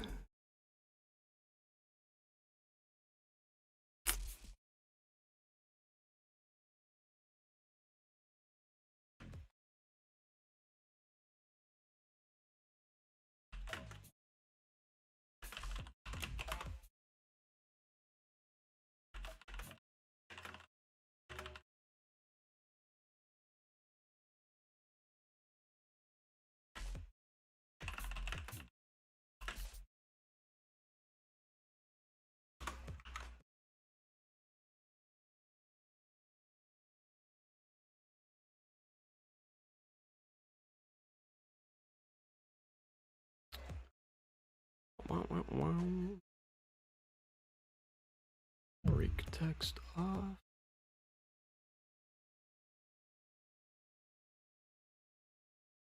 Let's do.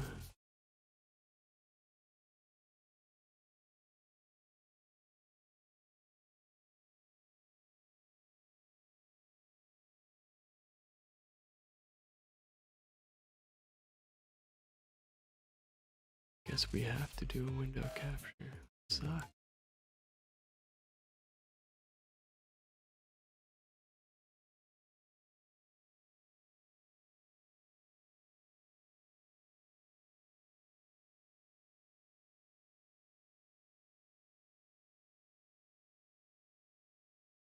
I'm gonna let you guys share in my pain. Window capture, delete, and display capture. Turn that on. There we go. So this is what I get to do to try and figure out why this isn't working.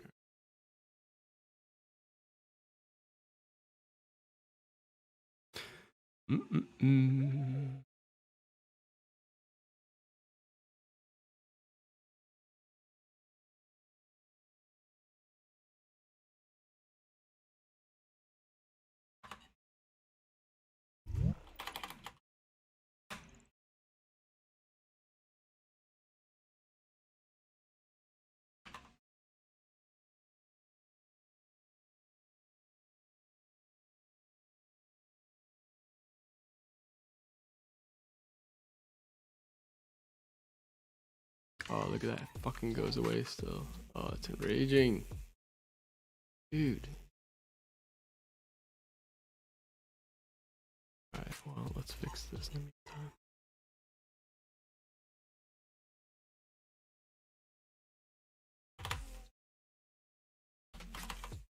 Oh, I think I hear somebody.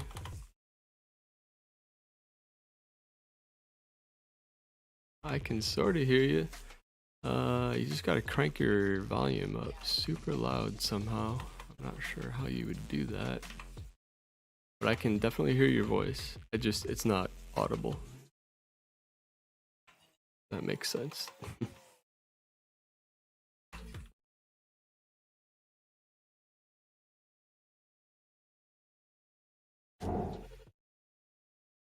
Alright, we almost have not fair. We'll just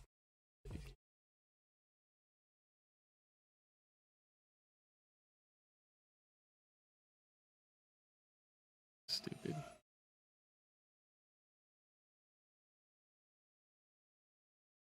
Perfect. Exactly what I wanted to happen.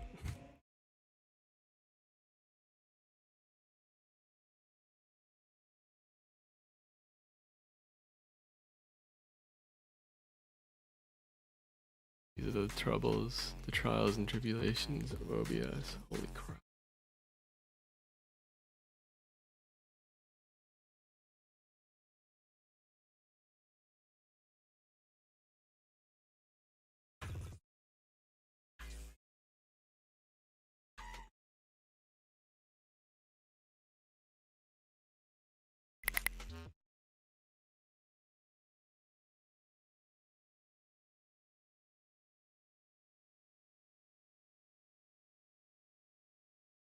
Fuck, was I muted?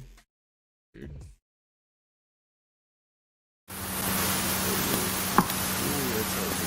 Is this better? That's definitely much better. I'm not, Louder? I'm not trying to be super picky, but if you can turn it down just about. Yeah, there you go, right there. Is that good? That's perfect. Awesome. Okay. Excellent. So I'm almost done with this hell called OBS. 1 second. Everybody should be able to hear you. Yeah, they can hear you on the screen. So welcome, Nopper. I appreciate you calling in. I also appreciate your patience with all of this garbage. Goodness. So you're really digging the deep fakes. You enjoy it a lot. Seemed like not your cup of tea, maybe. No, it's just too creepy to me for some reason. I don't know. I can't explain it, but it is. Oh no, it's insanely creepy to me too, which is why I instantly was like, let's make this a contest where people fucking mess with my face, because that will alleviate all of my concerns. Who's creepy? Definitely. Just the idea of deepfakes and stuff, like it's not my idea of something amazing and fun. It's more like just scary and terrifying, but what are you gonna do, right? It's That it here to is. stay.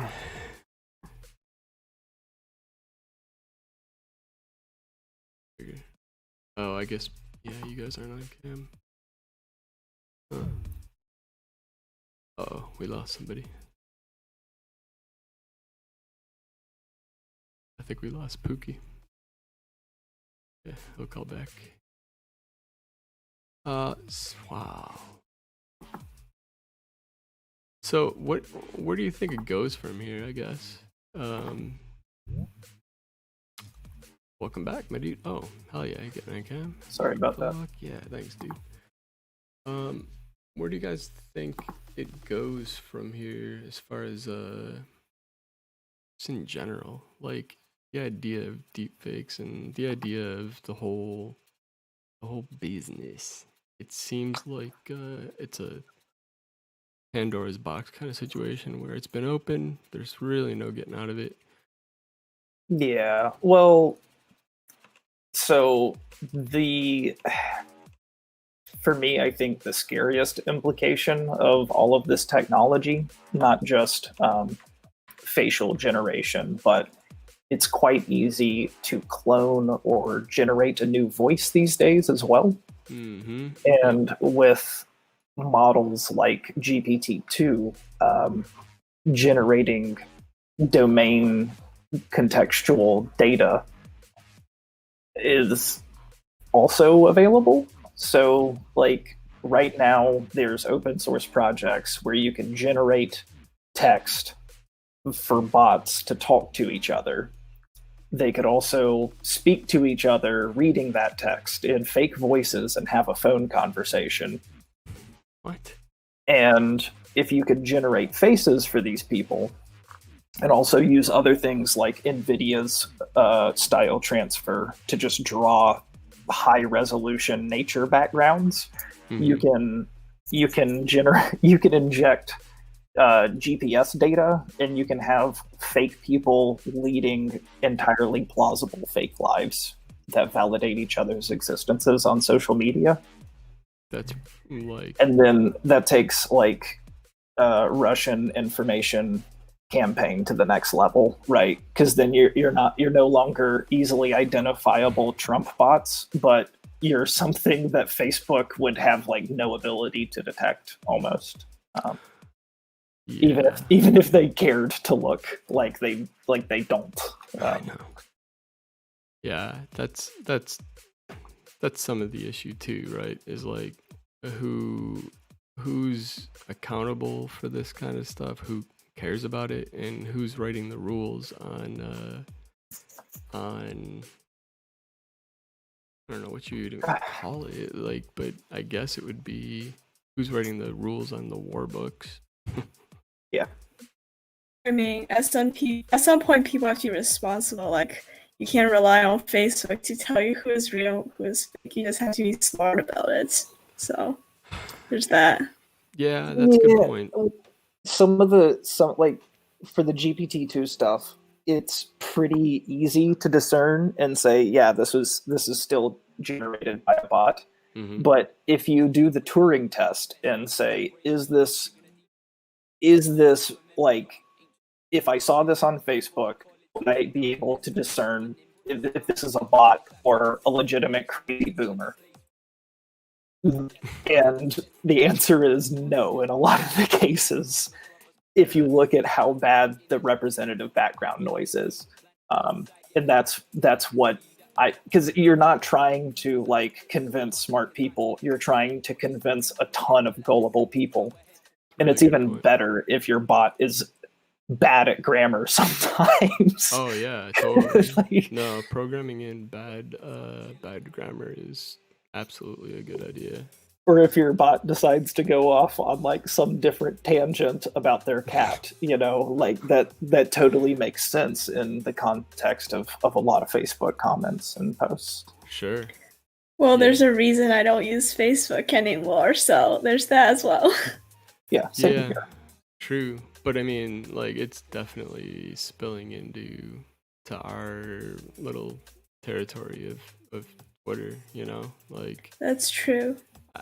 I would say, I mean, I've seen some stuff lately that's available to anybody that it's not the best, but they're bots that are able to do conversations and shit that are, in my opinion, pretty damn convincing. Like, too convincing. Scary stuff.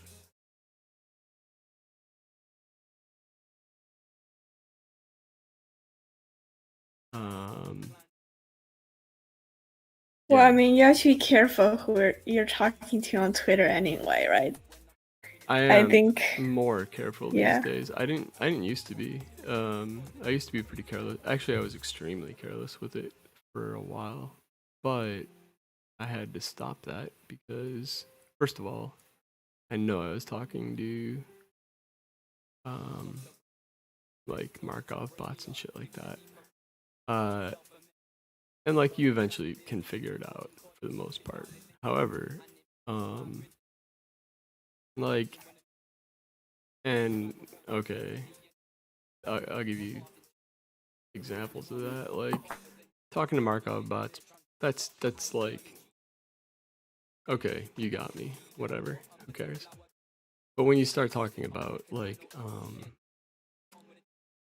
social manipulation at like extremely high levels and stuff like that, that gets really kind of scary. And I think more people are talking to Markov bots and shit like that than they realize. Yeah, I think that's true. Although, I don't know how many of my followers are actually bots versus real people. But I guess it's a bigger problem for people with like greater numbers of followers. So I don't know. Yeah, I would agree. It's like the larger. Well, it depends on the crowds that you're fucking with too, right? Like if you're hanging out with crowds that are either like super kind of trolly or willing to cross those lines, I guess. If there are even lines anymore, I don't know. Is there? But like, then you get into territory where, yeah, you can find yourself on the wrong end of a extreme trolling campaign, we'll call it. Yeah, But- fortunately, I haven't had too many problems with my Twitter. I think just because I don't have many followers, so it's kind of nice. But it does get annoying sometimes. Like there was this one guy who, whenever I like in a joking way made fun of Windows, he would like, I don't know. He just wants to say like that it's a mistake to favor one operating system over another. But it's like it's just a joke. Right. I don't know. It's just got annoying, so I muted him. So now he shouts into the void. Well, the problem with muting I've found is, first of all, the people don't really realize you're muting them. And so you're left with this person, probably an unstable kind of person, right? That is shouting into the void or whatnot. And, like, I don't know. It seems like it can turn bad. So, and I'm not saying, like, I know the solution to fix it. I'm just saying, be careful with it, because it seems to be, like, possible thing. Yeah, it's interesting, but I'm not like I don't know this person, but from looking at their other tweets, they seem okay, so I'm not too worried. That's good. Yeah. I mean, yeah. Exercise caution is all I'm trying to get at, and really, you shouldn't have to, right? Like, it's a fucking.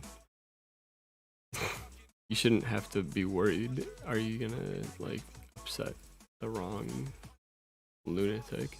but sadly, it's actually a thing. Yeah, unfortunately, people are not great about their personal information before becoming famous or popular a lot of the time. Yeah, that's a good point too. I mean, it all depends, right? Like, it depends on. I think the crowd that they attract. Usually, at least. I mean, but then again, now that I'm thinking about it, it all takes is one crossover for somebody to be an asshole, and you're stuck with a fucking lunatic on your hands. Yep. Definitely have seen it. Definitely feel bad for those people, but like, what can you do? Be better about sharing your personal information. Well, you only get one chance. Yeah. Right? Like, you can be the example, but that's about it. Yeah. Which sucks. I mean, there's a lot of people that got caught with that stuff. I think I'm okay-ish, but if somebody really wanted to fuck with me in an overly messed up kind of way, I'm sure they could easily. Yeah, I think I'm pretty sure that your address is findable. That's one thing I don't think is. I think it would be very hard to find my address. My real address. Hold on. You're more than by the way, this is only an offer for Pookie. But Pookie's more than welcome to tap any resource he wants to look for it. Although, it's probably easier these days, but yeah, even... Do you mind mentioning this? Or here, I'll just send you on Jitsi chat. Don't send it there. Send it on Twitter DM, probably. Okay, I'll send it on a Twitter DM. I don't trust Jitsi servers at all. Okay, this is what shows is most recent for a provider that I've been using lately. I'm talking like State Department has no idea. No, that's nowhere. That may or may not be disinformation that's intentionally out there, though. Okay, cool. I have the benefit, I guess, of having a very common name. Same here. I'm assuming you obviously know my name, and so you probably noticed the volume of people that have that name in this area is like insanely high. I've had prescriptions offered to me at the CVS and Walgreens and stuff, like, that aren't mine, but this is after looking at my license and stuff. But because even my license doesn't have the right information on it, they get it wrong. But that's the one. I have a very common name as well. Yeah. Oh, what is it again, by the way? No, I'm just fucking around. Yeah, it's. Does this turn to the stream in which you're trying to dox each other or something? I'll give you a hint. I share a name with a president. Well, there's 45 guesses. Yeah. But also It's Trump. why there might also be a lot of other people named the same thing. I absolutely am pretty sure I know what it is, but I'm not gonna even say that because that's not cool. But yeah, I found disinformation is the best way to combat any kind of doxing in any kind of way. It took Krebs apparently 6 hours to figure out that my name was Dan. And then he found one thing, and it was the thing I knew was linkable, and it was it was during the time that I kind of was transitioning the Twitter account into something that I used instead of just this random social media account that was out there. And because of that, there was 2 places that had that moniker used that were actually, one of them was mine. All the other not Dans that are out there ain't me. And that's the way I like it. Like, I like there being a ton of people with that name. I encourage you all to sign up as not Dan, wherever the fuck you want.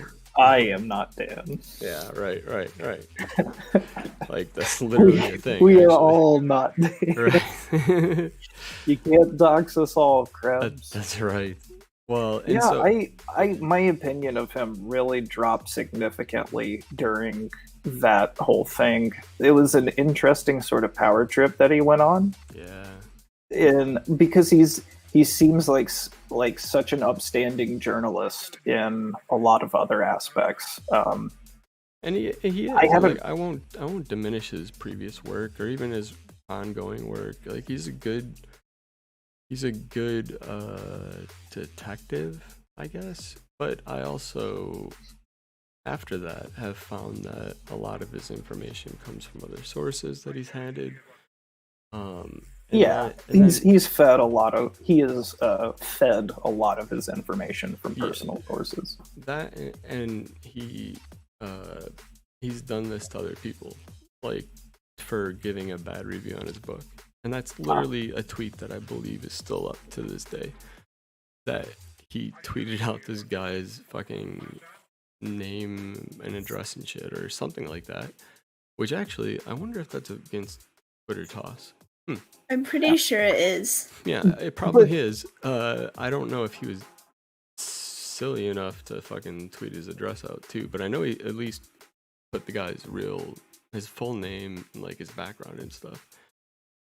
Just because he gave him a bad review on Amazon. It's fucking insane to see that. Yeah. And so that drastically changed my opinion. Oh even no, I think more. we should all like give him bad reviews like on purpose, and then he can't dox everyone, right? That would involve having to buy the book though, which I have no plans no, of doing. that's bad. Not buying his stuff, not giving him revenues. Nope, no revenues, no clicks. Is that Same. Yeah, I mean, it's too bad too because I used to like reading his articles on certain things. Like, he's got good coverage on. I think he did something recently for some government thing, but I will not click the links. Same. I don't click his links either. Yeah, he's and I mean, maybe you can find this stuff with just cached on Google or not, but it's the principle for me. And then he was actually asked about the whole incident in Australia. He's kind of caught off guard, but I know people everywhere, right? And yeah, one of my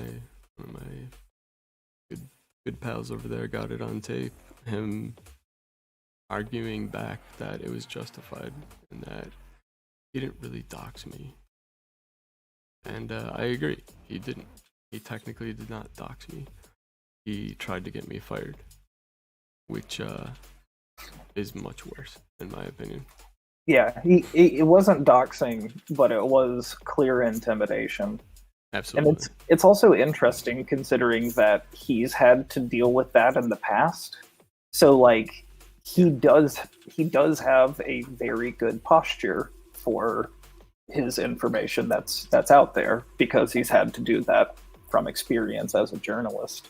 Yeah. But for him to go and like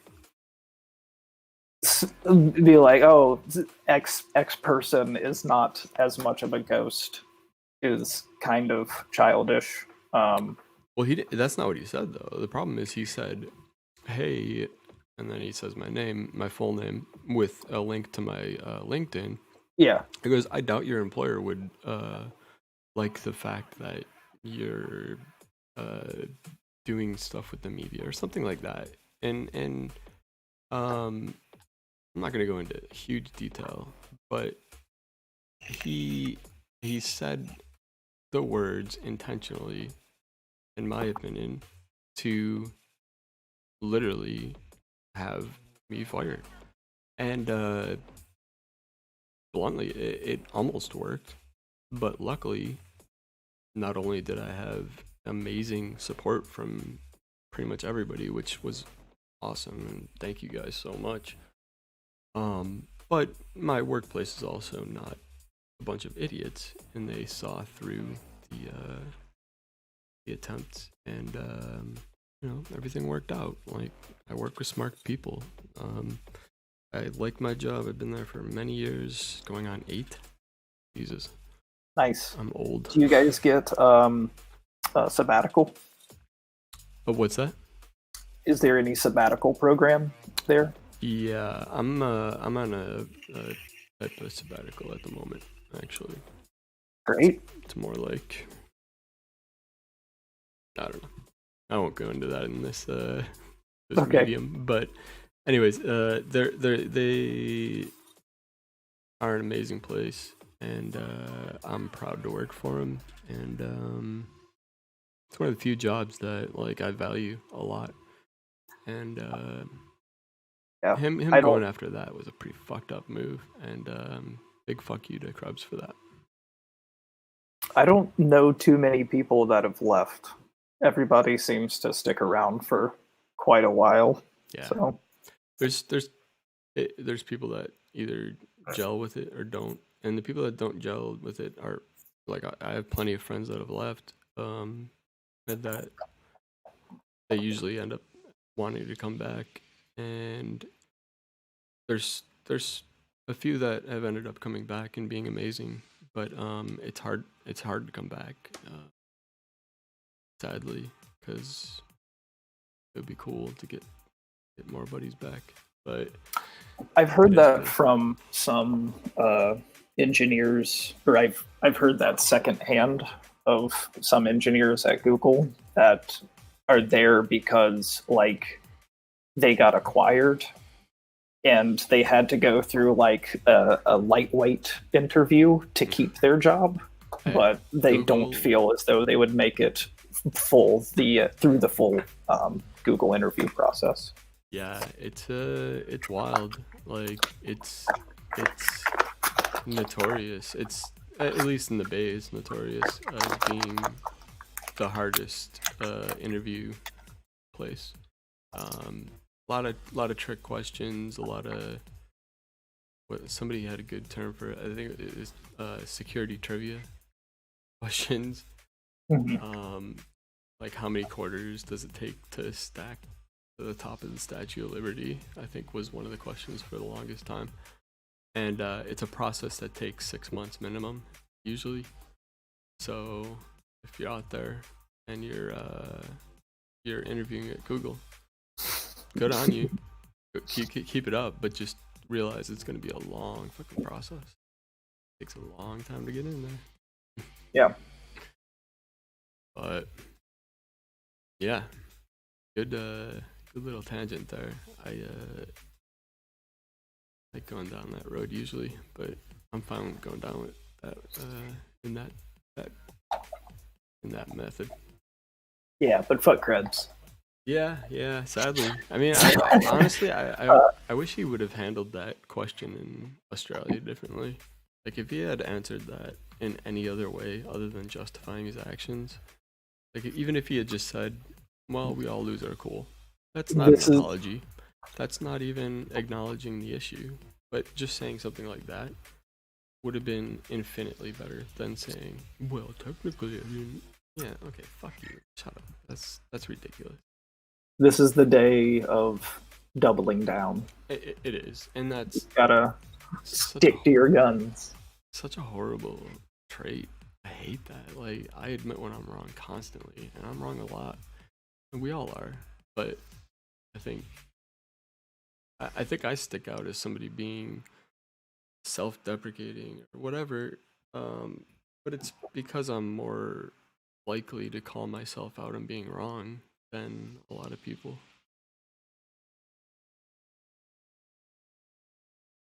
Ah, well, It's important to recognize when you're wrong.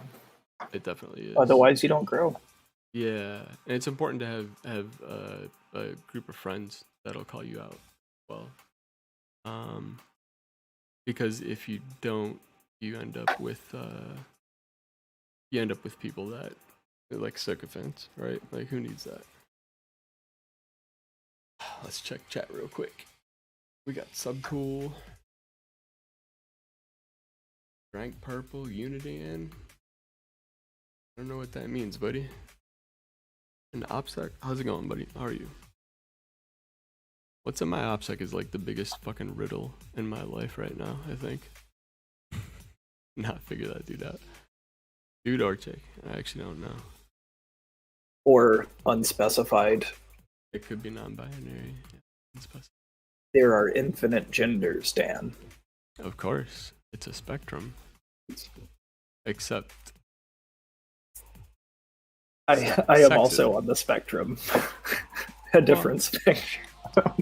The only thing I'll say is, like, to me, MG and I have had this conversation, and it boils down to, I don't give a shit.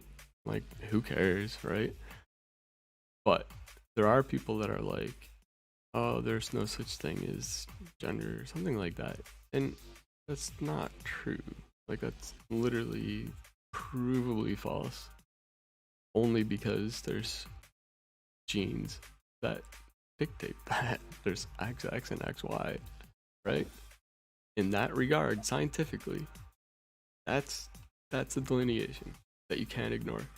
Now, what you identify as, or if you were born into the wrong body, which I can't imagine the feeling of that. Like, a lot of my friends that have come out as a transgender over the years, my heart goes out to them because they live shitty lives. Just to be blunt, it is shitty, terrible. But it's the people that take it too far that don't want to acknowledge that there is some science that you can't ignore. Well, just one little thing to inject there. There is the concept of hermaphroditic Yeah, you're right. people, animals, and plants that contain both an XX and an XY pair. Yeah, So absolutely. so even then, you can't say that because this is what is typically seen in nature. Nature has only two categories. It's absolutely, Even that's not correct. it's absolutely not a black and white issue by any stretch of the imagination. But I think I was just more getting at the fact that we do classify sex. Yeah. We don't classify gender, and I think that's probably the delineation, right? Gender is more of this construct, social construct, whatever you want to say, whereas sex is typically, except for hermaphrodite situations, sex is pretty much delineated by your genes. Yeah, your biological sex. Yeah. Yeah. Hang on 1 second. I just gotta close this door real quick. Dogs are gonna go crazy. Be right back.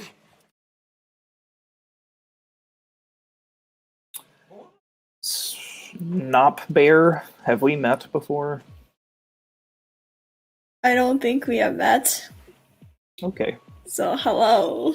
Hello. Good to meet you. Nice to meet you. Which part of the world do you hail from? West Coast, USA. Best Coast. West Coast. Best Coast. Yes. Yeah. So she's good at OPSEC. She's actually from Antarctica. Nice. Hence the bear. She's not bear. She's not a not bear. I am a poopy bear. Yeah, that's right. We got bears of different ilk on How do I fix the that? stream at the moment. Oh man.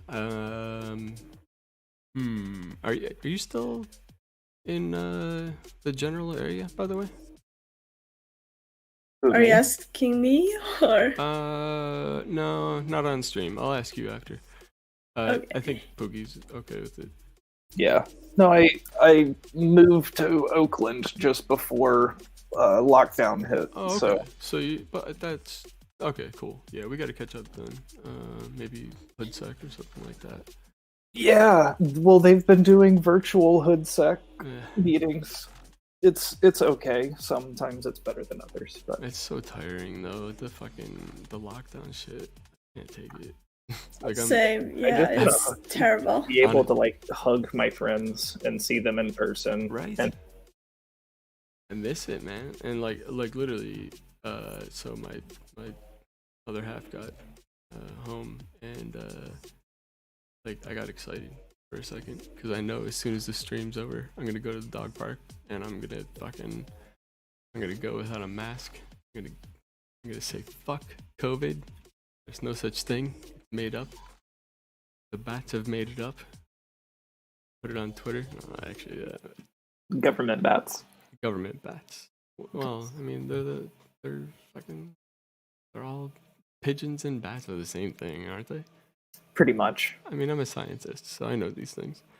But no, I just got excited at the idea of going to the park. People generally just keep their distance 6 feet apart, right? But getting out, going into the sun, and being in nature is a very important thing. Yeah.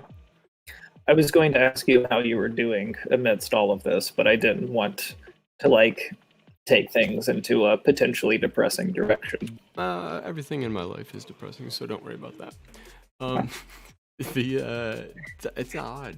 I was thinking about this today, and feel free to chime in on chat too, and not bury you as well. But it's almost like you kind of witness the world brought to your level of this weird depression that's kind of over everybody's head now, and people aren't going outside frequently and all this other stuff that wasn't it wasn't a thing before. And I don't know if it's just like a camaraderie kind of thing or what, but it's not as bad as I would have thought, I guess is what I'm trying to say. So Okay, good. the only thing that bothers me, I think, is the fact that the police are trying to like be more and more involved in this than they need to be. Like, fuck you if you're gonna patrol the park and like look for people that are sitting too close together on picnic benches. First of all, if you're having a picnic with somebody, chances are you live with them or you know them really well.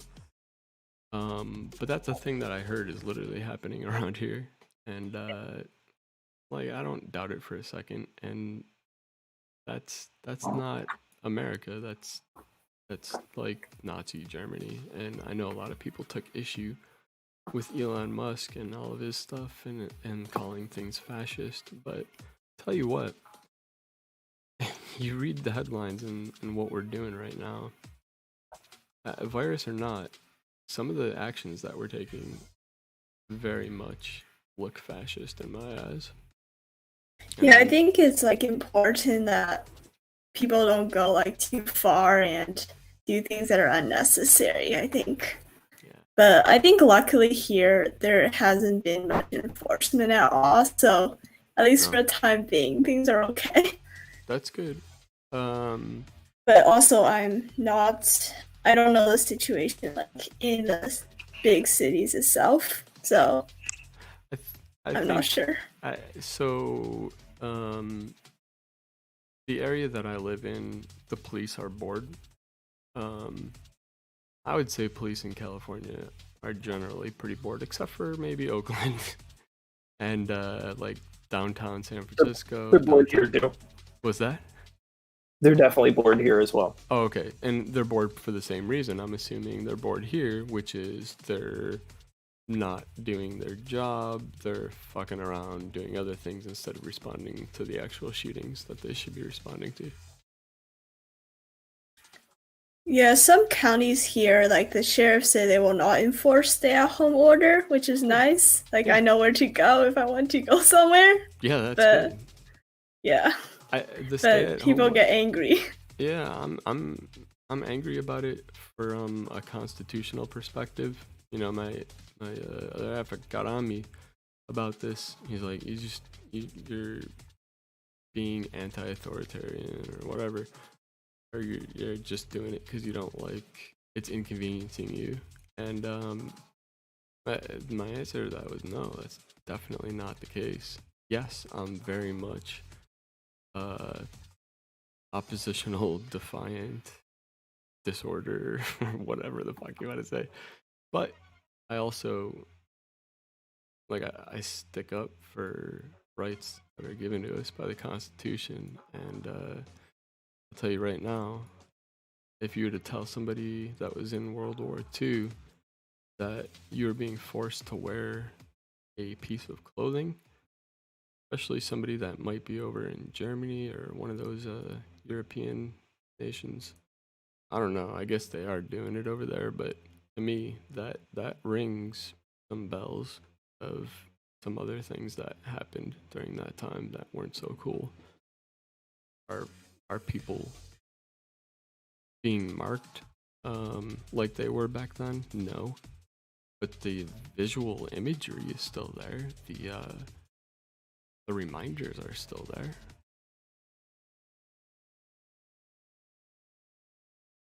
But we got that probably just stirred up a lot of people, so sorry about that.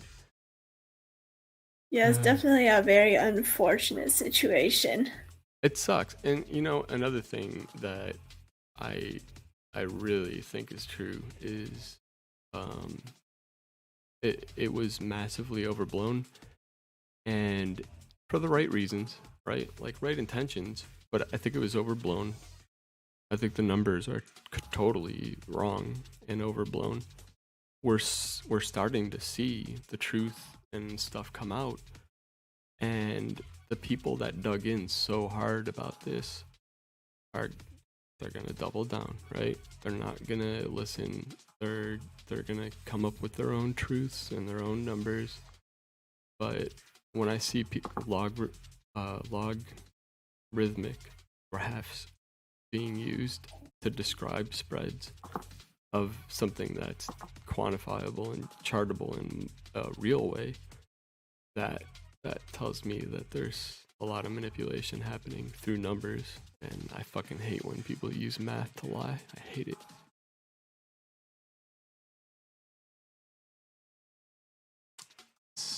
So somebody on Mixer, oh, it's OPSEC on Mixer.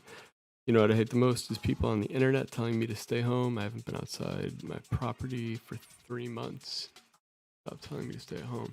God damn, 3 months, really? Jesus. I agree. Like it's quite terrible. Like all the people who are just like have nothing to do, so they go on Twitter and then criticize people just to feel better about themselves. I know, it's ridiculous. I'm making sure my phone's charged so I can Periscope me being in the park to get some hate messages. I get them every time. Really? That sucks. That's funny. I'm asking for it, right? Like, I don't think there's much more you can do to piss people off. But I'm also making a point. You can go out, you can enjoy the sun, you can walk your dogs. Just don't walk up to people and hug them. Stay 6 feet away. Be reasonable. But don't be afraid to go outside. Bad for you. Like, your body needs to be outside. Your skin metabolizes vitamin C and D in a way that you can't supplement with vitamins.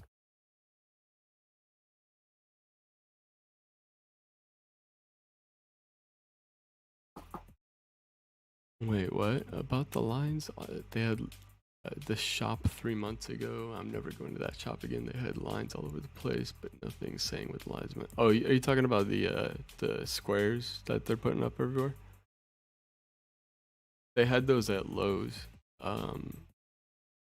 before they told you what it meant, and I had no idea. Like I figured it out pretty quickly. It's not a riddle that's unsolvable, right? But I truly didn't know what it meant at first, and like I have this video that I took because I was like, "What the fuck is going on here?" Lowe's was one of the first stores that really take this stuff very seriously, and they did a good job of making it easy to follow the 6-foot rule, but they also had people that would yell at you, and I think that's whatever. Like, yeah, I get what you're talking about, and the tape all over the floors is just to keep people 6 feet apart. When do you guys think that's gonna end? Because at this rate, we have hard numbers of people that have been infected, people that have died worldwide. It hasn't reached anywhere near 1 million, let alone, I think, even 500,000. Those numbers, I believe, are much lower than pneumonia or influenza or pretty much anything. When are we gonna finally admit that, okay, this is shitty that we have a new virus to contend with during viral season, but it's really not all that crazy? I think we're going to be doing social distancing for until the end of the year, even when places open. Interesting. Possibly beyond that. I mean, at least the number of daily cases has leveled off worldwide. It's no longer growing exponentially, but that's only because the measures that have been put in place everywhere. You know, it's still being transferred. There's still new cases every day, but we're going to be distancing and putting like mask measures in place until there is both a good test and a good vaccine. Yeah. Well, which is crazy because we have an administration, and like I'm not trying to rag on the Trump administration every chance I get. Sadly, they fucking just keep handing issues out like candy. But I mean, like, they're actively fucking with that process of, they're like Gillette's manufacturer of that, aren't they? I thought I saw something get cut, and they're not pushing it through the FDA with the Emergency Act, and yet they're pushing these random people through. It's a really weird situation that's going on. Yeah, I think they really blew it big time, and it's kind of really frustrating too. Yeah. I mean, I try and keep the politics really low, but Same. yeah, and at first it seemed like, hey, you know what? Maybe everybody staying at home is a really fucking good idea. Let's do it. But that I believe was probably just a contingency plan for worst case scenario that was already on the books. And the fact that nothing's really changed from a guidance perspective except for at the state levels tells me that it's a miracle we've made it this far. But I don't know, maybe I'm reading it wrong, but the stimulus stuff really annoys me, the way that worked out. Like, oof, it's not going to keep our economy afloat. I don't know how it's afloat still. I don't get it. How is that? Yeah, I don't know. It's fucking nuts. I pulled my money from the stock market because I know it's gotta crash. It has to. There's no fucking way it can make it. 35 or 40% of small businesses have closed. That's gone, done. Like 40%. Granted, that's not like, those aren't the big movers on the stock market, but they eventually will impact the stock market when they stop buying services and goods from the big movers. Comcast. And a lot of big retail stores have also closed stores, like JCPenney and Nordstrom and what else? Yeah. Jeez. Yeah, I didn't even think of that. That's crazy. We could probably definitely go on about this for hours. It's a good topic. It's a fun topic, but I'm itching to take my doggos out. And also, we've been streaming for almost 5 hours now. So, yeah, take a break. Yeah. Let's go over one other thing really quick I wanted to get to. I think you might have sent it to me, Pookie, but let me pull this back up. It's about Coreboot. Sent that to me. Which one of you did it?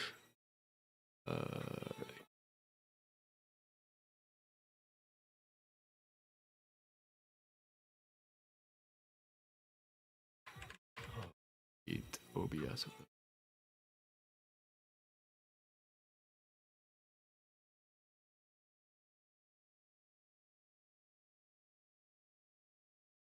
Oh man, I want a nap, but I have a meeting in 20 minutes. Oh man. Well, I'm gonna hop off though. oh, you're gonna hop off now? Okay. Yeah. Thanks for hanging out, dude. Have a lovely day definitely with the appreciate doggos. it. Yeah, stop by next time too. That'd be cool. Alright. See ya. Alright, right on. See ya. Alrighty. So last thing I wanted to kind of show you guys was Coreboot. Only because it looked really interesting to me, and I have no idea what it is. Is somebody on chat, or was it you, Notbear? Like, somebody sent this, and I forget who it was. I don't think it was me.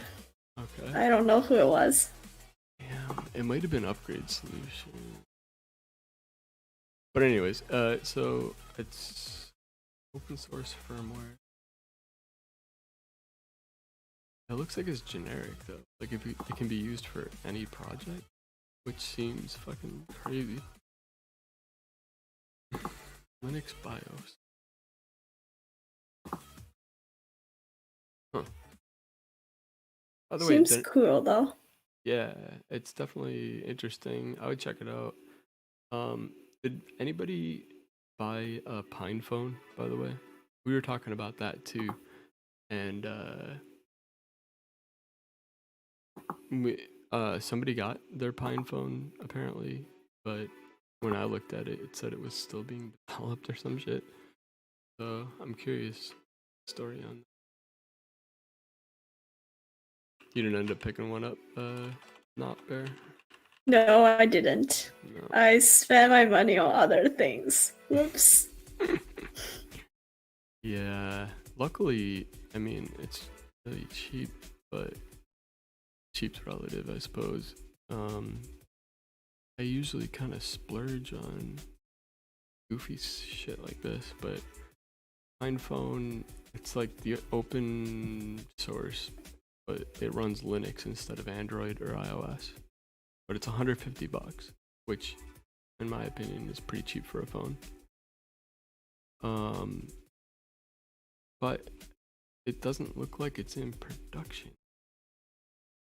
It could be like with the virus, stuff is delayed too. Like I ordered these, I ordered something from the UK, and I need to check my mailbox because it hasn't arrived yet, and it shipped on May 1st. I hope it's not lost. That would be sad. From the UK, May 1st? No, you're good. Although, I would expect it to either get there in a few days, or maybe it is lost. Hard to say. But 20 days is a long time. I know. I'm sad. Well, maybe it'll arrive. Oh, here we go. Next shipment date will be on May 29th, 2020. Well, that's fucking garbage. So all late May, essentially. But it said this for a while. It said it for like over a month. I know it said this in April too. Pinebook Pro, what the hell is that? I think it's actually a laptop, yeah.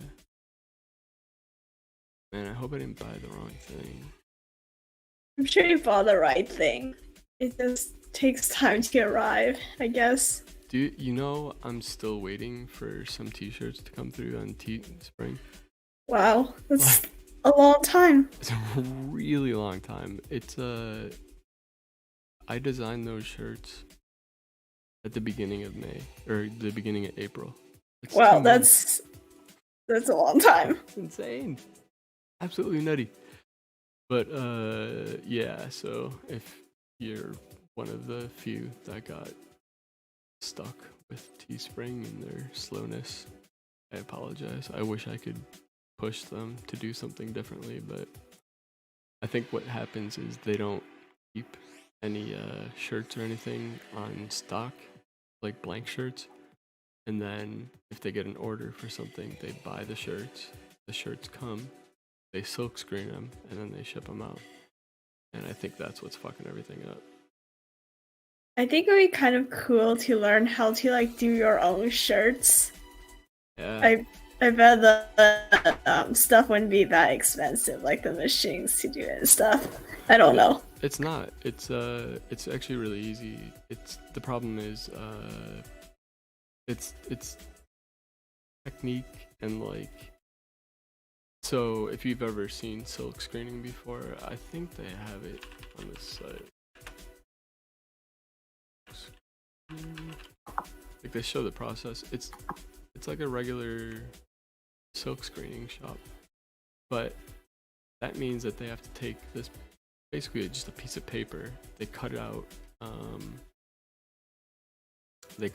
like all of the stuff that's green and put the shirt underneath it, put this paste on it, let it dry, and then they take all the stuff that is red and they cut that out, and then they do the same thing. And that's why colored t-shirts actually cost a lot more than just black and white t-shirts, because good silk screeners have to do multiple passes and take fucking eternity, and it's actually really annoying to do it, but it's fun. Wow, somebody actually owns this type of domain. It does sound fun, but yeah, it's quite a process from what it sounds like. Yo. So that's what note we're gonna leave everybody on. Silk screener. This is how you do it. Actually, it's probably really easy to do nowadays because of 3D printing. I bet you that helps. Talking on my ass though, I have no idea. Like, I truly have no clue. Yeah, I don't know either. I've known some people that have silk screened before, and this guy's doing everything in his own home. Wow. Wow, it's It looks cool. pretty cool. Well, it's been fun hanging. We've had a good time. We've covered pretty much every topic known to man. Yes, exactly. But that is kind of the randomness that I enjoy about this stuff. So I'm gonna keep it up for a little while at least. So maybe we all get bored of it and move on. But for now, I think let's keep it going. If you have any interest in doing a show on this network, if you want to call it that, but if you have any interest in having a show that's rebroadcast by the channel, so you pick up our followers and people that watch this channel, whatever we call it these days on the internet. But that's kind of what I'm trying to do with the whole Hacker Rehab, instead of just using my accounts. Hit me up. Pretty much the whole week is open, especially if you want to do like a show that's weekly or daily or whatever the fuck. Hit me up. It's open for anybody. Just don't Like no hate group stuff or anything like that, obviously. But yeah, as long as you got something interesting to show somebody, or even boring stuff, actually, I don't care. You want to talk math all day? Go for it. Let me know. But on that note, we are gonna leave you be and play some music for a few. But yeah, I think that's kind of all I have to say, other than the obvious: shut the fuck up and get a lawyer. Not Bear, do you have anything? No, I don't. No? Alright then. So let me see if I can. Damn. I don't think I have a good goodbye thing. Thought I did. Let me write it real quick. See ya next time.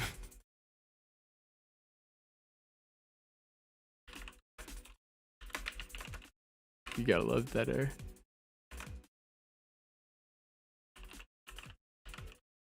Alright. Well, at least you could hear my typing.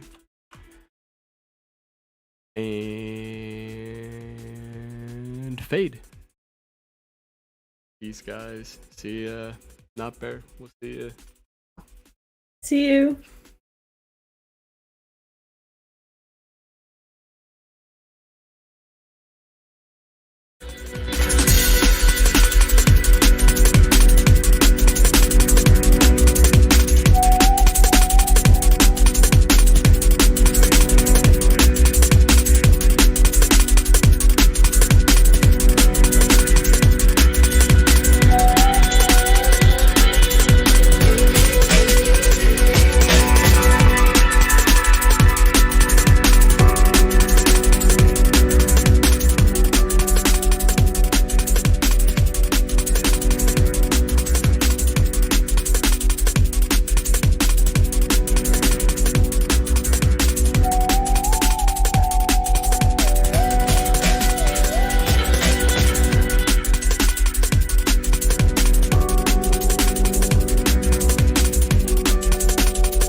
the realest.